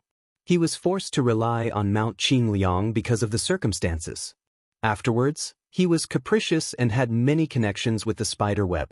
Finally, last year, he was surrounded and annihilated by the Dragon Elephant Army's Deputy General Wang Lingbao. Malyoka's personal cavalry was almost wiped out. Kai Anshan, who was the mayor of Lin Yao military town, was much more obedient. Furthermore, Chao Wei's cavalry passed by Lin Yao military town twice, and Xie Shibian took over Malyoka's command of the two towns. Kai Anshan completely closed his doors to visitors and retired from the officialdom. Under such circumstances, the newly appointed deputy general of Liuzhou, Xie Shibian, who was supposed to lead 20,000 monk soldiers from Mount Lantua to Qingcang City, suddenly split up his troops when he was halfway to Mount Fengxiang and Lin Yao. He personally led half of the monk soldiers back to Mount Fengxiang, while the remaining 10,000 monk soldiers were handed over to the Bodhisattva of 6 Pearls to be stationed in Lin Yao. The female Bodhisattva of Mount Lantua did not have any objections to this. After all, the 20,000 monk soldiers to reinforce Qingcang City was the decision made by Qingliang Mountain and the Protectorate General. Without the young lords or Chu Lushan's personal orders, the fixed route could not be changed. Now, whether it was Mount Lantua or herself, they were all tied together with the Su family. She did not dare to do anything unnecessary. If she delayed the battle, a Baoyang newcomer Xie Shibian could atone for his crime with his death. However, she would implicate thousands of believers in the western region and fall into a miserable situation. Because of this, she had a tit-for-tat argument with the young deputy general. She did not know the meaning of wasting 20,000 monk soldiers in 2 towns far away from the main battlefield of Qingcang City. Could it be that it was a common occurrence in the spring and autumn unjust war? But Xie Shibian, did you really think that these 20,000 monk soldiers were your direct troops? Did you want to maintain your dignity and wait for the right price to sell? At that time, Xie Shibian only calmly told her that the battlefield was ever-changing. Linking the western region and Baoyang's Lin Yao and Feng Xiang towns seemed to be the icing on the cake and dispensable. However, under some special circumstances, it was very likely to become the breakthrough point for Baoyang's surprise troops. Not only could it be used as a dangerous pass to cut off the retreat route of Yu Luan's Dao Division's Youqi and Chao Wei's cavalry, but it could also allow the Southern Dynasty's border army, which had never been a problem in terms of military strength, to comfortably rely on the 2 towns to expand their attack line to Qingcang City. Originally, the 2 towns were not enough to become the turning point of the war in Liuzhou. However, the current situation in Liuzhou highlighted the potential strategic significance of the 2 towns. It really allowed the old strategy of Baoyang's strategist, Li Yishan, to play a role.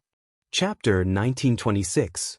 The female Bodhisattva had a profound understanding of Buddhism, but she knew that she was not good at military affairs, especially when Xie Shibian was a young military master who shone in the Guangling Taoist battlefield.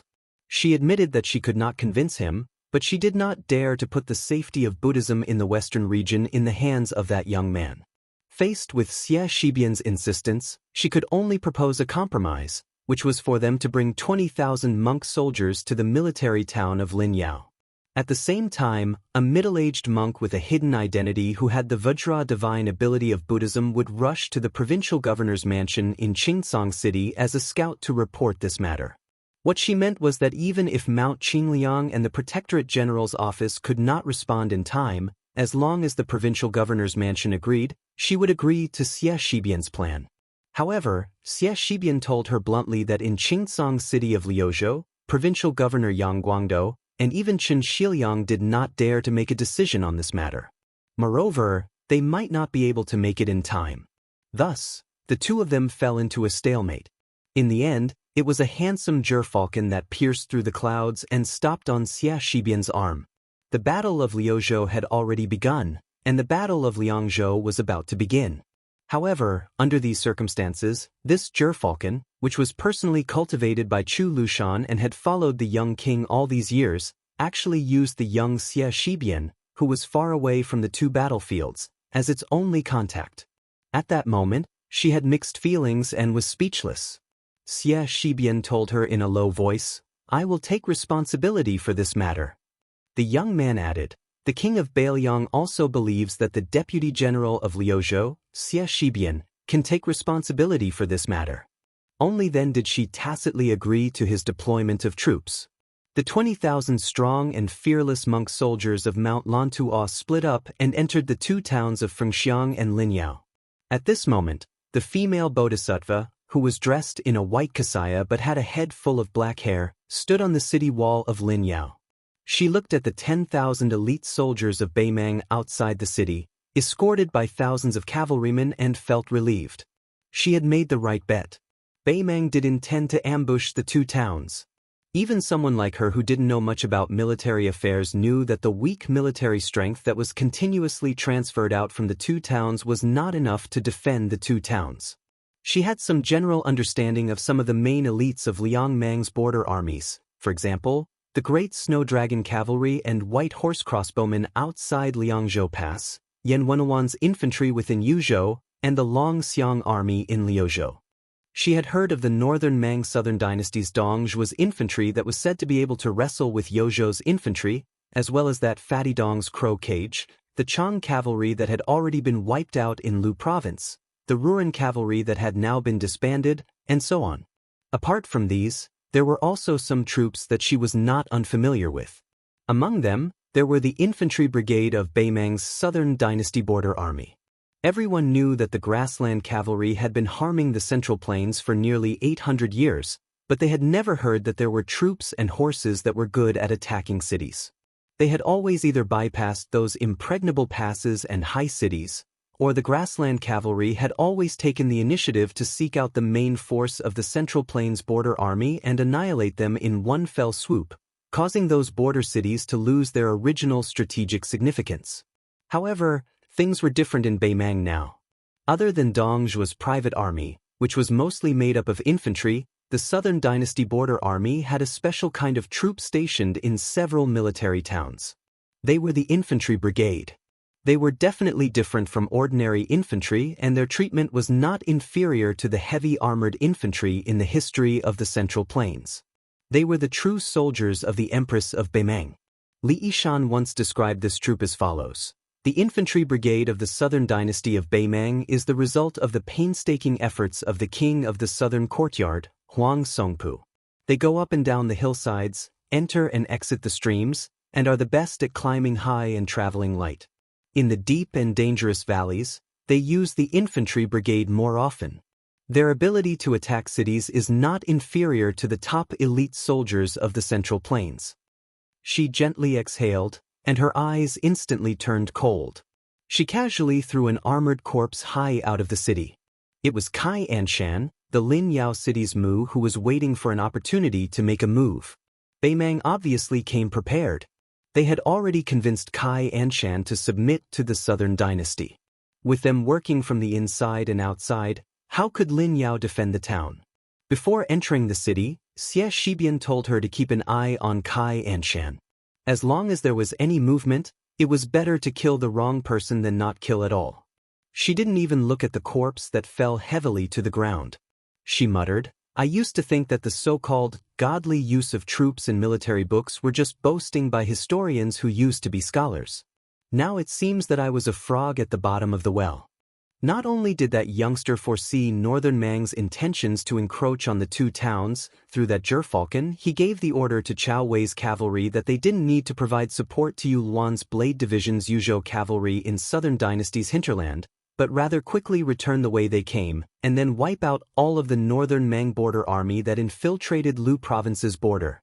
Such courage and decisiveness really made her, who was on the same side, feel terrified. Just in case, when things came to a head, one was one.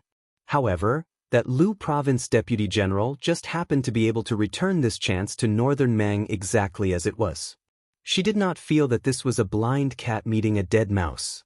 Among those who practiced martial arts, there were also exceptional geniuses who were unparalleled. It was the same for those who used troops. They became heroes that never appeared in the world. On the city wall of the Phoenix Legion town in Bailiang, which was the furthest out of the three towns in the west, Xie Shibian was wearing armor. His hand pressed on his cold blade, and his expression was cold. Even in such attire, this scholarly-looking young man gave one the feeling of a scholar. In a voice that only he could hear, he said in a low voice, Ko Jianghuai, you said in your early years that one day in a cavalry battle, you would fight as if you were using your cavalry to bully your infantry. The evaluation of the Liang dynasty was that since the Dafeng dynasty, he was called a Confucian general. He used the spring and autumn weapon armor Yi Baikue to win. After him, it was Chen Jibao. After Chen Jibao, Xie Shibian was the top Confucian general. The three of them each had their own strengths, and there was no difference in strength. Maybe because Xie Shibian was the only one who was still alive and held a high position in the imperial court, such a conclusion might not have been able to convince the masses. Even so, Xie Shibian's position in the hearts of the future strategists was already enough. Regarding this matter, Xie Shibian, who was in his twilight years, could only laugh to his close friends. In terms of using troops, I am far from Ko Jianghuai. Xie Shibian, Ko Jianghuai. To choose twin jade annulus. Today, he was Bailiang's twin jade annulus. Chapter 1927. For a cavalry army that didn't have the advantage in numbers to try and break through the three lines of defense that were tightly connected, especially when two of the lines of defense had large-scale cavalry forces, under normal circumstances, it was no different from a fool's dream. If one added on the fact that there were close to 20,000 elite cavalry chasing after them, the situation could probably be described as a land of death. It was precisely under this type of extremely dangerous situation that the Long Xiang army that was charging south began to change their formation. The vanguard cavalry that had most of their spears and lances destroyed slightly pulled back the front line. With Li Mofan at the head, everyone pulled out their blades and formed a conical formation. It was clear that they wanted to use the fastest speed to break through the Yi Longguan family's 38,000 cavalry. At the same time, roughly in the middle of the Long Xiang army's formation, a clear dividing line was stretched out. The 10,000 or so young and strong cavalry that slowed down their warhorses were gathered at the back. Almost everyone had a spear and lances in their hands. In a normal cavalry formation, rows of spears and lances were laid out horizontally in a swift and fierce line. The former formation was more used to tear apart the enemy's formation, at the same time slowing down the speed of the Beimeng cavalry to the greatest extent. The latter's vicious charge was more of a life-and-death struggle.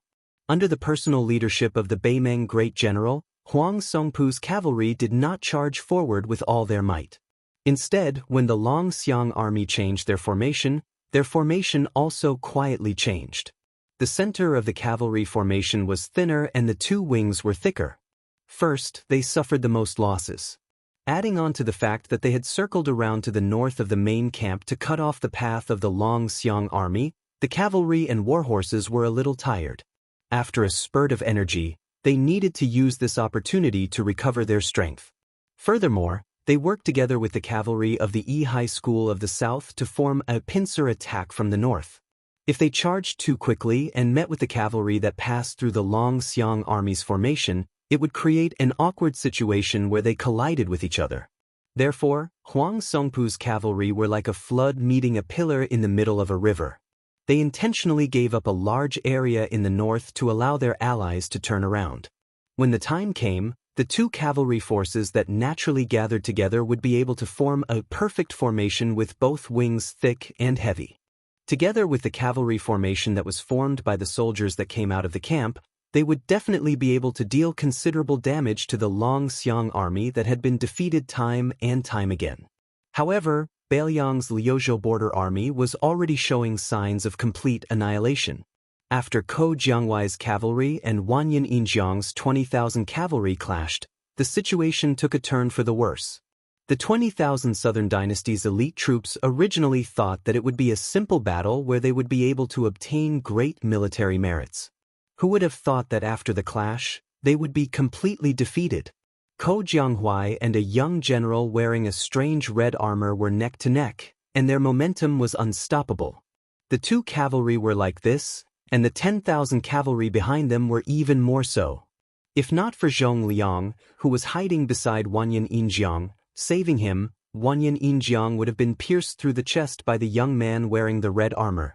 If not for the fact that the young man who won the title of Enemy of 10,000 in the Liangmang battlefield did not have any desire to fight, Even if Zhong Liang wanted to protect the second-in-command of the Longguan aristocrat clan, it would not be easy.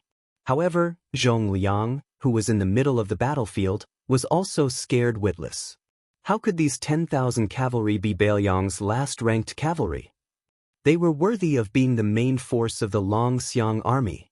Wanyan Yinjiang's 20,000 elite cavalry were like a piece of silk that was torn apart by a sharp weapon. After the clash, more than 3,000 of them were lying on the ground. This kind of heavy injury was simply unimaginable. Pull one hair and the whole body will be affected. Wanyan Yinjiang's elite cavalry was mysteriously unable to withstand a single blow, and it directly caused the hearts of the Bailiang's western infantry to waver. This was because as long as the Longxiang army from the north smoothly went south, it would form a situation where two cavalry armies would attack one infantry army from the north and south. This was enough to be fatal to the large formation where only the last-ranked men on the grassland would be reduced to infantry. In an instant, the situation changed, and victory and defeat changed hands. Although the 40,000 cavalry gathered at the E-gate of the Longguan Pass still gritted their teeth and tried to stop the Longxiang army from going south, when faced with the 25,000 Bailiang cavalry, they naturally didn't have the strength to do so. The iron spear of Li Mofan, who had killed no less than 30 enemy cavalry, had long broken apart. The 40 or so halberd pouches on both sides of his saddle had even been used up. Of the 40 or so corpses in northern Mang's supply camp, all of them had a short halberd stuck in their heads. Li Mofan, who was the vanguard of the cavalry formation, was the first to successfully kill his way through the enemy's formation.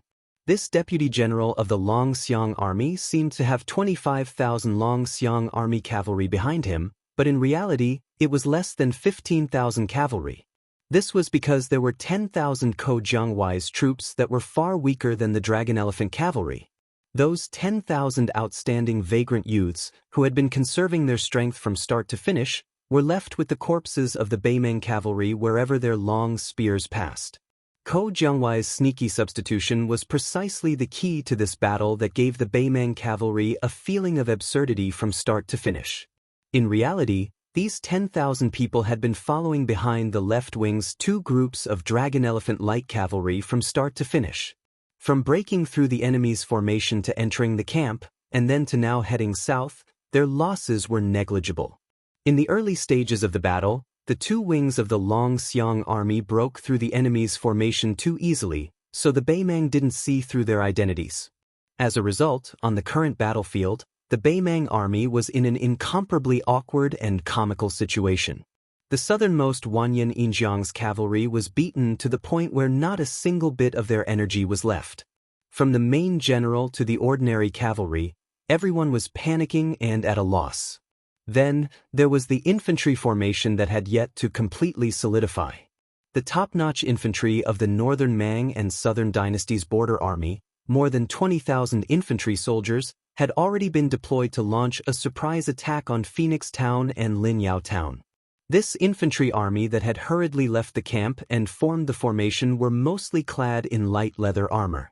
After all, they were not the heavy armored infantry that specialized in facing the grassland cavalry in the history of the Central Plains. Moreover, the original intention of this infantry army was to attack Qingcang City in Lu Province. How could they possibly be used to resist the frontal assault of the northern Liang cavalry? For this type of infantry and cavalry battle, the Beimeng infantry, be it in terms of equipment or training, were all abnormally immature. The men of the northern Mang grassland had always been the weakness of the men of the northern Mang grassland. They were naturally unfamiliar with the heavy crossbows that they were not used to.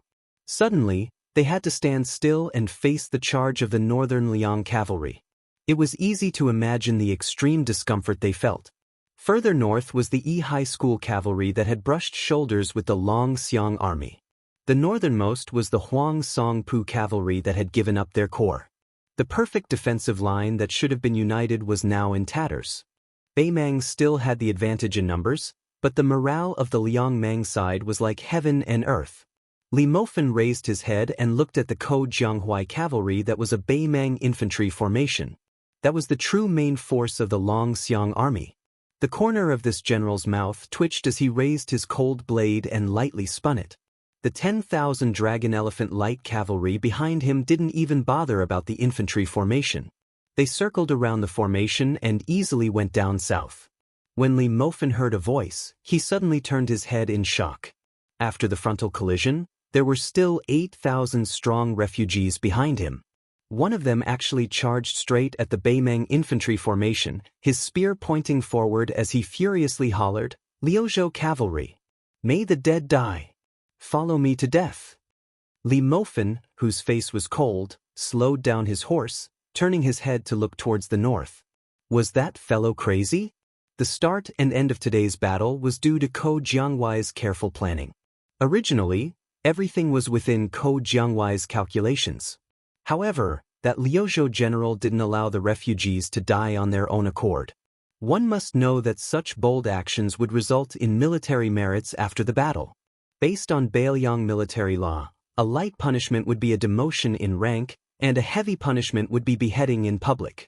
In Li Mofen's field of vision, he saw that when that rider was about to collide with the northern Mang infantry's barricade spears, he suddenly tightened his reins. That A-ranked warhorse from the silken pasture suddenly leapt high into the air. It jumped over the first 2 rows of spears that were slanted forward, crashing into both the man and the horse. The heavy fall of the horse's iron hooves trampled a Beimeng infantry soldier to death on the spot. The war horse that couldn't bear the heavy burden had its knees broken.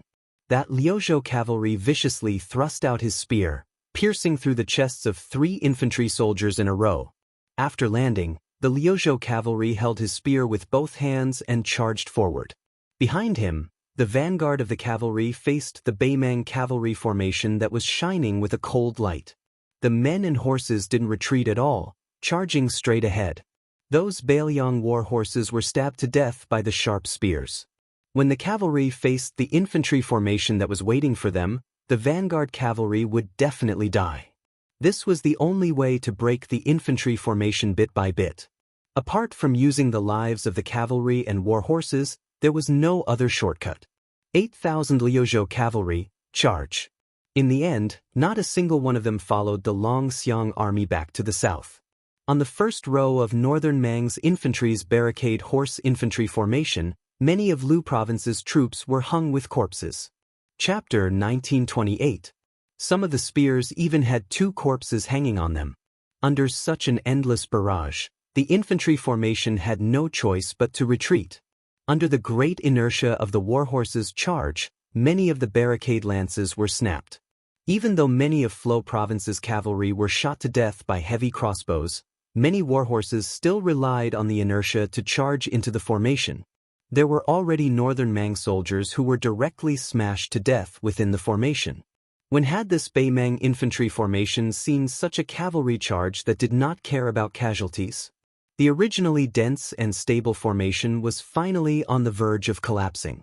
If this infantry formation was the type of heavy armored infantry born to counter grassland cavalry on the map of the Central Plains, the type of heavy infantry formation whose armor and tactics were at the peak of perfection, then under the premise of stacking up the formation, the long spears and many rows of shields stacked up the defensive thickness, supported by the rotation of bows and crossbows. Then even if this Liuzhou cavalry messed up the front line fearlessly, just the warhorse corpses that continuously fell to the ground were enough to form a new natural defensive line. At the same time, the entire formation moved back dozens of steps in an orderly manner, similarly not hesitating to use their lives in exchange for buffer time and strategic space. Then, even if the formation couldn't be as firm as it was at the start, its destructive power towards the charging cavalry was still shocking. Unfortunately, this was not the Battle of Miyun Pass. The Beimeng infantry commander was also not Xie Shibian, who used the horse blocking tactic to perfection. At this moment, after the horse barricade spear formation at the front was completely shattered, together with the chaos created by the Flo province cavalry who was the first to charge into the formation, the northern Mang crossbow infantry at the back were completely at a loss, not knowing how to respond at all. What was even more fatal was outside of this bloody battlefield.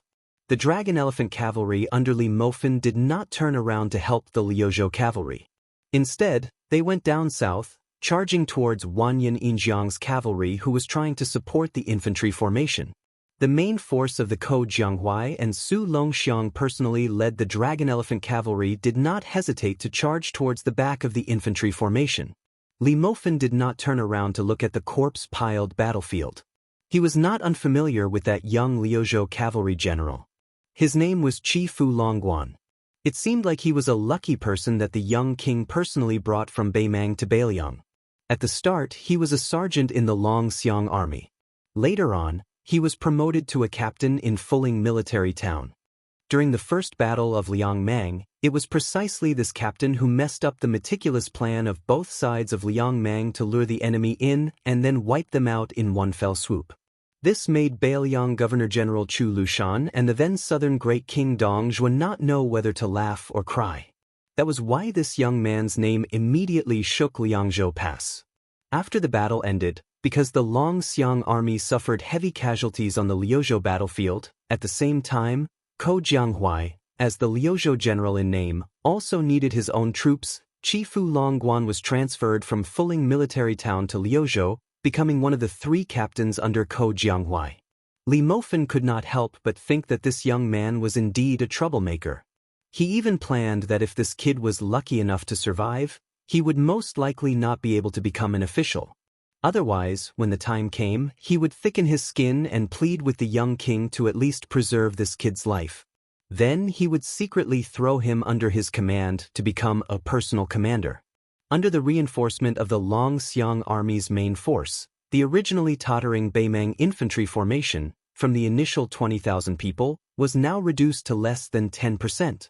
Once the infantry formation was broken by the cavalry, this was the case. However, out of the 8,000 Liuzhou cavalry, only 3,000 remained. That young cavalry general covered in blood at Chi Fu Longguan. He was picked up from the pile of corpses by Su Longxiang, who was like a death god. The 2 of them rode together back to the south.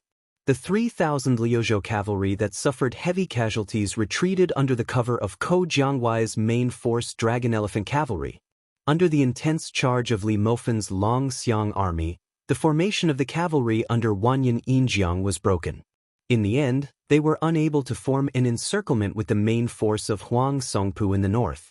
They could only watch as the Liuzhou border army broke through the encirclement. On the way back to the south, after the White Horse crossbowmen reported that the Beimang main force had no intention of chasing, the Liuzhou army stopped to rest.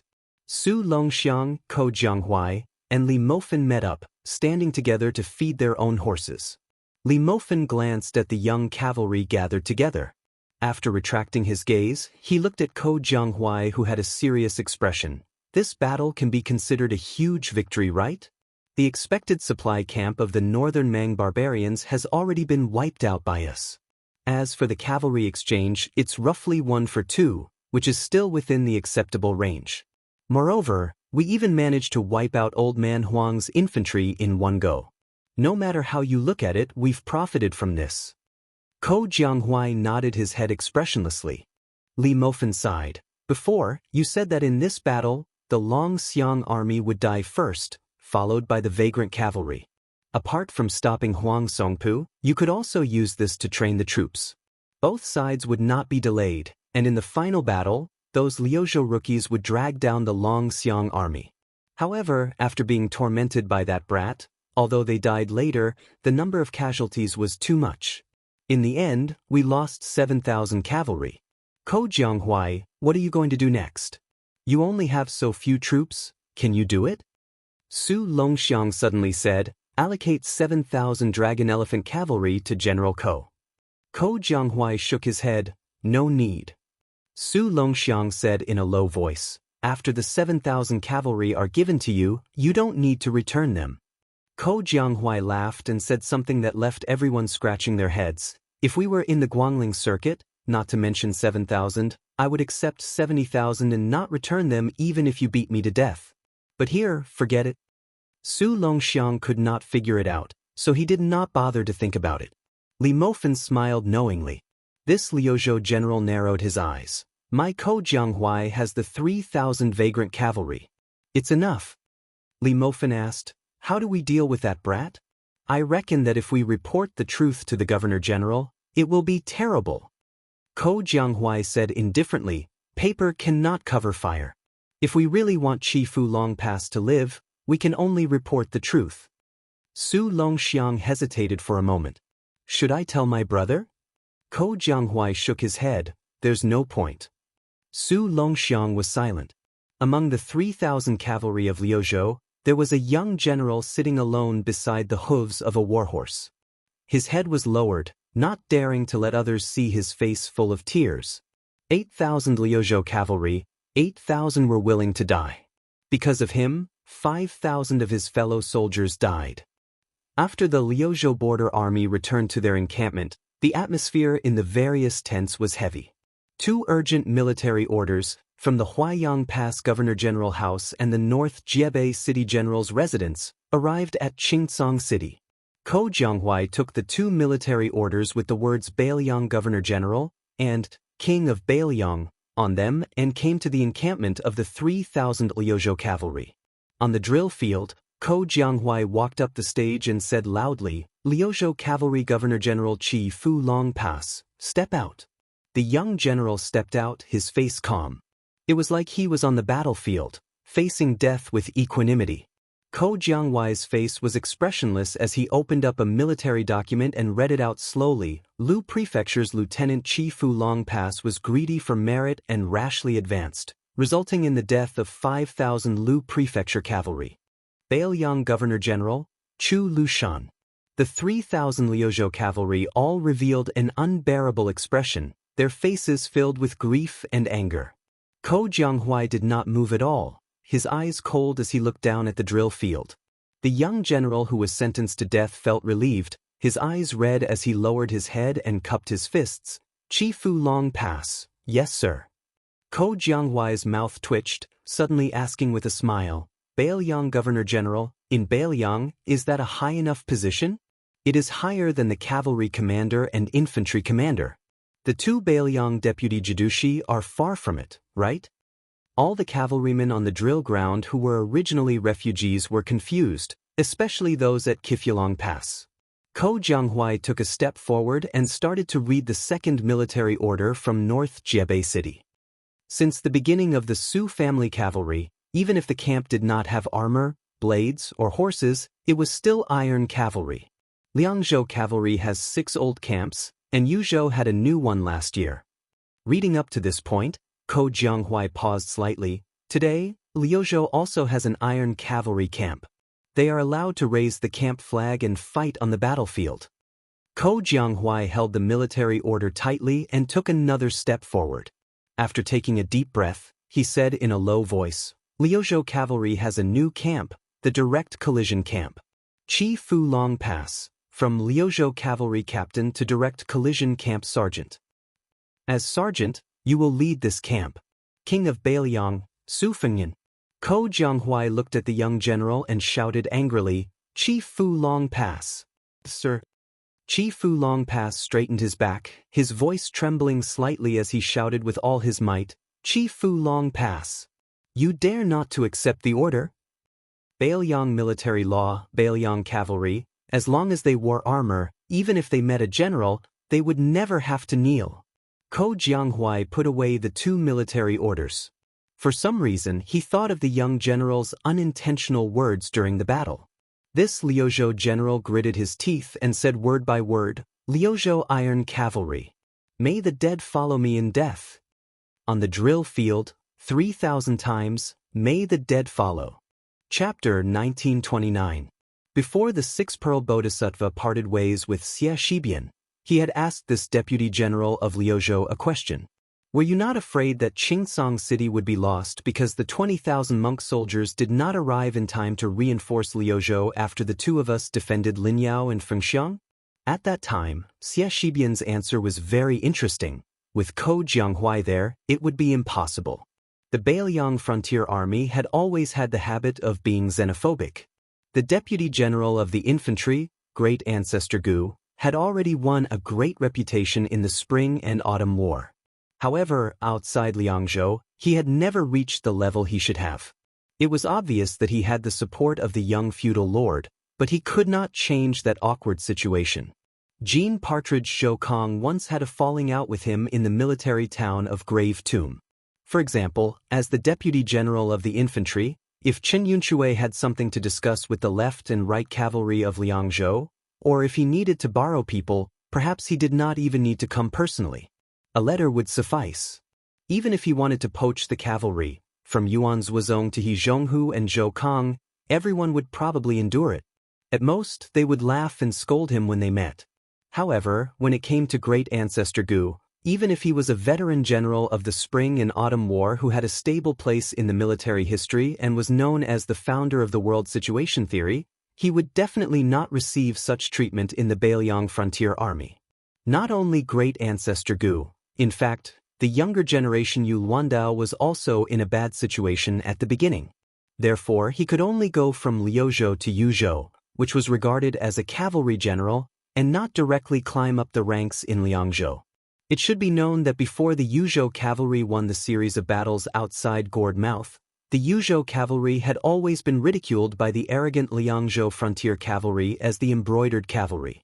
In private, they laughed that they were the daughter of the old general Yan Wenlun. After the first battle of Liangmang, General Ko Jianghuai of Liuzhou, who was the neighbor of the Longxiang army, the Longxiang army needed to replenish its troops. Whether it was He Zhonghu, Zhou Kong, or even the young cavalry general Chao Wei, who had never been to the border, all of the Liangzhou frontier cavalry had to do as the young lord wished.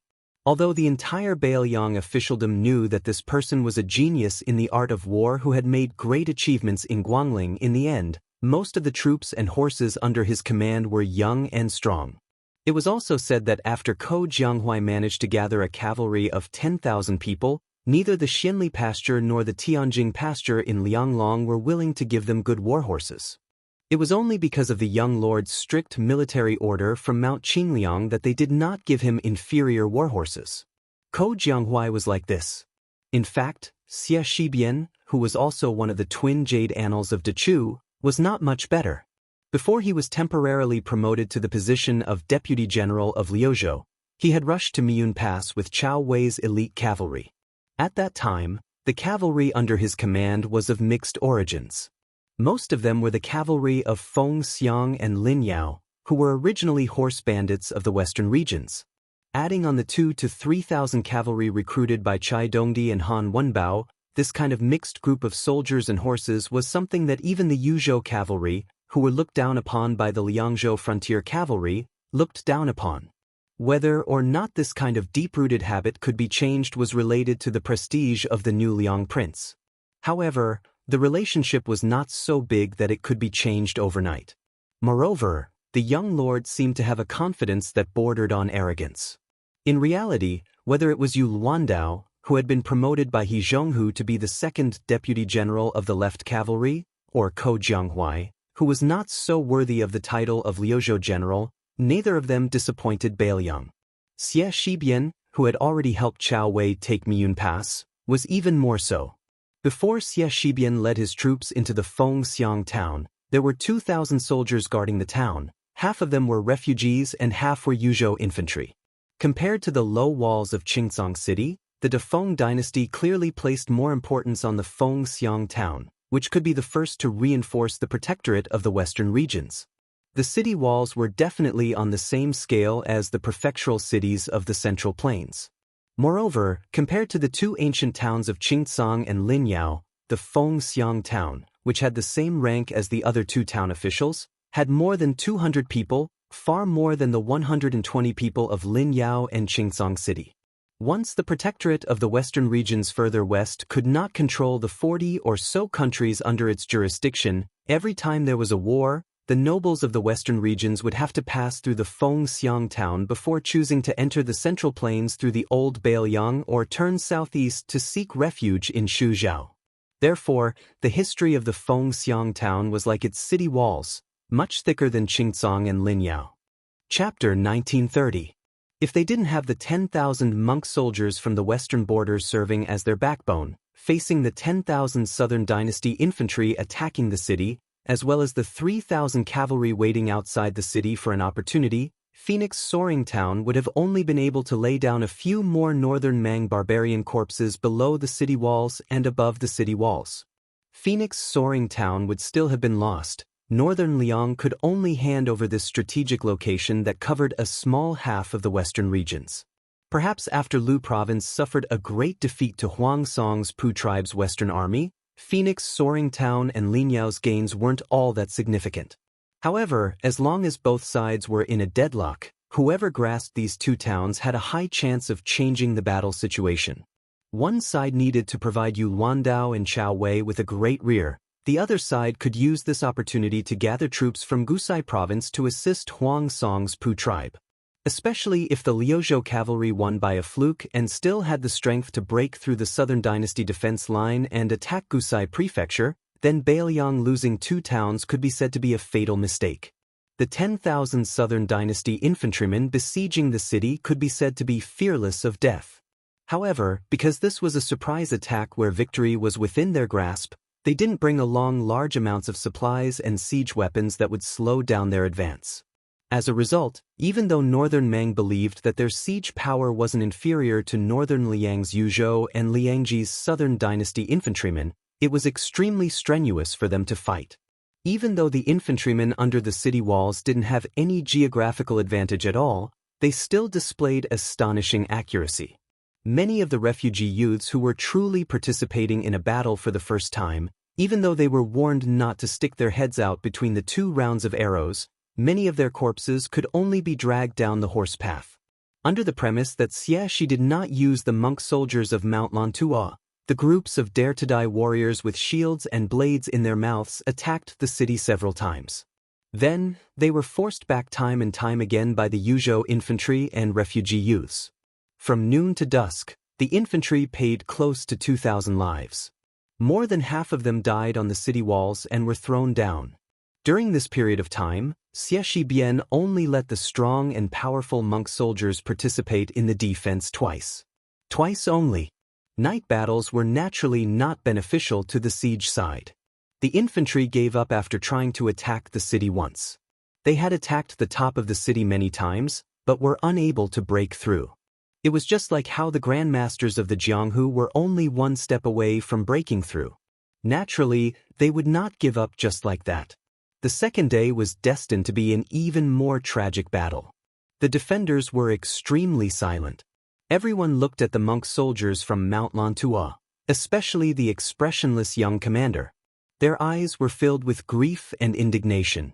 It was not that they were afraid of death, but as long as the young man with the surname Xie was willing to send 1,000 people to the front line, they could reduce the number of casualties. Even if there were only 500 people, it would be fine. That was why the next morning, when the Northern Mang barbarians sounded the siege bugle horn, a high-ranking officer who left from Yozhou's infantry to serve as Phoenix Soaring Army's guardian general said something to Xie Bian. Then, that middle-aged man whose shoulder was already penetrated by an arrow yesterday personally drew his blade and hurried to the battlefield. He had said that with a smile. "General Xie, don't worry. You can sit on the city wall and watch how the Bailiang frontier army repels the enemy." In the Liang army of the Central Plains, if one was a lieutenant or a general, they could be praised by others as a general. However, in Bailiang, only the old Prince Liang Su Shao had this honor. The cavalry and infantry Yuan Zhuozong and Yan Wenluan could not. The new and old Bailiang governor-generals Chen Jibao and Chu Lushan could not either. Apart from the Yuzhou cavalry that they had fought side by side with outside the pass, the new Liang prince Su Fengnian was rarely called a general. Most of the time, he was just called a prince. This was why Xie Bian was called a general with his surname. He definitely did not have good intentions. As the deputy general of Liuzhou and the general directly under Fengxiang and Linyao, Xie Bian did not seem to mind at all. His face was dark as he watched the general walk away. For the entire day, more than 2,000 wandering souls and wild ghosts were found by the Buba army in this foreign land. After the 10,000 infantry discussed with the cavalry general, they started to retreat. Of the 2,000 Bailiang border soldiers, only 600 were left. The general who had almost died on the city wall was dragged off his horse by a monk soldier.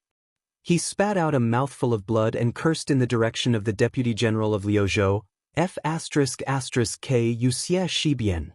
The remaining 600 people, apart from less than 100 old Yuzhou soldiers, were all refugees and young adults. Both sides were filled with hatred for the young man who did not move from start to finish. Just as Beimang was about to retreat, Xie Shibian ordered. Xie Shibian had already ordered, "Monk soldiers, follow me out of the city. No matter the cost, hold them back for at least 6 hours." This kind of action of not doing anything during a battle and then taking credit after the battle had not been seen in the Beiliang border, where military law was like a mountain. Xie Shibian did not explain a word. The middle-aged monk from Lantuo Mountain who had saved the general followed Xie Shibian down the city wall. He hesitated for a moment and finally asked, "General Xie, should we inform Linyao? Take them down along with the infantry?" This martial monk was a top figure in Lantuo Mountain. Whether it was in Buddhism or cultivation, he was very outstanding. One method could lead to 10,000 methods.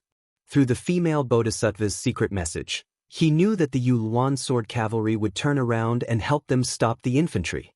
But for some reason, Xie Shibian shook his head, "No need." The monk could not understand, but he did not say anything. After all, Xie Shibian was the main general. The middle-aged monk had personally experienced the terror of Beiliang's military law. No matter how dissatisfied the 2,000 infantry were, no matter how close Xie Shibian was, they still fought to their deaths. He was just full of doubts. He had only heard of generals on the battlefield since ancient times. Other than a small group of people in history who were afraid that their achievements would shock the emperor, there were only a few who thought that their achievements were not great enough. This young man surnamed Xie was very strange. After Xie Shibian led the monk soldiers out of the city, he turned his head to look at the ruined city wall of Fengxiang and muttered to himself, "Refugees, refugees, people of Liuzhou, exiled people? Sir Li, you are so ruthless in your use of troops, so amazing in your use of troops. 20 years ago, you were talking about war on paper, but it is still better than us fighting now." Chapter 1931. She hesitated for a moment and then said to herself with a miserable expression, "After the Battle of Heluku, you ordered him to lead the cavalry to reinforce Yang Yuanzhong. I was very worried about the safety of this one-track mind. So behind your back, I successfully convinced father who had the same worries. I planned to help him enter one of the 2 iron cavalry of the king's tent and become the main general of the Yelu heavy cavalry. But in the end, when father's operation had taken shape, that bastard Yelu Chukai would not agree no matter what. He said that if I forcefully moved him away from brother-in-law, he would run away from home. He might as well take off his armor and go to the Jianghu of the Central Plains by himself. Dong Zhuo clenched his fists. "I only know about this now." Dong Zhuo looked into the distance. "But if I had known earlier, and if Yelu Chukai had agreed, I definitely wouldn't have stopped him. But if he didn't want to leave, I wouldn't have persuaded him." Dong Zhuo continued, "The men of my Dong army are the most sought-after soldiers in the entire grassland. No one is worried about their future. As long as they want to move, they will at least be promoted by 1 rank.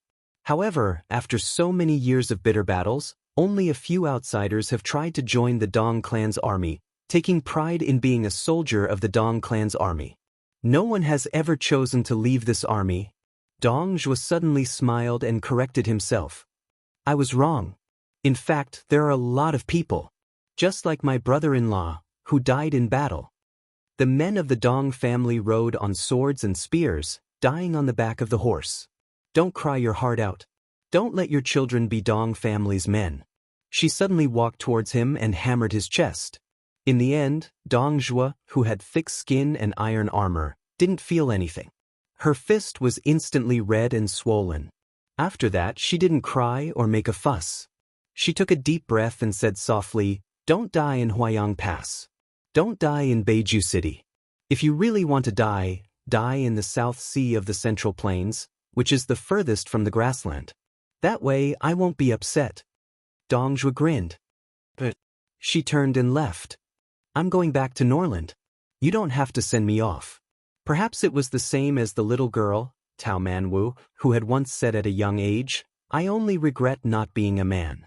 Otherwise, I would definitely be a marquis of 10,000 households."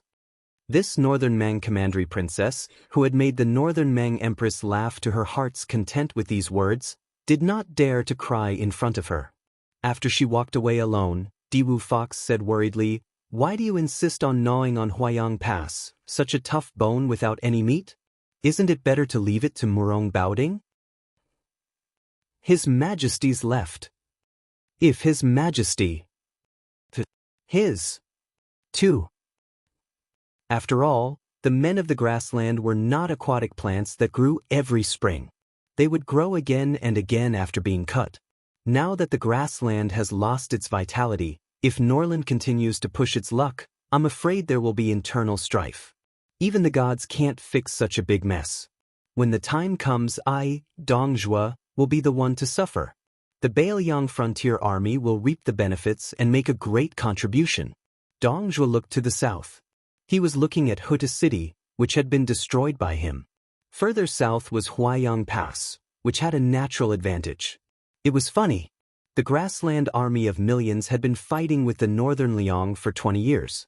When Old Tu was still alive, the number of times the border army of the southern dynasty had seen Huta City could be counted on one hand. It was not until Su Zhao's death that Dongjue finally grasped power. Northern Mang's horse hooves had stepped on the ground to the south, but they had only advanced a little. But now, the 10,000 light cavalry of Bailiang's Yuluan Saber Division had followed the great Snow Dragon cavalry in the early years and once again entered the hinterland of the southern dynasty. Dongjue pointed to the south and said to his wife, "In the Huayang Pass, there is a fatso who is fatter than me. It is said that the Liyang imperial court has always claimed that the battle between me and Fatso Chu was over." This Tu's adopted son said some rebellious words, saying that the world's cavalry was only divided into the Su family's iron cavalry and all the other cavalry forces. In fact, the truth was not like that. It was just that the Bailiang frontier army was so conceited that they gladly accepted the Liang civil official's slander and took it as a compliment. Dongjue did not retract his arm and kept pointing to the south. With a gloomy smile, he slowly said, "Chu Lushan did say some words at that time. I remember that guy was sitting high on the horse and pointed the tip of his iron spear at me. He laughed and said, 'I heard that you are called Dongjue?' My adoptive father had some concerns and could not use his full strength. Therefore, Chen Jibao and Yuan Zhuozong were too lazy to play with you. I, Chu Lushan, had nothing to do and came to fight with you. Otherwise, with your little ability and your lousy troops." Dongjue did not speak for a long time. The fifth fox curiously asked, "What happened next?" Dongjue retracted his hand and said resentfully, "Then, I was seriously injured and fainted." Dongjue seemed to feel a little embarrassed. He lowered his head and made a face at the little girl Tao Manwu. The little girl, whose face was full of tears, clenched Dongjue's wrist tightly. She was not amused. Instead, she was about to cry. The little girl looked up and choked with sobs, "Uncle Dong, don't die." In the mind of this child with a rough life, she was like a jinx who always killed the people closest to her, from her father Tao Qianji to Yelu Chukai. Who would be next? So she was very scared. Dongjue squatted down and stretched out his big hand that was full of calluses and used to wiping the tears of the little girl. "Little Manwu, don't cry. Bad people like Uncle Dong have the longest life. Even the king of hell is not willing to accept them." Hearing this, the little girl's tears flowed down even more. Because in her mind, Uncle Dong had always been the second best person in the world, after her father. And the guy who was once regarded as the best person in the world could only be quietly lowered to the second. Dongjue did not know how to persuade her, so he let her sit on his shoulder. After standing up, they looked to the south together. Dongjue said softly, "Don't worry, Uncle Dong will take you to see him for the last time." Tao Man will put her little head on Dongjue's big head. Dongjue asked softly, "Little Manwu, how do you hum that ballad? Uncle Dong always can't remember the words. Your little uncle used to sing it in front of me, but he sang it very badly. Little Manwu, why don't you teach him one last time?" The little girl gave a heavy hum, but there were too many tears and too much crying. She did not speak immediately. Dongjue was not in a hurry. For no reason, he remembered a passage of scripture. This Beimang general who killed people like scything flax put his palms together, bowed his head and recited piously, "Convert to Buddha and not suffer from all the sufferings of reincarnation. Convert to Dharma and enjoy the blessings of 3 lives. Convert to a monk and not fall into the evil path of reincarnation." At the same time, Tao Man's tender voice also sounded lightly above Dongzhu's head. "The grass grows next year, the geese go and come back. The spring breeze blows this year, will the young master return? The green grass on the green flagstone, the man in green on the green flagstone bridge, humming the tune of Jinling. Whose daughter bows her head and smiles? The yellow leaves fall this year, year after year. The autumn wind rises next year, will the wife be there? The yellow flowers in the yellow river flow yellow, the yellow flowers in the yellow river city fluttering yellow butterflies. Whose son's sword is in the sheath? The sword is still in the sheath. The young master has not returned." For many people who were still alive on both sides of Liang Mang, this was the case. However, perhaps in the eyes of the Central Plains, the 3 kings rebelled together. Their war seemed to come for no reason. It was just those Bailiang barbarians and Beimang barbarians. The deaths there were justified and justified. On the yellow sand of the Longyan plain, the fat man who was still carrying little Manwu on his back put down his palms and said in a low voice, "Chu Lushan, since you want to die, then I will generously accept your 300 pounds of meat." The Huayang Pass, which controlled the main road to the south, was divided into inner and outer cities. The overall terrain increased toward the south, especially the inner city, which was built on the cliff and the city walls were made of stone. When Bailiang built Huda City, the most magnificent city outside the Northwest Pass, most of the stones were taken from the Zhonglong Mountain in Lingzhou. Later, they found that there were still 30 to 40% of the huge stones left, so they moved them all to Huayang Pass, which was far from its current scale at that time. After more than 10 years of continuous reinforcement and accumulation, a large number of weapons and provisions were stockpiled. As long as the outer city was not lost, there was no need to worry about the water source. Huayang Pass was less strategic than Huda City and harder to break through. In fact, it was more difficult than Huda City, which was the first city at the border of Liang before North Resisting City was built. Therefore, when Chu Lushan insisted on building the protectorate office in Huayang Pass, which was far away from Liangzhou City, Su Fengyan did not have much objection. But after the shattered Huda City lost its defensive significance, Su Fengyan and Mount Qingliangshan both requested that Chu Lushan retreat to North Resisting City, but Chu Lushan still insisted on defending Huayang Pass to the death. It was hard to imagine that this valiant general who had led more than 1,000 cavalry to conquer Shu, who had led more than 8,000 Yelyuo cavalry, had maintained a low official rank after taking root in Bailiang without any complaints, wholeheartedly living a life of luxury and extravagance. He claimed that he liked fine wine, beautiful women, gorgeous clothes, great horses, famous cards, strange flowers, and luxurious travel. After he became the Protector General of Bailiang, he suddenly changed his position and remained motionless outside the barren and desolate pass.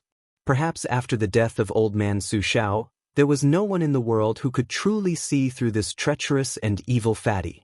On a tower in the inner city of Huayang Pass, a fat man as fat as a small mountain rested his hands on a quiver of arrows, saying nothing. He had enemies all over the world, but he had no friends. He rubbed his neck and said with a smile, "What a great head." Chapter 1932. The sky was high and the ground was wide. The clouds hung low as the sun set in the west. The sunset glow was especially dazzling. There were less than 100 riders galloping north. It was as if their heads were covered with the most beautiful and bright Sichuan brocade. When this group of horses approached the military town of Grave, there were still a few northern Mang horsemen who stopped their horses on the high slope. After weighing the disparity in numbers between the two sides, in the end, they didn't charge forward to kill. Earlier, the crossbowmen of Liang province had truly struck fear into the hearts of the northern Mang horse guards. Not only were the 3 elite scouts almost completely wiped out, even the commander of the Ruran cavalry, Hong Jingyan, and that relative of the imperial family, Yelu Chu Kai, had fallen on the battlefield. Although the southern dynasty had already received news that all the crossbowmen had been transferred to the battlefield of Liuzhou, once bitten, twice shy. They did not dare to let down their guard. One of the main generals of Beimang's southern expedition, the head of the Orange Province, Murong Baoding, had strictly ordered his riders to retreat when they encountered the enemy. He did not care about the crime of retreating without fighting. Those who dared to engage in battle without permission would suffer 1 casualty per troop. Afterwards, the leader of each troop would be beheaded. If 3 or more people died per troop, the leader of each troop would be beheaded. The 100 or so cavalry that did not wear the armor of the Northern Liang Border Army also did not pay any attention to the groups of scouts from Orange Province who had retreated after smelling the scent of blood. They continued north without stopping, and did not have any intention of entering the military town of Grave Tomb. They continued north along the perimeter of the military town. In this strange cavalry formation of 2 riders side by side in a long snake formation, there were about 80 riders. All of them carried swords and urged their horses forward. Clearly, they were not the Beiliang frontier army who would not take out their sabers without permission. One rider spurred his horse forward and came to the side of the only rider with a cold saber at his waist. He said with some annoyance, "Surnamed Su, even a mosquito leg is meat. We've encountered 8 or 9 groups of Beimeng riders along the way. If you allowed us to act, we would have killed at least 40 to 50 of them. What's wrong? Is your Mount Qing Liang really so poor that you can't even afford to pay the reward of this little bit of military merit? Even if we take a step back and let's say we owe them the money first, killing 40 to 50 Beimeng scouts will probably save some of your Liangzhou cavalry. How did you become the king of Beiliang?" Su Fengnian continued to look to the north without slowing down his horse. He explained patiently, "Dongzhuo's army is about to attack Huayang Pass. If we delay here for a moment, Beiliang might." Wu Luding, the current sword crown of Wu family's sword tomb, interrupted the young vassal king and said, "Even if you arrived at Huayang Pass earlier, could you move the entire pass to North Reject City? Huayang Pass and the Protectorate General don't have legs. They can't run away. After all, after you became a great grandmaster, you became arrogant and looked down on those weak people. You only have eyes for people like Tuoba and Hong Jingyan. Otherwise, you wouldn't be willing to fight, right?" Not far behind them, a Wu family swordsman said in a strange tone, "A great grandmaster should have the demeanor of a great grandmaster. His Highness is arrogant and has his own confidence. What's wrong with that? A land immortal can stomp hundreds or thousands of ants to death. Wouldn't he be afraid of dirtying the soles of his shoes?" Wu Luding rolled his eyes. He didn't want to argue with the Xiong Ho behind him. He couldn't help it. Even in the Wu family's sword tomb, where the family's sword art was the world's sword art, only the old ancestor could slightly suppress Demon Zhu. No matter how conceited Wu Luding was, he still had to admit that there was still a gap between him and Zhu Huang in terms of cultivation and attainment. The Wu family's ancestors had long established a family rule. The length of the sword qi determined the size of the principal. Although Wu Liuding's skin was not thin, he didn't go to the extent of arguing with Zhu Huang. However, if Cui Hua, who carried the ancient sword Su of Gojoseon, was willing to join forces, Wu Luding was confident that he could beat Demon Zhu into a pig's head. Unfortunately, Cui Hua was a sword attendant. According to the Wu family's unshakable rules, she couldn't participate in the competition between Sword Crown and other Jianghu people. To put it bluntly, a sword attendant was someone who specialized in collecting Sword Crown's corpse. Su Fengnian smiled and shook his head. He didn't continue to explain. Some Beiliang's family matters couldn't be explained to these Wu family swordsmen, who had left behind the teachings of their ancestors. Don't seek the wall of Lianqing, seek the killing sword. Su Fengnian's mood was much heavier than what he showed on the surface. Chu Lushan refused to leave Huayang Pass. He only gave one sentence to North Resisting City. "Whether I, Chu Lushan, am at Huayang Pass or not, the situation on the battlefield outside Liangzhou Pass will be completely different." Su Fengnian understood the meaning behind these words, but he still hoped to fight for one last time, to fight for it in person. Not as the master of the 300,000 Beiliang cavalry, not as the vassal king, not as the Beiliang protector general, but as the eldest son of the first wife of Su Shao, to meet Lu Qiu'er, who had killed his foster son. The reason why he was so nonstop was because Su Fengnian knew very well that once Dong Zhuo personally appeared outside Huayang Pass, Chu Lushan would definitely not leave. Su Fengnian couldn't just knock Chu Lushan unconscious and tie him up back to North Resisting City. It was meaningless.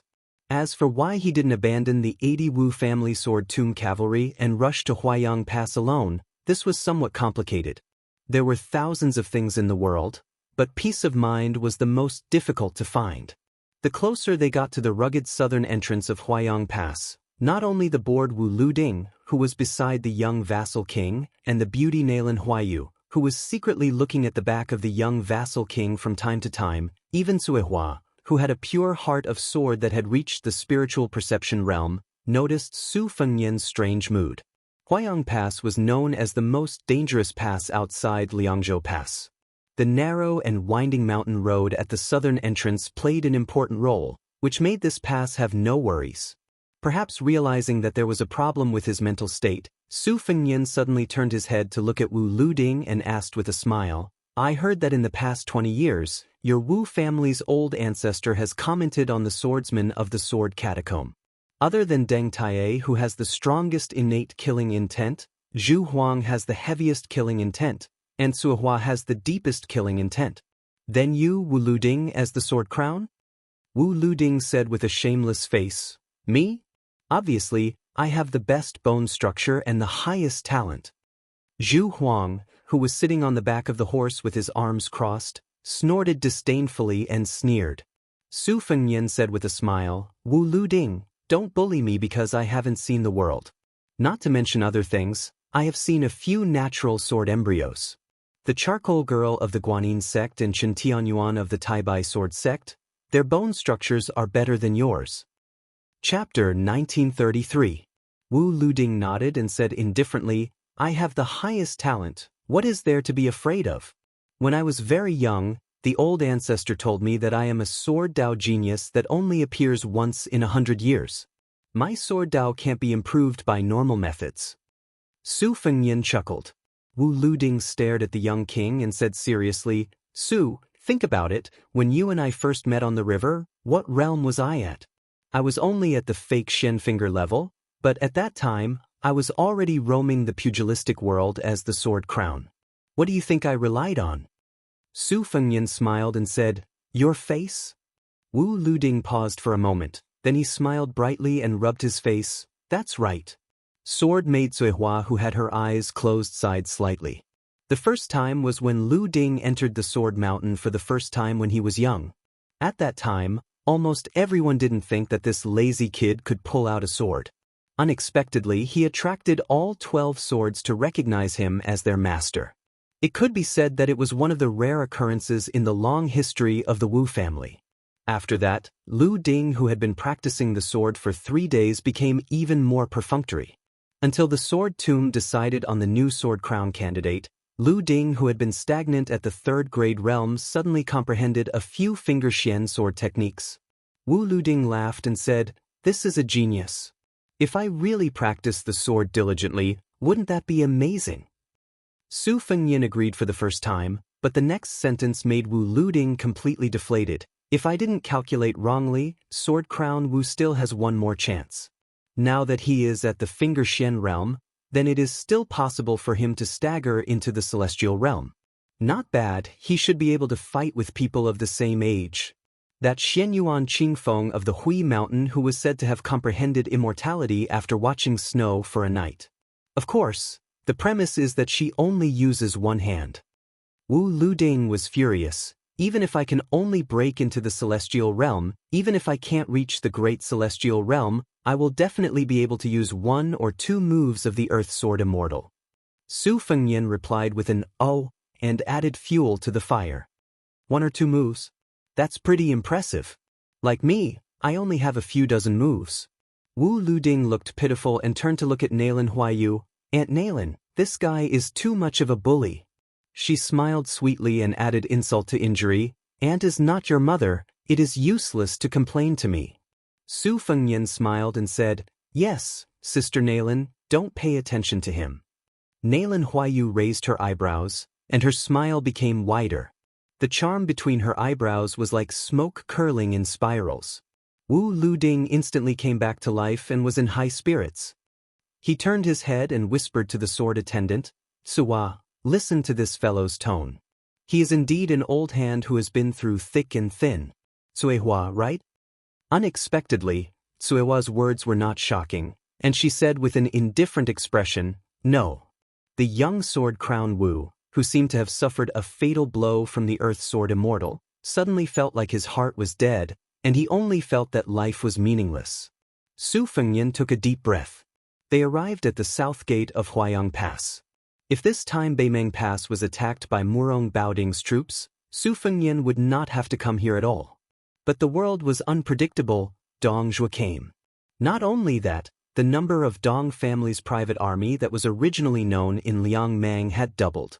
In the first battle of Liangmang, although Dong Zhuo's private army did not suffer serious damage, it was not light. Moreover, the matter of Dong Zhuo's private army had always been a joke in the Beimeng Southern Imperial Court. It was rumored that after the old woman met the little fatty who liked to call her sister emperor, she smiled and told him personally, "Fatty Dong, you can have a private army in the Southern Imperial Court, but don't mess around with 100,000 people. If you cross this line, it doesn't matter, I will promote you and let you go to Norland to be a general." No one knew if the rumor was true or false, but after that, Dong Zhuo's cavalry and infantry armies were maintained at around 60,000 people and did not exceed 80,000 people at their peak. This time, when Dong Zhuo submitted a letter to the Beimeng Empress requesting to attack Huayang Pass, it was as if overnight, 80,000 grassland cavalrymen had poured into the camp of the Dong family's private army. In addition to the 10,000 Ruren cavalrymen that the old woman gave him. The scale of Dong Zhuo's private army had far exceeded that of all the generals including Tuoba, Huang Songpu and Lu Ge, and it was superior to Beimeng. Now, the two imperial courts of Xijing and Norland must be shocked and confused at the same time. Was this fatty Dong, who secretly possessed such a terrifying amount of wealth, going to rebel or not? At this moment, in the vision of the Wu family swordsmen outside Huayang Pass, a fatty with a flattering face stood at the gate, like a small mountain standing in front of the gate. In the 20 years of war at the border of Beiliang, there was a different kind of person who was best at flattering. Li Gongda liked to flatter Su Shao, and his skill had reached the point of perfection. There was a fatty who won the title of Chu Basha in poetry, and he liked to flatter His Royal Highness, and did whatever he could to disgust him.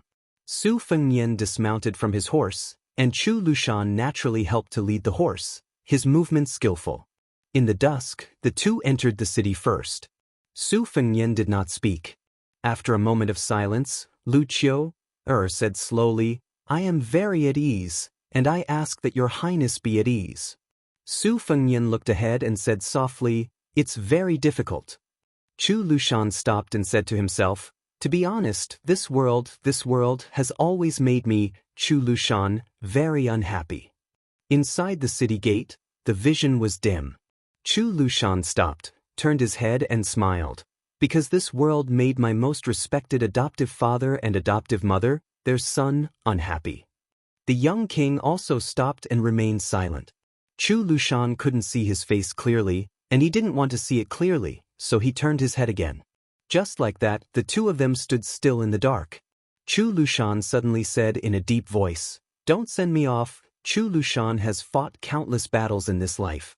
Every time I bring someone to die, I don't need anyone to send me off, and I don't want anyone to collect my corpse." Chu Lushan strode forward, walked out of the city gate, and looked up at the sky.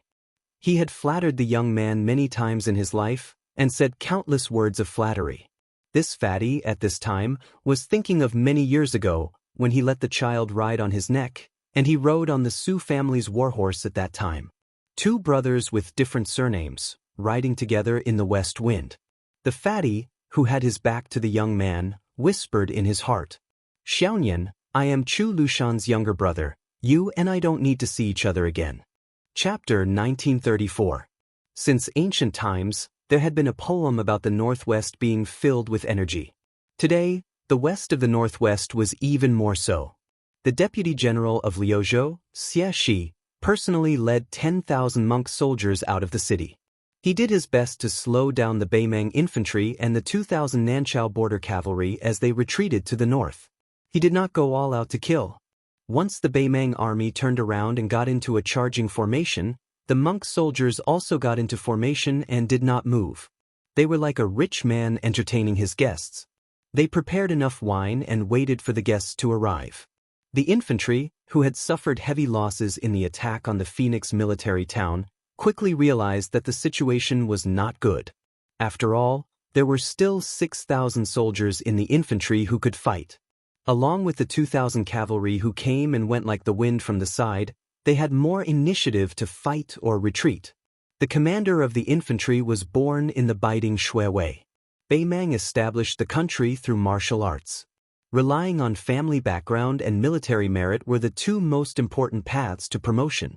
To be able to become one of the 3 generals of the infantry, he might not be a genius in the art of war, but he was definitely not a mediocre person who relied on his family background to gain power.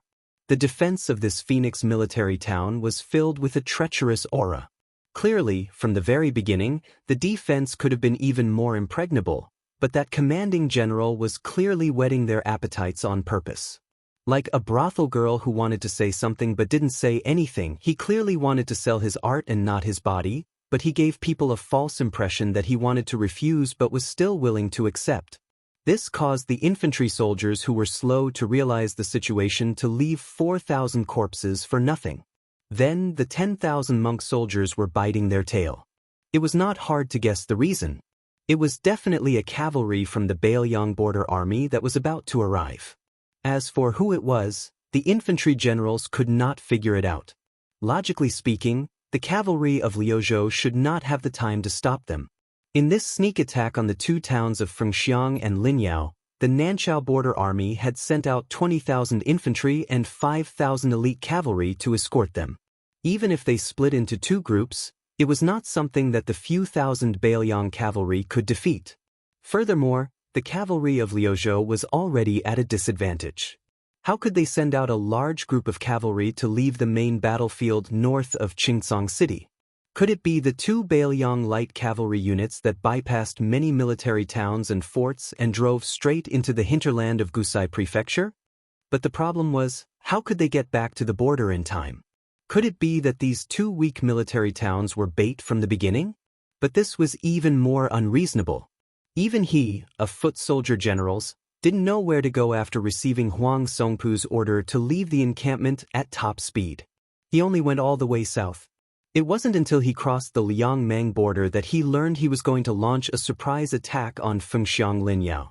During this period of time, the confidential spying report in his hands said with certainty that the 20,000 monk soldiers of Mount Lantua should have passed through Fengxiang Linyao and headed straight for Qingcang. Or was there really an immortal who could predict the future in Mount Qingliang and the Protectorate General's office in Beiliang? Faced with the relentless attacks of the 10,000 monk soldiers of Mount Lantua, the foot soldier generals felt extremely sullen. If they really didn't care about anything and fought to the death, they had no chance of winning. They were just waiting for death, waiting for Beiliang's cavalry to arrive and cut off their heads. But if they didn't fight, those bald monks who were shockingly strong and didn't fear death were really unscrupulous. Every once in a while, there would be 200 to 300 monk soldiers who didn't care about the exhaustion of their physical strength. They would take up the role of daredevils and viciously bite their butts. The most annoying thing was that before the monks of Mount Lantua left the city, they had probably emptied the armory of Fengxiang Linyao and brought no less than 2,000 light crossbows with them. From the number of arrows in the monk soldiers' quivers, there were no less than 40,000 to 50,000 arrows. In terms of accuracy, it was considered sparse and ordinary. It couldn't even compare to the bows of the grassland men riding on the bumpy backs of their horses. However, the strength of the infantry formation was always in the word density. In addition, the monk soldiers were all strong and sturdy. Each of them pulled their bows like a full moon. What accuracy did they need? The most terrifying thing was the fighting style of the young Liuzhou general.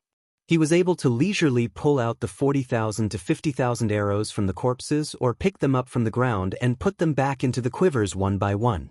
This made the 2,000 elite cavalry of Mount Lantua, who were unwilling to wait for death and had launched 3 rounds of charges, unable to fully utilize the innate advantage of cavalry in field warfare.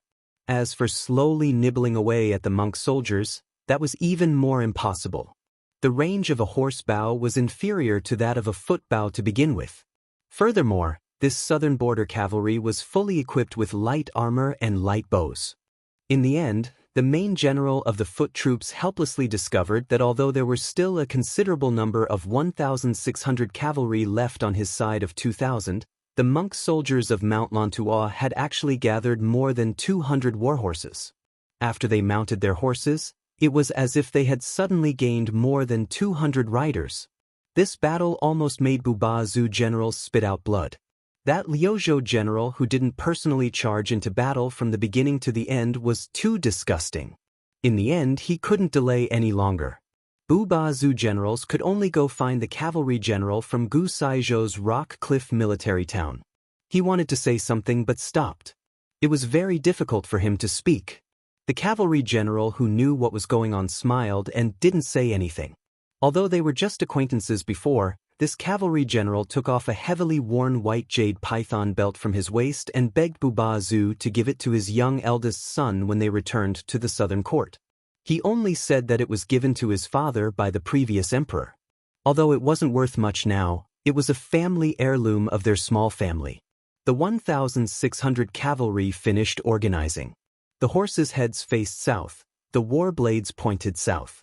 The cavalry general turned his head and watched as Bubazu quickly left the battlefield.